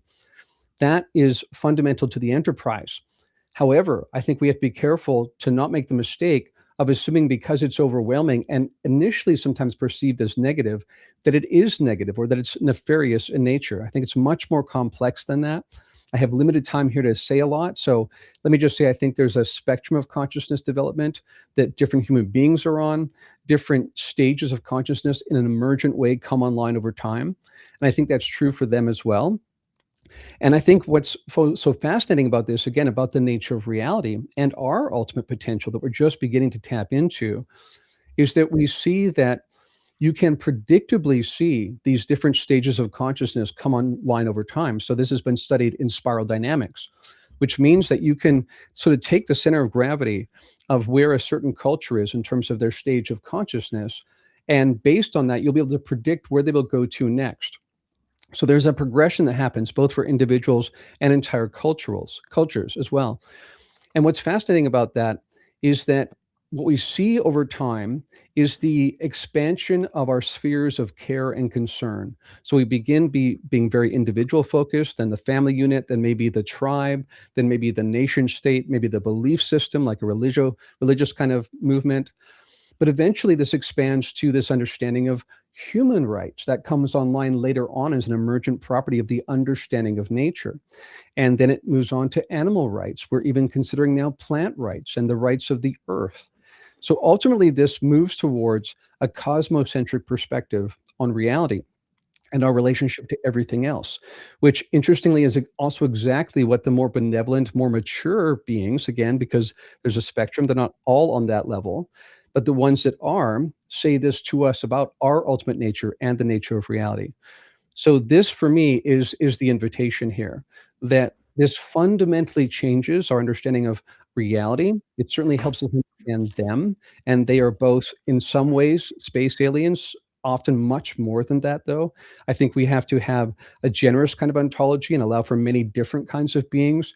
Part of the legacy of reductionistic materialism is that it's thrown everything in one bucket and called it anomalous and said it can't count. I think we're just beginning to understand just how broad and deep the universe is, and beyond even the notion of physical universes, because my perspective is that this is basically a mentation process, ultimately, that we are all arising as temporary, illusory movements within ultimate mind. But that means it's still meaningful, though. It's experienceable, and that's what this opportunity is. And I think that our engagement with the phenomenon overarchingly is an invitation to this broader relationship with ourselves, with each other, with the planet, with the cosmos, and with reality. So I think I'll stop there. Wow, great. No, this is really excellent. And would you then disagree with what Reed Summers said as far as so you're taking the big, broad-minded view that this is an upliftment of consciousness. It's a an upleveling of human reality, and he sort of said, beware, don't put into that category too soon, because we don't know what's really out there. What are you saying in response to that, Darren? Well, I would say that, number one, I think until you've had a non-dual awakening, not to make this an in or out class kind of thing, but until you've had one, it's really difficult to make sense of this. And there's a certain kind of awakening you have where you experience what I call gnosis, where it's direct information from the field as the field, Right. And so this is not me or others reasoning about this. This is not cerebral kind of conceptual kind of information. It's direct from the field as an experience of that field. And so again, I would say that it's not just that we're taking their word for it. Some of these beings, this is what the ancient non-dual traditions have been saying for forever. And this is also where our science is pointing. So I think the convergence is pretty compelling. Right. No, I actually do agree with that. I mean, I like everything Reed said, but I think the gnosis, the awareness that consciousness is here expanding in the face of this sort of phenomena, and it's an upgrade in the long run, I think, is where. Yeah, and let me just say quickly, like I said, I mean, didn't have a lot of time, so I did insert in there that I don't think they're all at this super elite stage of understanding, right? I think that what we're seeing is that from the oneness, we spill out into the myriad objects, including the different personas we have. That's the case for them too. And then we slowly, through the experience of life, begin to remember more expansively who we are until we eventually realize this kind of cosmocentric perspective. Now, not all of them necessarily are at that point, though. So we should be aware of that. We definitely shouldn't just assume. I would say withhold judgment, look at the fruit. And we certainly shouldn't associate technological development necessarily with moral or ethical development. Right. We've seen that. Okay, let me see what Mike has to say, and then we'll come back in. We'll have a little discussion and more to say about this type of phenomena here. So thanks, Darren. That I really informative and a great perspective. So Mike Clellan. Hey, Mike. Hey, how you doing? Good. I interviewed you once about your book. Oh, yeah. We go back way back. Yeah. We do. That was a while ago, but you're also an illustrator, researcher, examining the connection between UAP, synchronicity, and consciousness, which is what this program really was founded on, the approach to consciousnness. Your inaugural book, The Messengers, where you talk about the connection to owls and all that, what do we say? Views these events as transformative experiences, revealing psychological, spiritual, and archetypal aspects that challenge the conventional perspectives on reality itself. So why don't you take about 10 minutes and talk about that approach to reality, and we'll get back into a discussion about what that really means in terms of the phenomena and how the nature of reality obviously is shifting. So go ahead, Mike. Good. I set a timer here. I'll clock this out. The easiest way to tell about my work and the way I like to do my work is I like to tell the stories that people, the direct stories that people experience. And I try not to overanalyze the stories themselves, because oftentimes the stories, they, you get a lot from those. So in my research, a lot of people reach out to me, and I get a lot of stories. And most of these stories involve owls and UFOs and how they are co-joined. And this, I will also say, reflects my own direct experiences. So this is going back about a decade ago. A fellow reaches out to me. His name is Mike, and he reaches out with a story, and he tells me he is driving home from work, and he crosses a bridge. This is in a busy urban area, and he's making a left turn as he's getting off the bridge. And as he does this, a huge owl flies right up towards him and right at his windshield. And this is full daylight in the middle of traffic. And he says it scared the crap out of him. So he finishes the turn and gets on the highway heading home. In less than a half a mile later, he looks to his left, and there's a giant copper-colored flying saucer that's kind of rising up out of, from the landscape, but it's close to the ground. It's about 100 feet. It's big. And he's in traffic, and he can't do much, and he's moving along, and this thing just rises up, and he ends up losing sight of it. He actually said that it didn't seem like anyone noticed this huge, giant thing on the side of the road. Now, he tells me this story, and then at the end he says, when I was driving, when I had that experience with that owl and then the UFO, I was listening to your talk, and by your talk, he was talking about my talk. He said, I was listening to a talk you gave about owls and UFOs. So here's a witness that sees an owl and a UFO while listening to me talk about owls and UFOs. And for me, I don't know, I can't separate the power of that. This feels like a form of direct communication, and that story hit me pretty hard. At this point, I've had many similar people come to me with stories very much like that. Now, as far as about myself, I have had a lifetime of odd experiences that would certainly point to what we would call UFO contact. I've had close-up UFO sightings. I've had missing time. I've had moments of powerful psychic knowing. I've had precognitive dreams. I've had orbs in my house. I've had unusual marks on my body. And I'll also add that I have had lots and lots and lots of experiences with owls. And that has been the forefront of my research, this stuff with owls. And for me, this has been a kind of gateway experience for me. Let me tell one more thing that happened to me. In 1993, I woke up in the middle of the night, and I looked out the window, and there were 5 gray beings walking towards my house. And they were not far away. They were right up close to the window. And I heard a voice in my head that said, oh yes, they're here. Now is the time to put your head on the pillow and shut down. And that's exactly what I did. And I was 30 at the time. That was half my lifetime ago, over half my lifetime ago. I'm 63 now. And I denied that experience for decades, but I don't deny it anymore.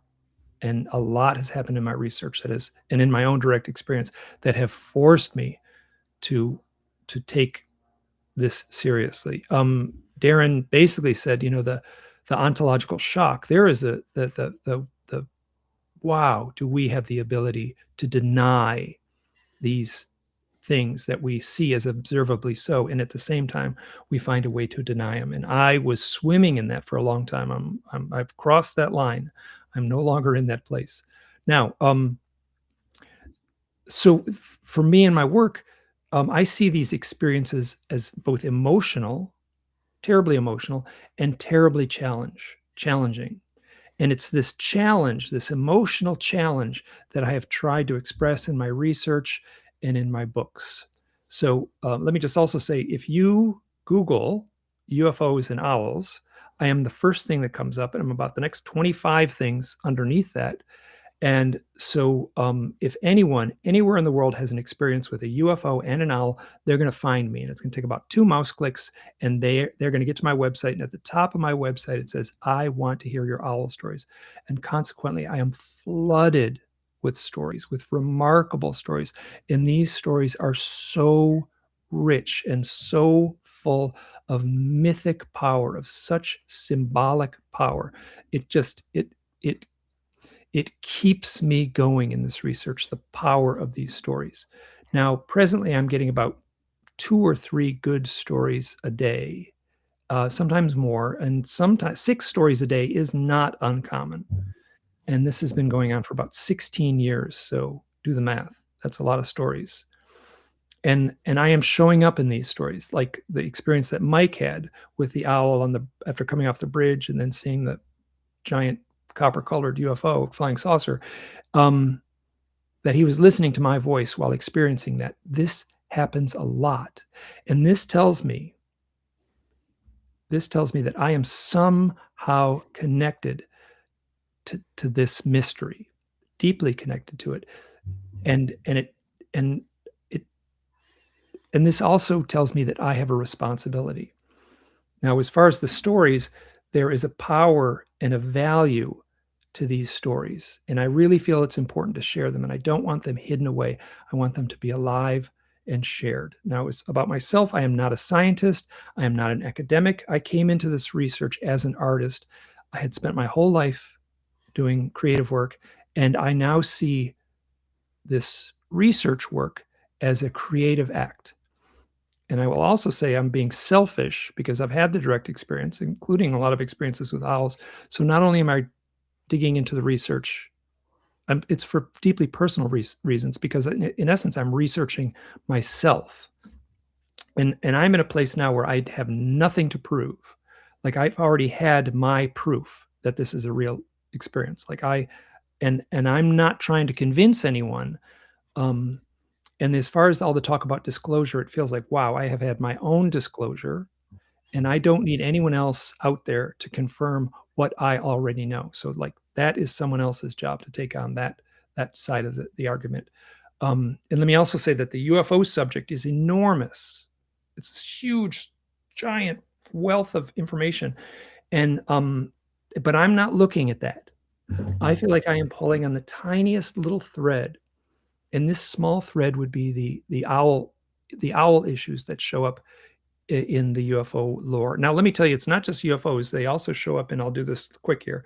They show up obviously in UFOs. That's the core of my research. They're showing up in people meditating, see owls. People taking psychedelics, see owls, most particularly mushrooms. I have minimal amounts of others, but wow, people taking mushrooms see owls.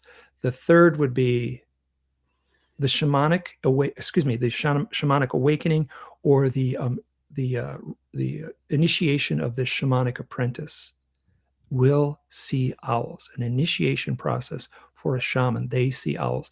And the final one would be owls and death. So people will see owls and death, and these are all would be considered powerfully transformative experiences. So I, like, about 16 years ago, 17 years ago, actually more like 19 years ago, I pulled on this little thread of like, gee, I wonder what this owl stuff is about. And it just felt like I was confronted with a bottomless pit of powerful stories. And I have remained dedicated to those stories. And I would say that the owl would be the totem of the high strangeness, of the really weird stuff, of the stuff that implies a deeper reality that is running parallel to our own reality. And it's been incredibly rewarding. And I've met some amazing people along the way, including many of the people who have been talking here this afternoon. So here, any question? That should do it, I guess. Wow. Well, that's some powerful stuff there. My own owl story is I was sleeping out, camping out somewhere, and I had this dream about, I think, my relatives who were dead, and I woke up, it kind of freaked me out, and I went up to this top of this landing, and there looked like the silhouette of a person with wings flying into the night sky. Oh, and it kind of freaked me out. But then I realized it must have been one of those big barn owls that was just flying away. But it looked like a human with wings, and it was just such a strange image. And so there's definitely value in what you're saying about owls and the intersection of these other realities, these totems, these symbols, these power animals into human consciousness. And Darren, how do you connect that to the phenomenon itself? And Mike has had a really specific awakening of a reality, but we're talking about the phenomena, which may include that and so much more. How do you fit that in there? I love that, and absolutely, I'm big on the high strangeness. Mike and I have had conversations before, and definitely, these are not outliers. This is not noise. This is a feature, not a bug, when it comes to this topic in general. And I would also say really quickly, just to join the team here, I have had my own owl experiences. One time I was driving back to my cabin and was asking myself about some synchronicities I'd had, like a series of synchronicities. And it was at that moment where I was still trying to basically make sense of, this will change my understanding of reality if these synchronicities are what I am saying they are. Are they that? Asking myself this internally, and just then a big owl swooped up right over my windshield, almost smashed into my windshield. And I had read Mike's book, so again, the lineup of synchronicities becomes a synchronicity storm, as Mike knows that term. So let me say this though, my perspective from many experiences, what I call being outside the construct, where I'm untethered from space-time altogether in my experiences, is such that I lean towards an idealism kind of perspective on reality, that everything is arising as a kind of dreamscape out of original mind. And so when Mike is describing things that sound mythopoetic and dreamlike, again, this comes up in the experiencer testimony with abductees, these are not just cold, clinical, physical things. They are that, but they also have many, many dreamlike elements. I think ultimately this points to the fact that all manifest reality is dreamlike and is kind of dreamscape arising from original mind. And I would say that my experiences outside the construct have been such that the events of my life are reordered by meaning rather than chronology. And so I think when we come back into space-time, it's like these meaningful connections are spread out across space-time. And sometimes I'll realize something that happened 30 years ago is intimately connected to something that happened 3 weeks ago, right? And as Mike knows, you start questioning the ordering of time. Everything gets like turned upside down. So from my perspective, what this points to is that there's this deeper structure to reality, which is primarily meaning-based and association and semantics. And when you are really, but there's also a relational dynamic. So when you as a conscious agent are tapping into that meaning, it's almost like a feedback effect where the synchronicities amplify. Right. So it's sort of us, I think, even distributed across different levels of reality. It's not just us encountering other beings and other intelligences. I think it's us encountering other aspects of ourselves. And then you kind of get this feedback effect. So for me, I'm extremely comfortable with Mike's work. And I think it's really important work and very much at the same alley that I'm in terms of trying to understand what this all is. But how do you integrate that with some of what Danny was saying and also some of what Reed Summers was saying, where if we're going to go forward with this phenomena, we need to present it in terms where a mainstream can integrate more information, and Mike doesn't agree. Why are you shaking your head? I'm like I don't want to edit my story, right? If someone tells a story to if you want to get taken seriously by the mainstream, you're going to have to edit your story. Right. And then if you're not speaking your truth, I mean, yeah, it's like, I know just what it means to be the crazy uncle at the family reunion. And, but at the same time, I'm tired of this, like, baby steps. I agree. Yeah, let me jump in too. Let me just say something here. Like, So, number one, I think we really have to be cautious about not assuming many things might be one thing. That's one thing I want to say right now. Like, there is this tendency within a physicalist kind of frame of reality to assume all of this stuff is just weird and put it in one category. And that's a big problem. I studied under Ken Wilber. He called this flatland, right? This tendency to Yes. only Yes. count the surfaces, nothing deeper. All the subjective stuff gets dismissed as not real. I think again, this bodes questions around the nature of reality itself. And so, yes, I do think we should, lobby for disclosure. We should lobby for transparency around what is known, but we certainly shouldn't be so eager to land this within physical reality, so it'll be taken seriously by the authorities and then investigated, that we miss all the stuff hanging outside, all the baggage hanging outside the suitcase, which I think is actually even more consequential. So I'm not saying no to those people, but I completely agree with Mike that we better not censor the true reality here for the sake of just getting more mainstream acceptance. Right. Yeah, No, I'll that's say- very sobering. Go ahead, Mike. Oh, Yeah. it's not my job to break through to the mainstream. It's my job to tell my truth and as best I can. And I feel like I proceed forward with a good amount of like journalistic integrity. Like I don't like if someone reads my book, there's a logical progression. So, but at the same time,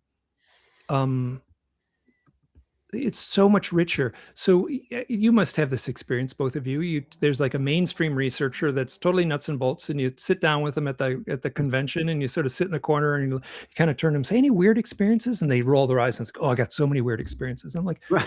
"I just watched your talk. You didn't talk about any of them. It was like all this stuff about the government documents and statistics and numbers and they so that anyone involved in this community is absolutely." Has to be aware of the strangeness that takes place, and I would say the symbolic strangeness and the archetypal strangeness, that it like there is a mythic meaning to the weird stuff, and sometimes you can't really perceive it on a conscious level. It almost feels like you're at the receiving end of a myth or a parable, and you have to kind of let your unconscious self or your subconscious self kind of come to terms with what that deeper meaning is.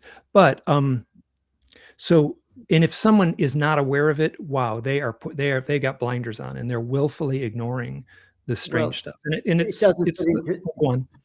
No, I'm just saying it doesn't fit into their reality, but I think this is an excellent discussion to kind of end these three segments. We have Steve Bassett and Danny Sheehan coming back, but to end this by saying this is not one thing, and the people relating to the phenomena are all sorts of people with all sorts of, and they're all experiences, they're all coming at it from their own particular conditioned frame of reality. So if you're a flatlander, I love that expression by Ken Wilber, all you're going to see is the nuts and bolts surface of things.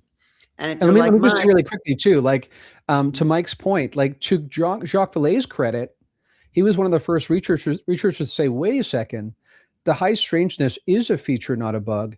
And these UFO researchers, these ufologists, so eager to have this accepted in the mainstream, are editing out the stories. They're editing out the weird stuff or just excluding those altogether because they are a priori assuming these must be technological vehicles from a spacefaring civilization.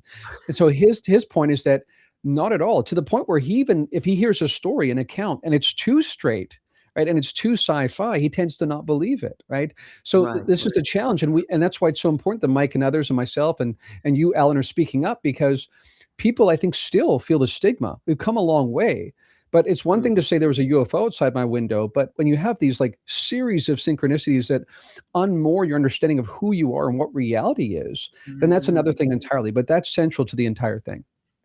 No, this goes along with what Whitley Strieber says about when his wife Anne died, kind of opened a doorway into that world. And so what we think we're looking at is UFOs or other beings or non-human intelligence, but it's moving into the bigger dream somehow, is what I think you're both saying here. And we're not used to talking about that in a flatland world we've been brought up to live in.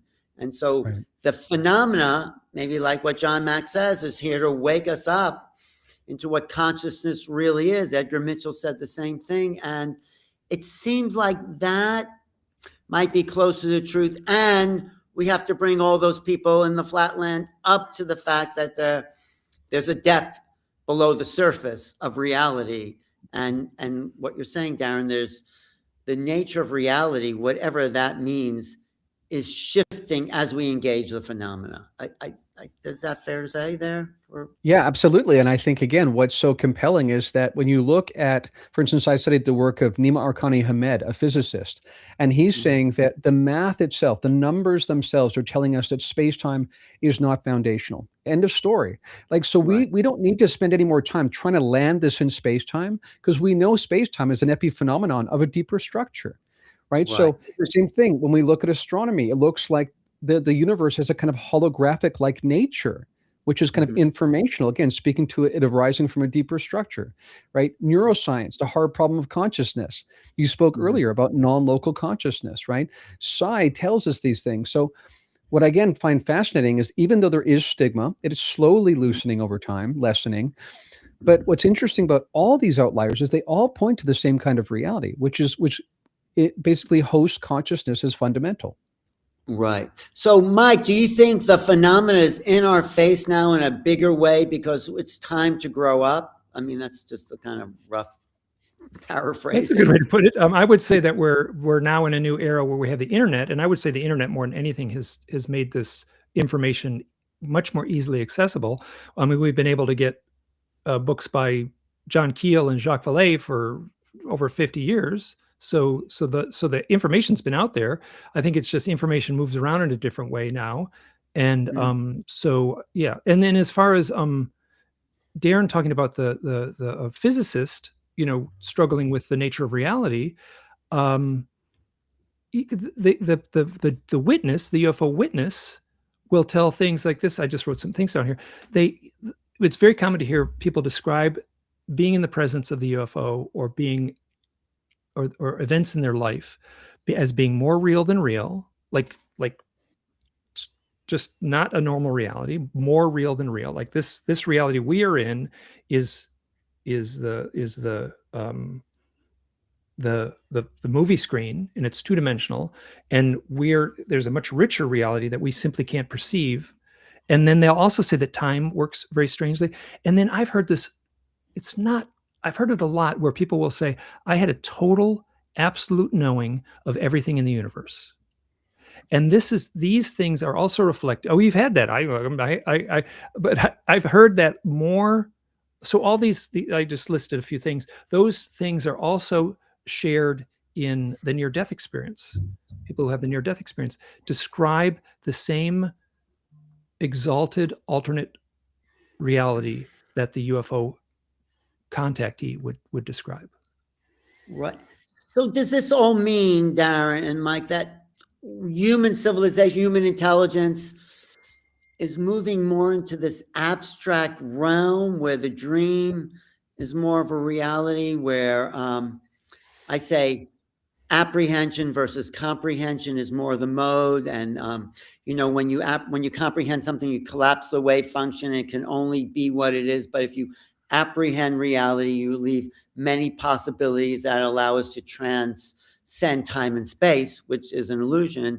And so it seems like after this whole day of discussion, we are moving into this other level of reality that we're below the surface of the flatland, and seeing that we're more complex and evolved and greater than we've been told, and so is the nature of existence itself. Is that fair to say here? Yeah, I mean, that's what I think the invitation is towards, is the nature of reality and our relationship to that reality. And I would say that those are one and the same. There's one unit of field from which all the myriad forms arise. This is about the dance between the form and the formless. And when I sort of, yes, me too, when Mike said the thing about experiencing yourself as the universe, that's the experience I've had. And so, and there's no gap between now I'm Darren, there's a void, now I'm something else. There's just like an immediate expansion of how you understand yourself. And so I think in many ways, to Mike's point, that this is actually a constrained reality, right? And if anything, the brain is a reducing valve that's filtering out so much of reality. And what all of these things, near-death experience, out-of-body experience, contact with the beings, psi, all of that speaks to the deeper reality, which sometimes bleeds through. And I think one of the interesting things that we can look forward to is, yes, some people are still kind of sticks in the mud and are still kind of nuts and bolts. But as we have this societal conversation, more and more people feel comfortable coming forward. And to your point, Alan, about collapsing the waveform, I think that begins to change the structure of reality, because there is not a reality out there that's distinct from us. We are one and the same with that. And so as we change how we think about it, it manifests differently. Yeah, that's right. That's what they say. If you go up to the mirror and the guy in the mirror is not smiling, you don't go up to the mirror and try to make that guy smile. The reflection is the world, is the mirror. And the other thing about the brain stopping consciousness is, I think I heard this from Eben Alexander. He said everyone wants to know how much does that consciousness survive the death of the body. The real question is, how much does that vast consciousness survive the life of the body? How expanded can we be in this body? And I think the phenomena, whatever it is definitely keying us into an expansion of consciousness, whatever that means. And I don't know, it's so interesting that this is the cutting edge story of our time. Yeah, we can talk about war and all those other things, but this thing in our face, that's more and more in our face all the time, is the question. It's the most exciting thing I think we could think about, and it's the question of our time. And I really thank you both and everyone who's been here. So Mike, any closing words for you? And I heard you have another book out, and you should definitely talk. I've written a bunch of books, and one of them is a novel. And in that novel, I felt that I could express the mystery in a way where I was freer to express the mystery in a creative way than I would have been in a journalistic way. So I have three books out that are nonfiction, and one that is fiction, and they're all essentially telling the same story. And it would be, and then for me, the thing that's most powerful is the overlap between a disparate set of modalities. It's so the UFO experience seems to overlap with the near-death experience, which seems to overlap with the psychedelic experience, which seems to overlap with the ghosts and dreams. And so there's why, if it was just a metal spaceship flying here from some other star system, why would the experiencer then suddenly be flooded with synchronicities? Yeah. That's the synchronicity thing is, I would say 100%. Anyone who's talking about having had direct UFO contact experiences, if you ask them, have you ever had any experiences, they'll just roll their eyes it's beyond any simple explanation. The synchronicity storm that people have been at the receiving end. That's such a good point. You're absolutely right, Mike. There's something definitely of strangeness. High strangeness was a term J. Allen Hynek put together to just kind of label these experiences. And he's really one that I think turned Jacques Vallée onto this multidimensional aspect to the experience, to these phenomena. Thank you, Mike. Yeah, go ahead. I was just going to say, the physical aspect of it is there. There's a physical aspect to this mystery, and there very well might be a visiting craft from a distant star system. But somehow I would say that whoever the occupants on that craft might be, I would say would be very well versed in these mysteries that Darren and I and you have just been trying to articulate for the last half hour or so. That makes the whole thing even more exciting than it has been before.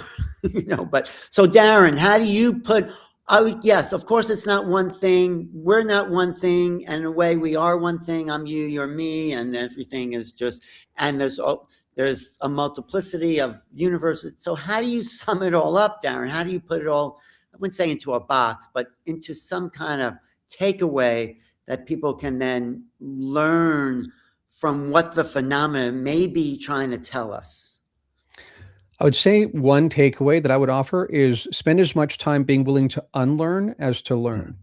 Because the problem is we're trying to fit this really complex something that transcends all these boundaries into what we assume is reality. And a lot of this comes down to hubris, just our assumption that we've got it mostly figured out. There's a really funny time that happened just prior to the quantum revolution, where there were some scientists saying, we've got reality figured out. It's just like crossing T's and dotting I's at this point. Then we had the quantum revolution that changed our understanding entirely. Even now, you get some people saying there can't be space aliens here because, the speed of light is too slow. They couldn't get here. That's way too small in thinking. And to Mike's point there too, absolutely, they would be steeped in this. And I had a conversation with Bernardo Kastrup, who's an idealistic philosopher. And his point was that at a certain point of a civilization's history, they get better and better with external technology. But eventually, where the real cutting edge comes is when you learn how to work with internal technology, where consciousness is the field in which you're working. And if reality is that, then that will happen. And I think this actually helps us understand why it can be physical and transphysical and quasi-physical, because these are just different modes within consciousness. And to Mike's point about the more real than real aspect, those of us who've been outside this construct absolutely, without a shadow of doubt, say this is an epiphenomenon. This is a presentation layer, and we don't stop being that deeper layer. We are that all the time, and sometimes that bleeds through. Yeah, no, that is so interesting. We are don't you think we're at the edge of something that is about to reveal itself in a bigger way? I mean, these discussions, it seems like that, right? What do you say about that? Yeah, I think also the timing is really important, and I would say synchronistic, right? We face so many collective challenges, like existential challenges, like a multiple crisis kind of level, right? There's many things that could wipe us out. And so when you think back to what happened with different visitations to school children, like in Zimbabwe when that happened, different messages over time, to me, they seem to have arisen along with like the dawn of the atomic era at just the right time, so that we will perhaps investigate and begin to understand, crack through the shell of what we truly are, so that we don't end up going down this destructive path, assuming we're just this one really tiny thing. So I think the nature of the challenges we're facing and the arising of the awareness of the phenomenon, which is just deeper reality, that is synchronistic and meaningful in itself. Yeah. Thank you both. This has really been exciting, eye-opening. Darren, I want to talk to Bernardo Castro. He's a brilliant guy. I'll get in touch with you and maybe do more interviews with both of you on my own new reality show. But thank you, guys. This is really fantastic. It's a good kind of a book ending of an event that involved journalists and experiencers, and Linda Moulton Howe's beautiful presentation and everything Danny said. So we have one more thing coming up. So stay tuned, everyone, if you're listening. Well, I'll be in touch, Mike, Darren, hang in there, keep watching, and thanks so much. Right. That was really Thanks. This has been great. Thanks. Yeah, thank you. Thank you both. Yes. So I think, are we doing a commercial or are we just going right into Steve Bassett? There's Tim again, my good friend Tim, anchoring the ship. Okay, Tim, what do you got? Hi, Alan. How are you? It's been great so far. So just wanted to say again, I'm Tim Spenny, co-founder of UAPedia and sponsor of this event. Really want to take a moment to thank the speakers. They're all volunteering their time to keep this event free for everyone. And certainly want to thank Alan and Dr. Tara for hosting the event here. So I'm going to share just another quick commercial with you guys. Just give me 1 second here. Well, and yeah, so thanking the speakers here. It's been a tremendous event today. Also, we have Stephen Bassett coming up next with Danny joining him. But I also want to mention that UAPedia is proud to partner with the UFO Disclosure Game. This is a fast-moving trivia and strategy game for anyone fascinated by UFOs, UAP, secrecy, cover-ups, and the biggest mystery of our time. The UFO Disclosure Game is designed for 2 to 5 players aged 14 and up. It's a perfect game, perfect for game night or anyone who's ready to test what they really know about UFO disclosure. Over 500 questions and 3 levels of difficulty, classified, secret, and top secret. in 7 categories: movies, abductions, celebrities, sightings, crafts, government, and books. The goal is simple: collect 100 points across 4 of the 7 categories and be the first player to yell out disclosure. So whether you're a skeptic, a believer, a researcher, experiencer, or just curious, the UFO disclosure game turns a UAP mystery into something that you can play, debate, and discover together. So look for our Kickstarter coming very soon, and be ready to test how much you really know about UAP. So thank you for this. Thank you so much for attending this event. Again, thank you to the speakers and to Alan and Tara. We have Stephen Bassett. I just want to say you're going to have some disclosure games at Contact in the Desert for sale and to play. And that's Contact in the Desert, the UFO event, I think, in this country, that's coming to Indian Wells May 20th to June 1st. I'll be speaking there, and along with lots of people, some of them you've seen here today, but Tim will be there and the whole UAPedia crew will be there with some of these games. Fantastic. That's right. We'll have the games there. We'll probably be hosting some impromptu trivia games, and then we'll certainly have the ability for people to participate in our Kickstarter while we're there. Yep. Yeah, it's really a lot of fun playing those games and testing your knowledge, and you're going to be up against experts at Contact in the Desert. If you want to go to Contact in the Desert, use the promo code Captain10. That'll give you a little discount. Also coming up is the Psy Games in Charlotte, North Carolina. That's going to be a fantastic gathering of like-minded people, and we've talked a lot about this higher mind telepathy opening up to advanced consciousnesses, and you're going to experience that at the Psy Games as well.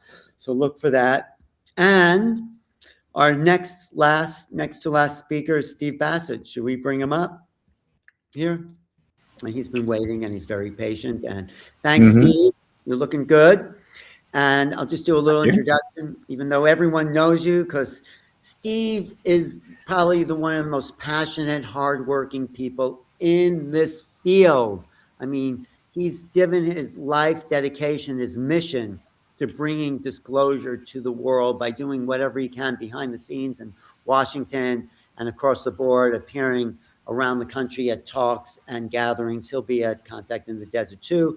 I would call him a political activist, a disclosure activist, with his focus on integrating UAP into public policy and expanding our cultural understanding of the phenomena. That may be some of what you're talking about. He's the founder of the Paradigm Research Group and Washington's first UFO lobbyist, registered lobbyist, and he's pushed for official recognition of the non-human presence and explorer of the impact on the humanities worldview, what that will look like. He believes disclosure could reshape our understanding of reality and our collective awareness of the cosmos and who we are. I think that's fundamentally at the core of what disclosure is about. It's a reordering of our worldview. So Stephen, thanks for joining us. Go ahead, take it away. And we're going to be bring Danny in about maybe 20 or 30 minutes in and have a discussion there. Thanks, Steve, for being here. Okay, I've got a message for those that are viewing this and attending this, and anybody else that cares to listen. I've been in this field now 30 years, since January 26th of this year. And my job from the beginning was not to prove the presence of extraterrestrials or any of that. My job, I already knew that it was true, but rather to end a political impasse that was created by the government, and the truth embargo, as I came to call it. And the end of that truth embargo would be disclosure with a capital D, defined as a head of state of a nation, probably of some substance, confirming the non-human tech, non-human bodies, or however else they want to say it. We are not alone, whatever. That's disclosure, capital D. And it's been 30 years, and it still hasn't happened. But I have never seen a situation like this. It's literally unfolding in real time before us and could happen tomorrow. So very quickly, what's going on is that the issue has had several milestones, but it kind of broke through Exactly when, I don't know. Might have been 4 months ago, 5 months ago, I don't know. And then things started picking up. One of the ways I do what I do is to chronicle the media and follow it and archive it. So I've archived about 18,000 articles on my website, Print Media Archive, mainstream articles, regular journalism, not paranormal journalism. No, not at all. In the last 10 years, in 9 years, nearly 10,000 articles. And now they're coming out so fast, I can't get them up. I'm 500 articles behind that I need to get up on the net as soon as possible on my website. They're pouring out, and the message you're getting is quite clear. The truth embargo is collapsing on multiple fronts. Things are happening that have never happened before. And if we want to pick one to make my point as simple as possible, is a rather odd circumstance in which a former president, Barack Obama, made a decision to go on to a press podcast and arrange to be asked the question, are aliens real? He then said, yes, they're real. In that instant, he had just broken a major protocol. Previous presidents are not supposed to step into huge issues that are on the plate of a current president. You just don't do that. And he did that. And what should have happened next is he should have backed out of it, meaning, well, it's a large galaxy, large universe. There's certainly other life out there, and they would be real. He didn't do that. He doubled down twice. He said they're real, but they're not under Area 51, which is interesting because, the aliens that exist are not under Area 51. He's now brought Area 51 into this, unless there's been a huge conspiracy to keep this from presidents, in which case he's now brought the disclosure. I'm sorry, the truth embargo in to the issue. Bada boom, bada bam. And that's it. Didn't take it back until the next day. Then he walked it back saying, well, large galaxy, probably real out there somewhere, which was important because he had broken a serious protocol. But I think he knew exactly what he was doing, because the next day, 48 hours after his interview with Brian Taylor Cohen, one of the top podcasters, absolutely brilliant man, President Trump engaged the issue on Air Force One. And he answered a very interesting way. Former President Obama broke the law. He gave out classified information. It's interesting. There are no ETs and there's nothing to this. What's to classify? And then he finished up with, but maybe I'll save him. Something like that, very similar. By the time the plane had landed, he'd already given instructions to his Secretary of War, Pete Hegseth, that he's to go get files, go get UFO files, which is a pretty general statement. It doesn't really matter. It's about the performance, not so much the specifics. And that ended up including videos. And that just generated a massive amount of coverage, articles, just boom. So did Obama's statement. This is what I mean by the quickening, or what Art Belt might have meant by the quickening. Things are now picking up speed and it's out of control. Other members of Congress started chipping in. Yeah, we want those documents. We want those videos. And when they didn't come out right away, they started complaining about that. And articles were written about that. All right. And so then it was reiterated by the president. He actually went into it at length at a huge gathering regarding Counterpoint. Oh, God, forgive me. I've forgotten the name of that organization. Breaking Point? No. Anyway, point is, a huge crowd, huge audience that were just incredibly positive and pro the president. And he goes into this issue in front of them. So what's going on here?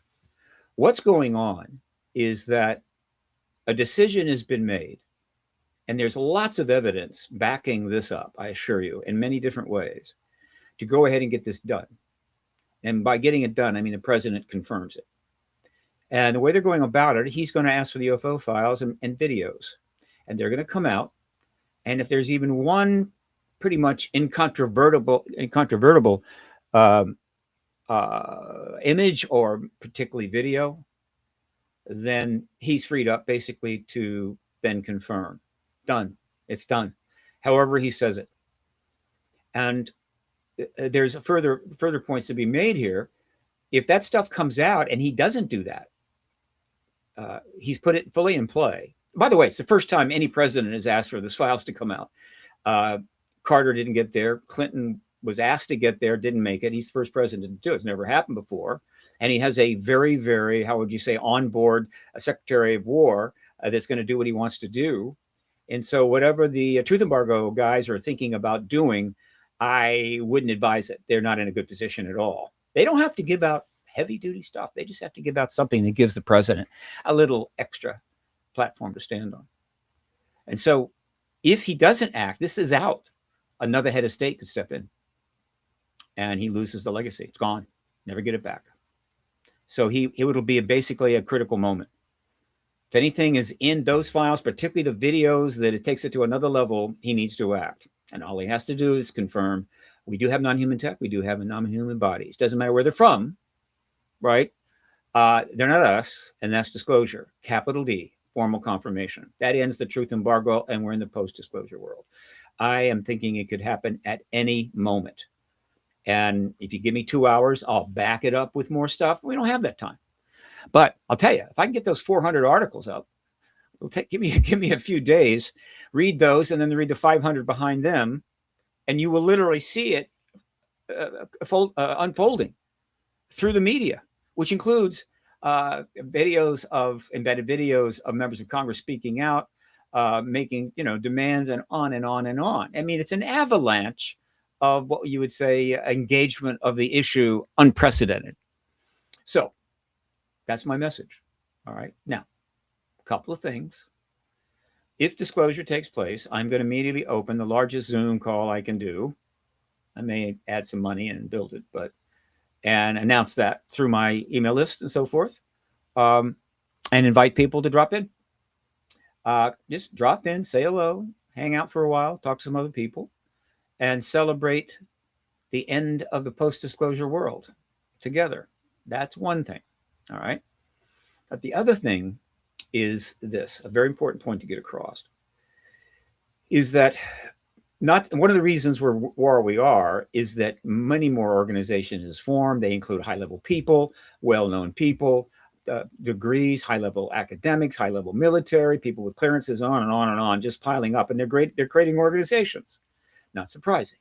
The organizations that are going to be aggressive in the post-disclosure world. Danny Sheehan has created one, the New Paradigm Institute, and he raised enough money to put together really the most comprehensive ground effort on a disclosure ground effort.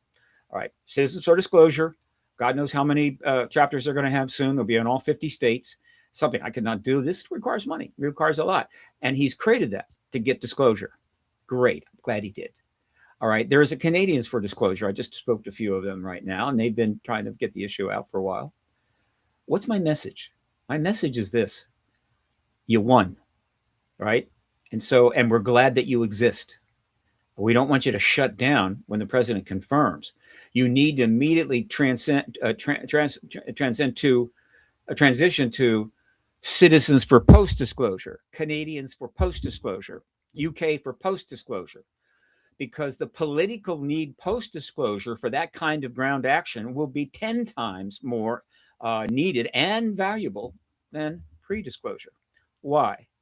Because this paradigm shift, this opportunity for a global worldview change, unprecedented in human history, has got to be converted into action, reform, change of state, views, and so forth, to start reorienting the world away from where it's at, which is headed for hell in a handbasket, which is another way of saying nuclear war.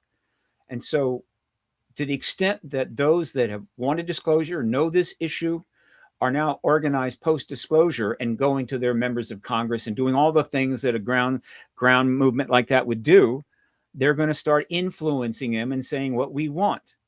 This is what we want to see happen in the post-disclosure world. I'm sure that the major corporations have their idea what should happen. The military has its idea, right? And various other factions have their idea how it should be. And many of these have great sums of money.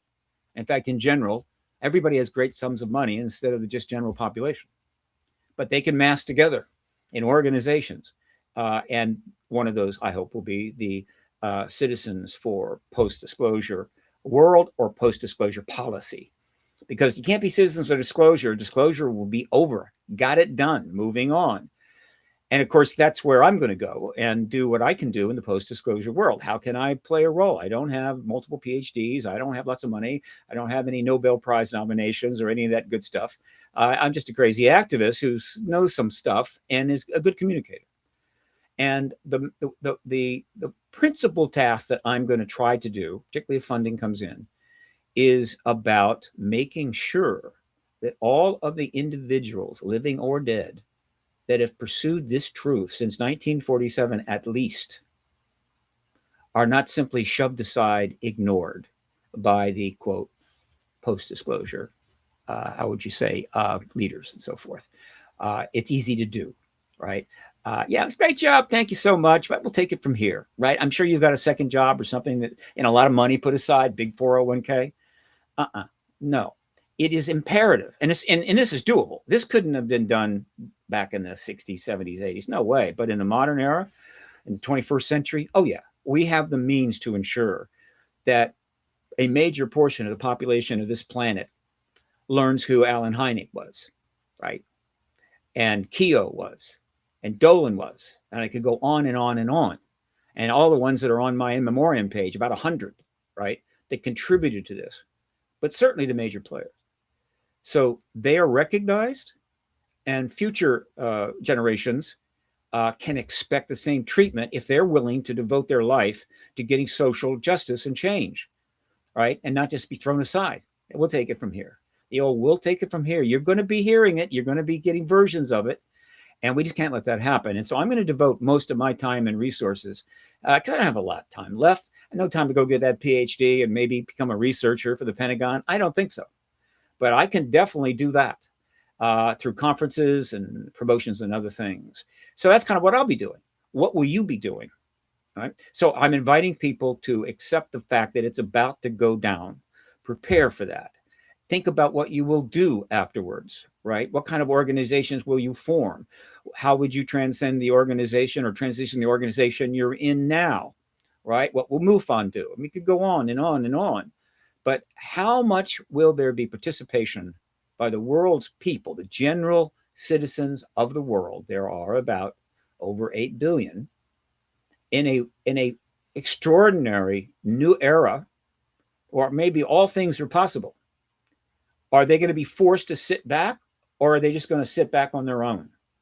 I know they have lives to lead and so forth. It's not something you just devote yourself to, but there's many ways to support change and progress without actually becoming a leader or devoting most or all of your time to it, simply by acknowledging it, supporting it in whatever way makes sense. 8 billion people doing that is going to ensure that the post-disclosure world ultimately becomes the world that we want, and not the world that the people that kept this thing embargoed for 80 years want. And that's my message today. No, excellent, Steve. We're going to bring Danny Sheehan on, who I'm sure you are familiar with. You work closely with. Hey, Danny. Part of the post-disclosure world is what people have mentioned already, the ontological shock that Tara, you want to just mention that? Because that's really a part of the big adjustment to this new realities that we're talking about. So talk about it briefly, and then Danny and Steve can respond. Absolutely. Thanks, Alan. And Danny and Steve, just really wonderful to hear your remarks and to be here at the end of UAPCon 2 to kind of tie it all together. So we've talked today about unhooking ourselves from preconceived notions and non-dual thinking and spiritual expansion, right? This community is the community that does that with meditation and prayer and spirituality. And so we're able to kind of see this larger picture. So Steve, I really appreciated your endeavors here that you've expressed to honor the legacy of the people that have come before us, like our friend Paul's father, J. Allen Hynek. And I think that what we need to do is, continue to do that, continue to honor the people that came before us, meditate, expand our consciousness, because there is going to be this, we'll take it from here, control of the narrative, right? There was a control of the narrative prior to all of this work being done, there's going to be an attempt to control the narrative throughout, right? And so it's our responsibility as community leaders here to keep our foundation in these spiritual practices, so that we can remain as unbiased as we can be, and also as grounded as we can be in the fear of everything that's really happening here. So regarding the ontological shock piece, we're fighting an uphill battle. It's not like we're starting from zero and then we just have to accept a new fact. We've been programmed, and there have been psyops, and we've been made to believe, right, that these experiences are weird or fringe, et cetera. So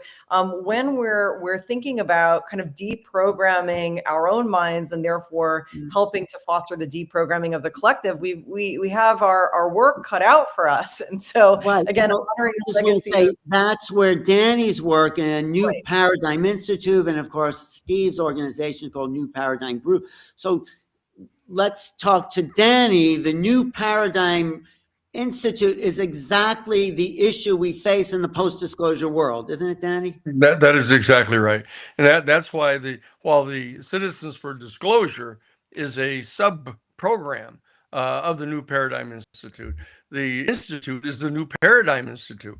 The point is that human beings are inclined to cling to a sinking ship unless they can see some other place to swim to. That they'll just hold on and go down with the ship, and going down with the ship is represented by. Oops, we lost. That's right. You just almost went down with the ship there, Yes, Danny. they're going down with the ship. Okay, and there's this big sucking sound of the ship going down, and the people are afraid to let go of it. And the military is perfectly happy with that kind of a response on the part of the people, of just freezing in the face of this ontological event that has taken place. And so what we're trying to do is say, look, they have to have a light or an island to swim to, so that they'll let go of this, and they've got to have another place to go to. And that's what the New Paradigm Institute is in the process of doing. We have a 350-page document now that is addressing all 15 of the cabinet level positions in the government, all 8 of the major federal agencies.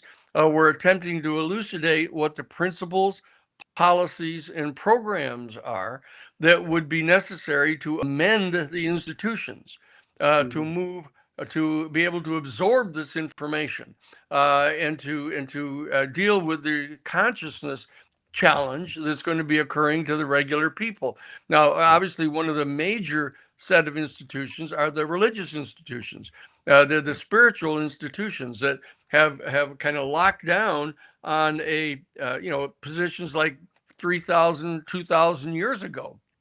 And they've the Catholic Church, for example, has formulated those things into doctrines that may have been at least conceivably appropriate when 99.9% of all the people were completely illiterate, and never read anything or never heard anything about what went on more than 50 miles away from where they were born, and so that those efforts at that time may have been adequate for the moment. But the problem is they've ossified, and they've concretized, and they're now mistaking the map for the road, and so that what we need to do is loosen up those institutions right away, and try to get them mobilized. That's why in our efforts at the Jesuit headquarters, we went to the heads of all 54 of the major religious denominations in the United States back in 1977. And tried to get them to put together a task force to come to grips with the reality of the UFO phenomenon and what it really represented. They were not inclined to do so at the time because they were still too ossified, but the fact of the matter is the Roman Catholic Church, of all the unlikely candidates, it was Benedict the 16th, who used to be Karl Ratzinger, the head of the Committee on the Doctrine of the Faith. You know, he's the one that gathered together a whole series of biologists and astrobiologists and physicists, et cetera, at Castle Gandolfo back in 2009, and ordered the issuing of a very important statement. You know, it was issued by Father Jose Gabriel Funes, who was the director of the Pontifical Observatory at that time. And on like November 10th or 11th of 2009, he issued the following statement. And gives you an idea of how they were planning to come to grips with this. What he said was that now, in light of the discovery of more and more of these new exoplanets, it has now become clear that much sooner than had previously been predicted, we're going to discover life elsewhere in the universe. And therefore, the time has arrived for the beginning of an important conversation among the laity to address the profound philosophical and theological questions that are going to be posed to our human family by the discovery of life elsewhere in the universe. Now, because I had been general counsel for the United States Jesuit headquarters in the office that was dealing with public policy earlier, I contacted Father Funes immediately and went to see him face to face. And we sat down in a meeting. And within 2 minutes at the beginning of this meeting, he said to me, "Listen, Danny," he said, "you know, when we're talking about the discovery of life elsewhere in the universe, we're not talking about just the discovery of some single cell life form under some frozen sea, on some distant moon orbiting some distant star in a far off galaxy." So we're talking about another highly intelligent, highly technologically developed, but categorically non-human species right here in our Milky Way galaxy. Okay, so that this is the Roman Catholic Church at its highest levels starting to try to respond to this. Now, they're going to be behind the power curve. They're going to be holding on to the institutional structures over long, as institutions always do. And in our military, for example, we now have the... Hold on 1 second, because I just want to get Steve to talk about why he calls, and we'll get back to the military because that's really key to all this. So, Steve, you call your organization Paradigm Research Group, and so the paradigm is key to what you're doing, because the old paradigm of fighting for disclosure is suddenly, lifted, and the paradigm is sort of what Danny's talking about. How do your individual and collective paradigm evolve once you get that? It's not like you just hang up your badge and say good night. No, that's what I was talking about. I'm making plans. Right, I have a nonprofit, and one of those billionaires out there, they're almost every block out in California, dropped a few $100,000 on me. Boy, I'd rock and roll. So it depends. But be clear, Danny and I are almost on the same page in almost every respect, operating in somewhat different ways. One comment, or referring to something we said earlier, one person's ontological shock is another person's reason to party. And I happen to believe that the ontological shock and all this disruption has been exaggerated from the beginning, certainly internally behind the scenes. Why? Because it serves the truth embargo. Right? So I don't trust it. I think we're going to be just fine. In fact, we could have less shock. Why? Because right now we're under a lot of shock. All right. As gas goes up, right, as a war is starting to spiral out of control in the Mideast, and that's just not the only one. And the use of nukes is being talked about, over coffee in pubs in 3 or 4 nations. I'm in shock, right? And I was watching just wanted to watch the White House Correspondents' dinner to see what Trump is going to have to say. And then the next thing I know, people are running around. So Steve came back to Washington. There'll be less shock. I said, Steve, you came back to Washington just as that event unfolded. But wait, so Tara, just comment before we get back to Danny and the military upgrade. Well, it's a good point, Steve, right? I mean, there's a ceiling to how much shock we can just actually process. But what I think is that the ontological shock might not just have to do with the existence of an intelligent life, but the potential motives of those ETs as expressed by the people who are controlling the narrative, right? So there's going to be fear there regarding that narrative. Potentially there already is. And so I think that there are different layers of disclosure, right? The capital D disclosure, that's just one aspect. And then there's a lot that that Linda, for instance, mentioned at the beginning of the conference that would be quite shocking to many people. So I agree. I think there's only so much shock we can take, but once that seal is broken, that ETs are real, people are going to want to ask those follow-up questions. What are they here for? What do they want?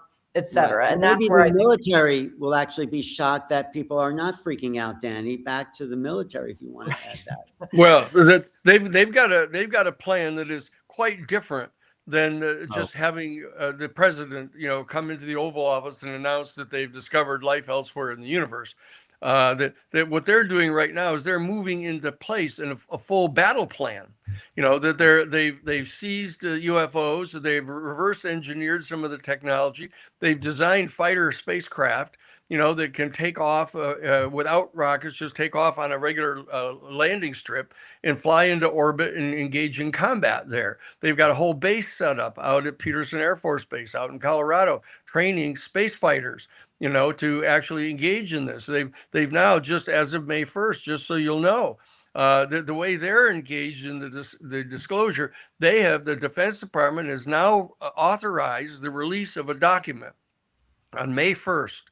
Just here we are at May 3rd, just 2 days ago on Friday, they released a document that shows that AARO, the All Domain Anomaly Resolution Office, that was ostensibly created by Congress simply to allow whistleblowers to have a place to come and communicate information that they've got about this kind of clandestine program going on. The fact of the matter is, it is now the Secretariat, the Central Combat Coordinating Center, for a new thing they're calling the Space Tiger Team. That they've actually established this now, and it's being run by the All Domain Disclosure Group. AARO is not what it was meant to be by Congress. They've now been, when they set it up inside the Defense Department and the intelligence agencies, they've dominated the whole thing to make it a combat center. That I suggest to you get a copy of the Freedom of Information Act, case 24-F-1205, just so you'll know.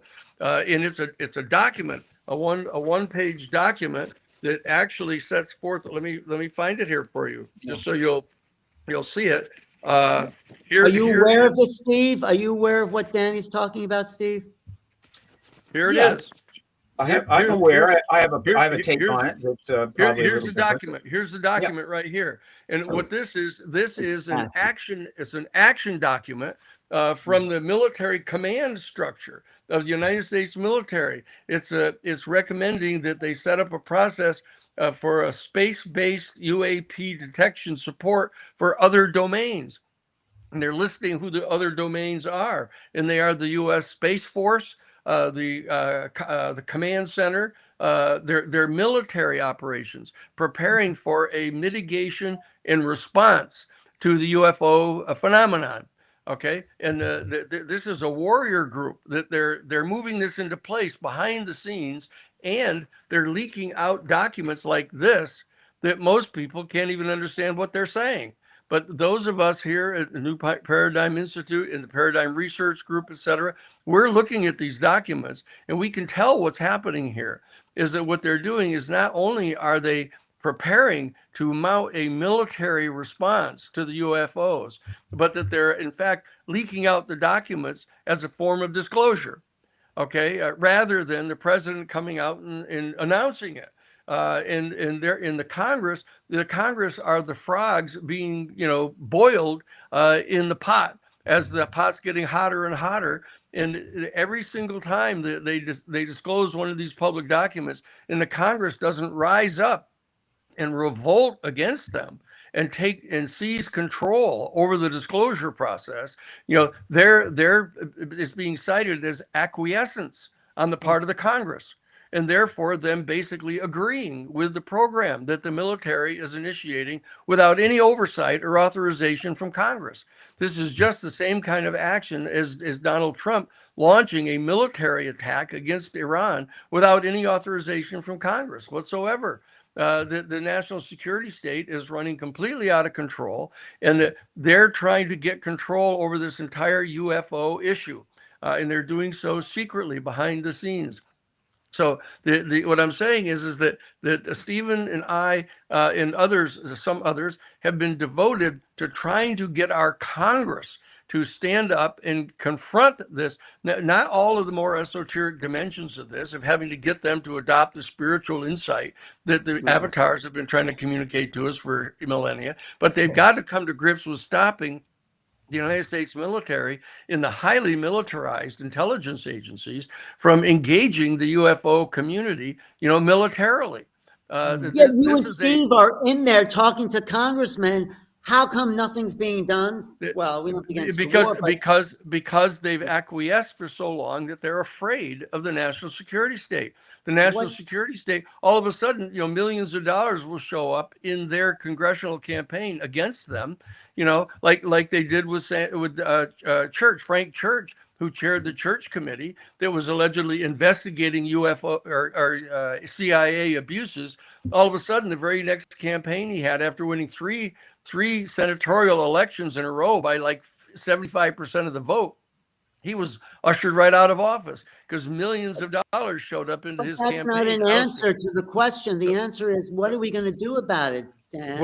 What we're going to do about it is have the people who are in Citizens for Disclosure get the information so that we can take over our government structures, because we have to have our government structures, both domestically and internationally, our human structures of governance, adjust to this major reality. And the people have to lead the way on this. We cannot sit back and allow for the government, as it's presently constituted and presently populated by the members of Congress, to continue to allow this to go on behind our backs. We've got to step forward. We also we need have to do it from a point of consciousness. We need a political leader who knows about this, who's willing to take charge and do like the Church committee. We need someone to stand up and say that, right? And they've got to get a person in charge of the House Oversight Committee who is going to have the courage to start issuing subpoenas to these people and bringing them before an open hearing and revealing to the country what's going on behind our back. And the Congress has to be willing to do this.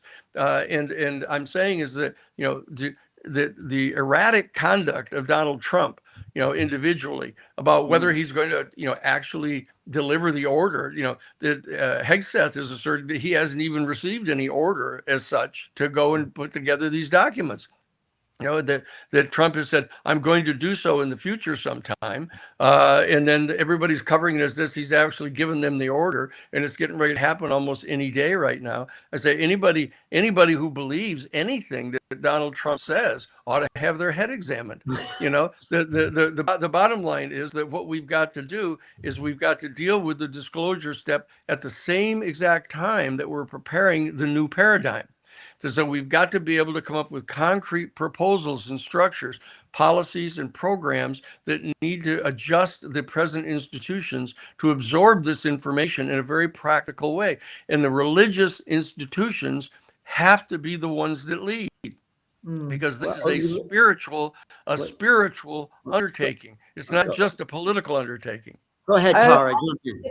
Thank you, Alan. Yeah, I would have to agree with you, Danny, that this is a spiritual undertaking. So what I'm sitting here thinking through all of this is that, there is a multifaceted truth. And without getting that information through the channels that we have available, right, through the New Paradigm Institute, et cetera, we're left not knowing where to turn. We're left not knowing, for instance, if the abduction phenomena is really something that is highly traumatic, malevolent, and has all of these negative effects and needs an intervention of some sort. Or, for instance, maybe there's a genetic upgrade system happening. I mean, we have no idea, right? We have wild theories as to kind of what's going on. And so without that truth, we can't, from a clinical perspective, we can't make a diagnosis. And if we don't have a diagnosis, we don't have a protocol, right? So the first thing to truth is to acknowledge, well, we got something here. That's where Steve Bassett comes in, hey, there's something here. Steve's never seen a UFO, but he's passionate that it exists and he knows that it's going to make a difference in the world. So we need, bottom line, and we need everything else we've been talking about today. It's such an intricate, many moving parts sort of situation. Yes, there's experiencers, there's symbolic realities, there's a raising consciousness, there's animal mutilations. There's so much to this that we need to coordinate the moving parts. Steve, how are you going to do that? Yeah. Well, first of all, I'll take the $10 million I get from Elon Musk and start a think tank, probably right here in the press building, and we'll hire about 20 top people. Look, let me say this. I have always been more generous with respect to the government and what's possible and not possible than Danny, and I think the reason for that is Danny's incredibly long and outstanding career. He has looked into quite a few rooms of horror, you know, within the state, and seen things that you just can't forget. I haven't had that, had to suffer through that. So little more optimistic. Now, as far as the situation on the documents, again, I read all these newspaper articles, and I've read quite a few, hundreds and hundreds over the last couple of weeks. And there's quite a bit of evidence that, in fact, he did make that order to Hegseth, and Hegseth is in the process of doing something. Not only that, but several members of Congress have been talking to press about the fact that, yeah, and they want to get it done, right? Where is it? Get it done, get it done. So they're putting pressure. And these are people in the president's party. So I'm much more optimistic that something is going to break. And it will or it won't. All right. But the government has had the luxury for 80 years of doing whatever the hell they want to do. Create a space force, do this, go there. I don't know. Set up a base in Jupiter with the cover that there's nothing out there. You know, There's no tech, there's no bodies. They've had it easy. That's now almost over. And it's not just almost over in 1969. We had elected that to have happened then. I would have accepted truth embargo ending in 1980. It is happening now. And so any government that wants to do something these days has got to do it and face off with a planet of 8 billion people. 95% of them have computers, then probably a cell phone, even the Aborigines. And they have the ability to talk to each other, analyze, research, what have you. This is not like any world we've ever seen. This is not the world that existed when Truman decided, you know, we really don't want to get this out right now. Let's not talk about it. Or 50s or 60s or 70s. Something happened starting around 1995.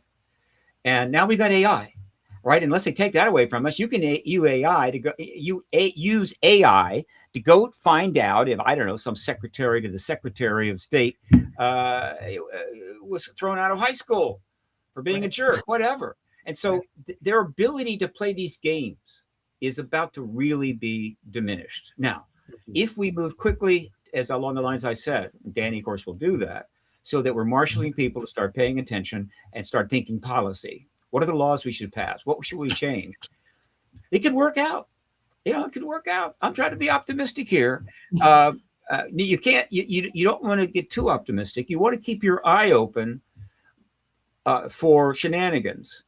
But again, we've never had a better opportunity now to keep track of shenanigans. What Danny had to go through 30 years ago to get to the bottom of some awful stuff, now you can probably get to the bottom of it in about 2 days, right? And it could be a teenager working out of his basement. This is a new era. Now, if they haven't figured that out, well, they're in for a rough time. But we also need to recognize we have this power, so we use it. Mm-hmm. So Danny, how can we support you? Go ahead, Danny. Go ahead. Okay. The bottom line is that we need to have every single person that's within our voice range here of reaching everybody is become a member of Citizens for Disclosure, and to spend the time meeting with each other in their local areas. We're in 48 of the states now. We'll have all 50 of them covered basically by the end of May. And the bottom line is that then we're going to be organizing in all 435 congressional districts. And the people, we're going to be educating people, giving them information. We've set up this huge technology at the New Paradigm Institute for getting information out to the people. We're going to be talking with Dan Farah this coming week about him allowing us to show his video for free to people, that he'll get over this trauma of our having started showing it to people for free because he wasn't going to make enough money. So, but he promised that, you know, once he made back his actually out-of-pocket costs, including his promo costs, that he might consider letting us show up to people for free. And this is a very major wake-up call, this particular 90-minute documentary, The Age of Disclosure. So we're going to get that out to the people and get people together to do just exactly what the Catholic Church called upon them to do back in 2009, and that's gather together as lay people and start discussing the profound philosophical and theological questions that are posed to us by this discovery. We've got to get this activity going on the part of our citizenry. Okay, this is exactly what we have to do. And we have to mobilize to take back control, or get control for the first time, actually, of our governing structures. This has been a long struggle on the part of our human family to overcome this elite that always rises into positions of power, whether it's in Rome or Greece or anywhere. You know, there's a struggle going on of the people to rise up. What we have to do is demonstrate the willingness to spend the time and energy learning about this phenomenon, okay, and learning about these spiritual messages that have been communicated to us for thousands of years. And that the people need to spend more attention, sitting down, meditating, changing their diet, you know, stop overstimulating themselves with all of these other stimuli, and get into a higher and higher state of consciousness. This is our secret resource. This is our secret resource. We can take on this national security state. They don't know how to deal with this phenomenon if we will only do it. They constantly depend upon the lack of commitment on the part of the people to do this work. This is what we have to do, but it has to be engined by spiritual insight. The spiritual insight that all of these other phenomena that are going on around the UFO experience, that is a lot more than the nuts and bolts, as people have said, of these craft coming to our planet inhabited by these pilots that are coming and going here, and the bases that they've set up. That's all true, but that there's an encounter with this level of reality that raises the consciousness of our human family, that it happens, okay? But we've got to prepare for this, and we've got to also, at the New Paradigm Institute, the other task that we're about is putting together these concrete, detailed programs that have principles, policies, and specific programs of how to get this to happen, and that we're working on that right now. We're going to have to go through institutionalizing a whole series of much more progressive changes in all of our institutions to prepare them for getting ready to absorb this larger new paradigm worldview that has to be brought into place. And that's the work that we're all doing. That's why we all got here together on a Sunday afternoon, to be able to share the information with the 300, 400 people that are listening here live, but it'll go out to thousands of other people. Yes. And this is what we have to. This is an actual spiritual awakening that has to be taking place. And people will say, well, it looks like a political movement. Oh, it looks like a spiritual movement. It's both.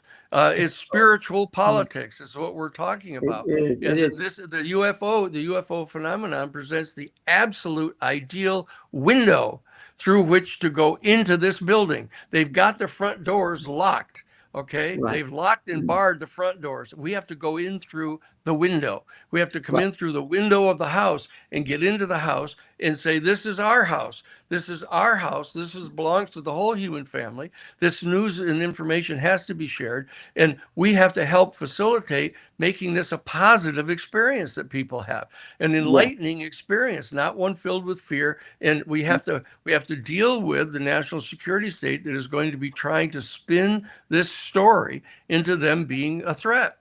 We are with you, Danny. We are on your side. Someone from Australia wants to know, how are you getting involved in other countries in Australia and around the world? We're doing that as well.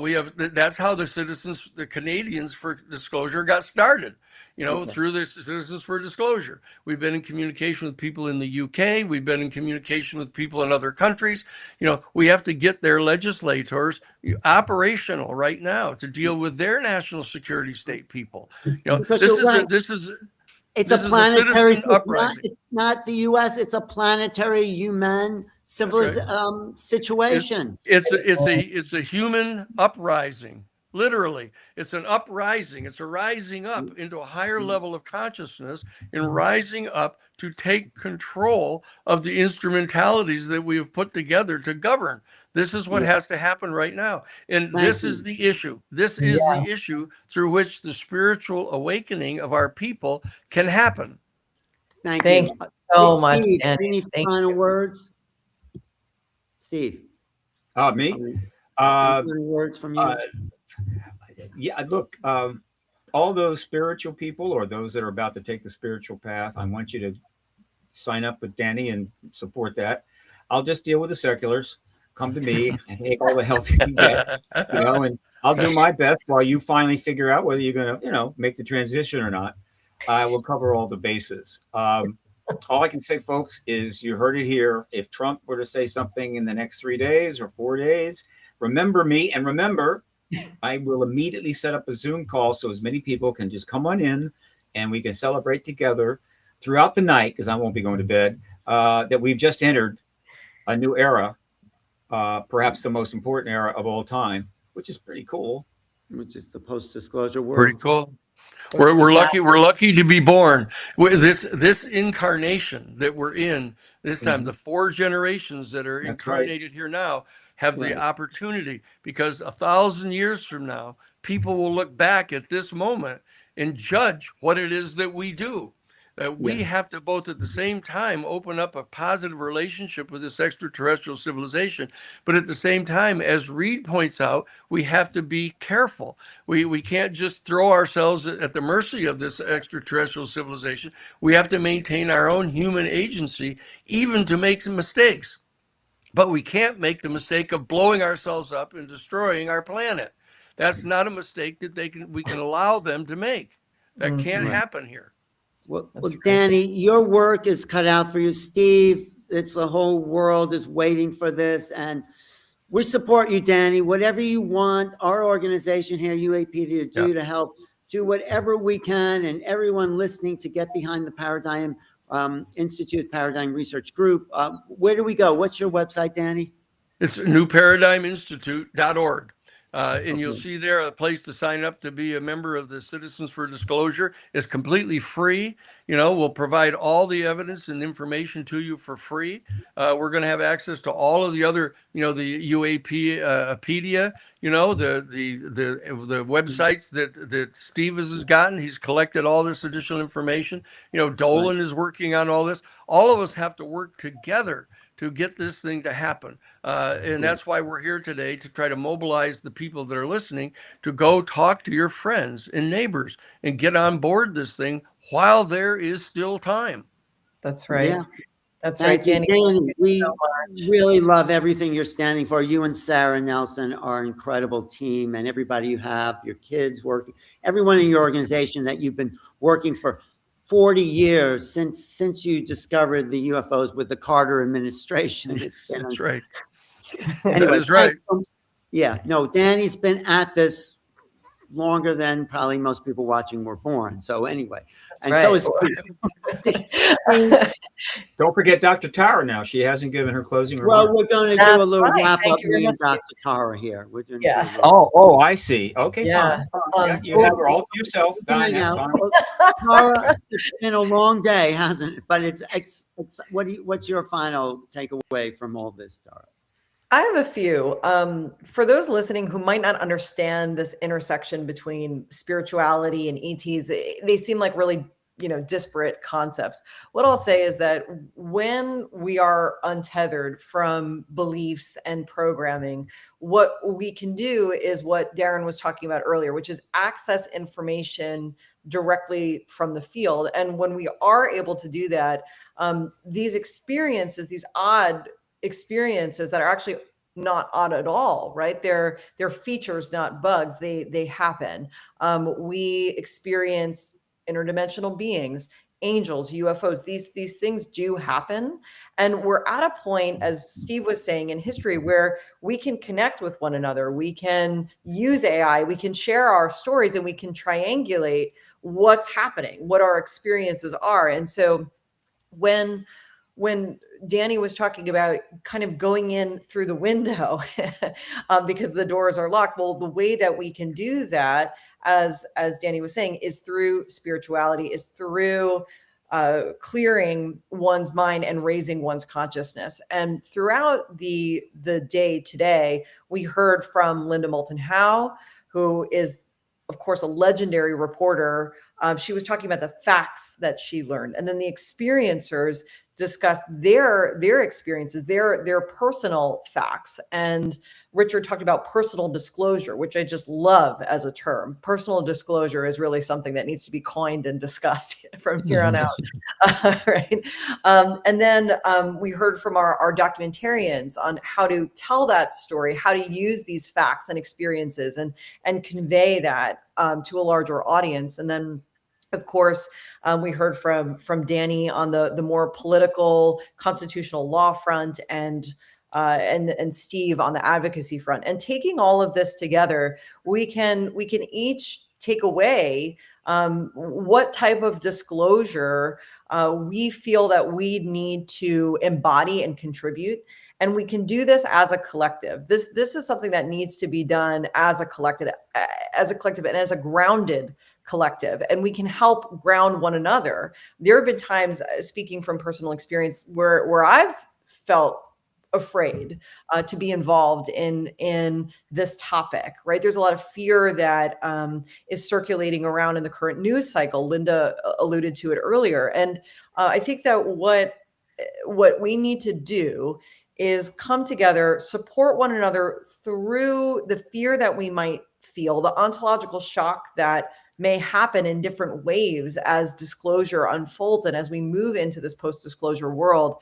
And remember that we have these amazing resources: Steve's organization, Danny's organization, the New Paradigm Institute, Darren's podcast, Exo Academia, his podcast, and of course, UAPedia, who sponsored this amazing event today. And it's really something to see so many high caliber people with such great experience and knowledge and the ability to communicate that come together on a pretty lengthy Sunday to volunteer their time to pitch into this community effort.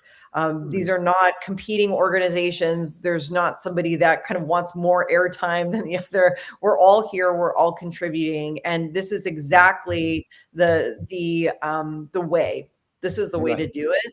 And I couldn't be happier and prouder to be part of this organization. And thank you so much. Well, I agree, Tara, with everything you said.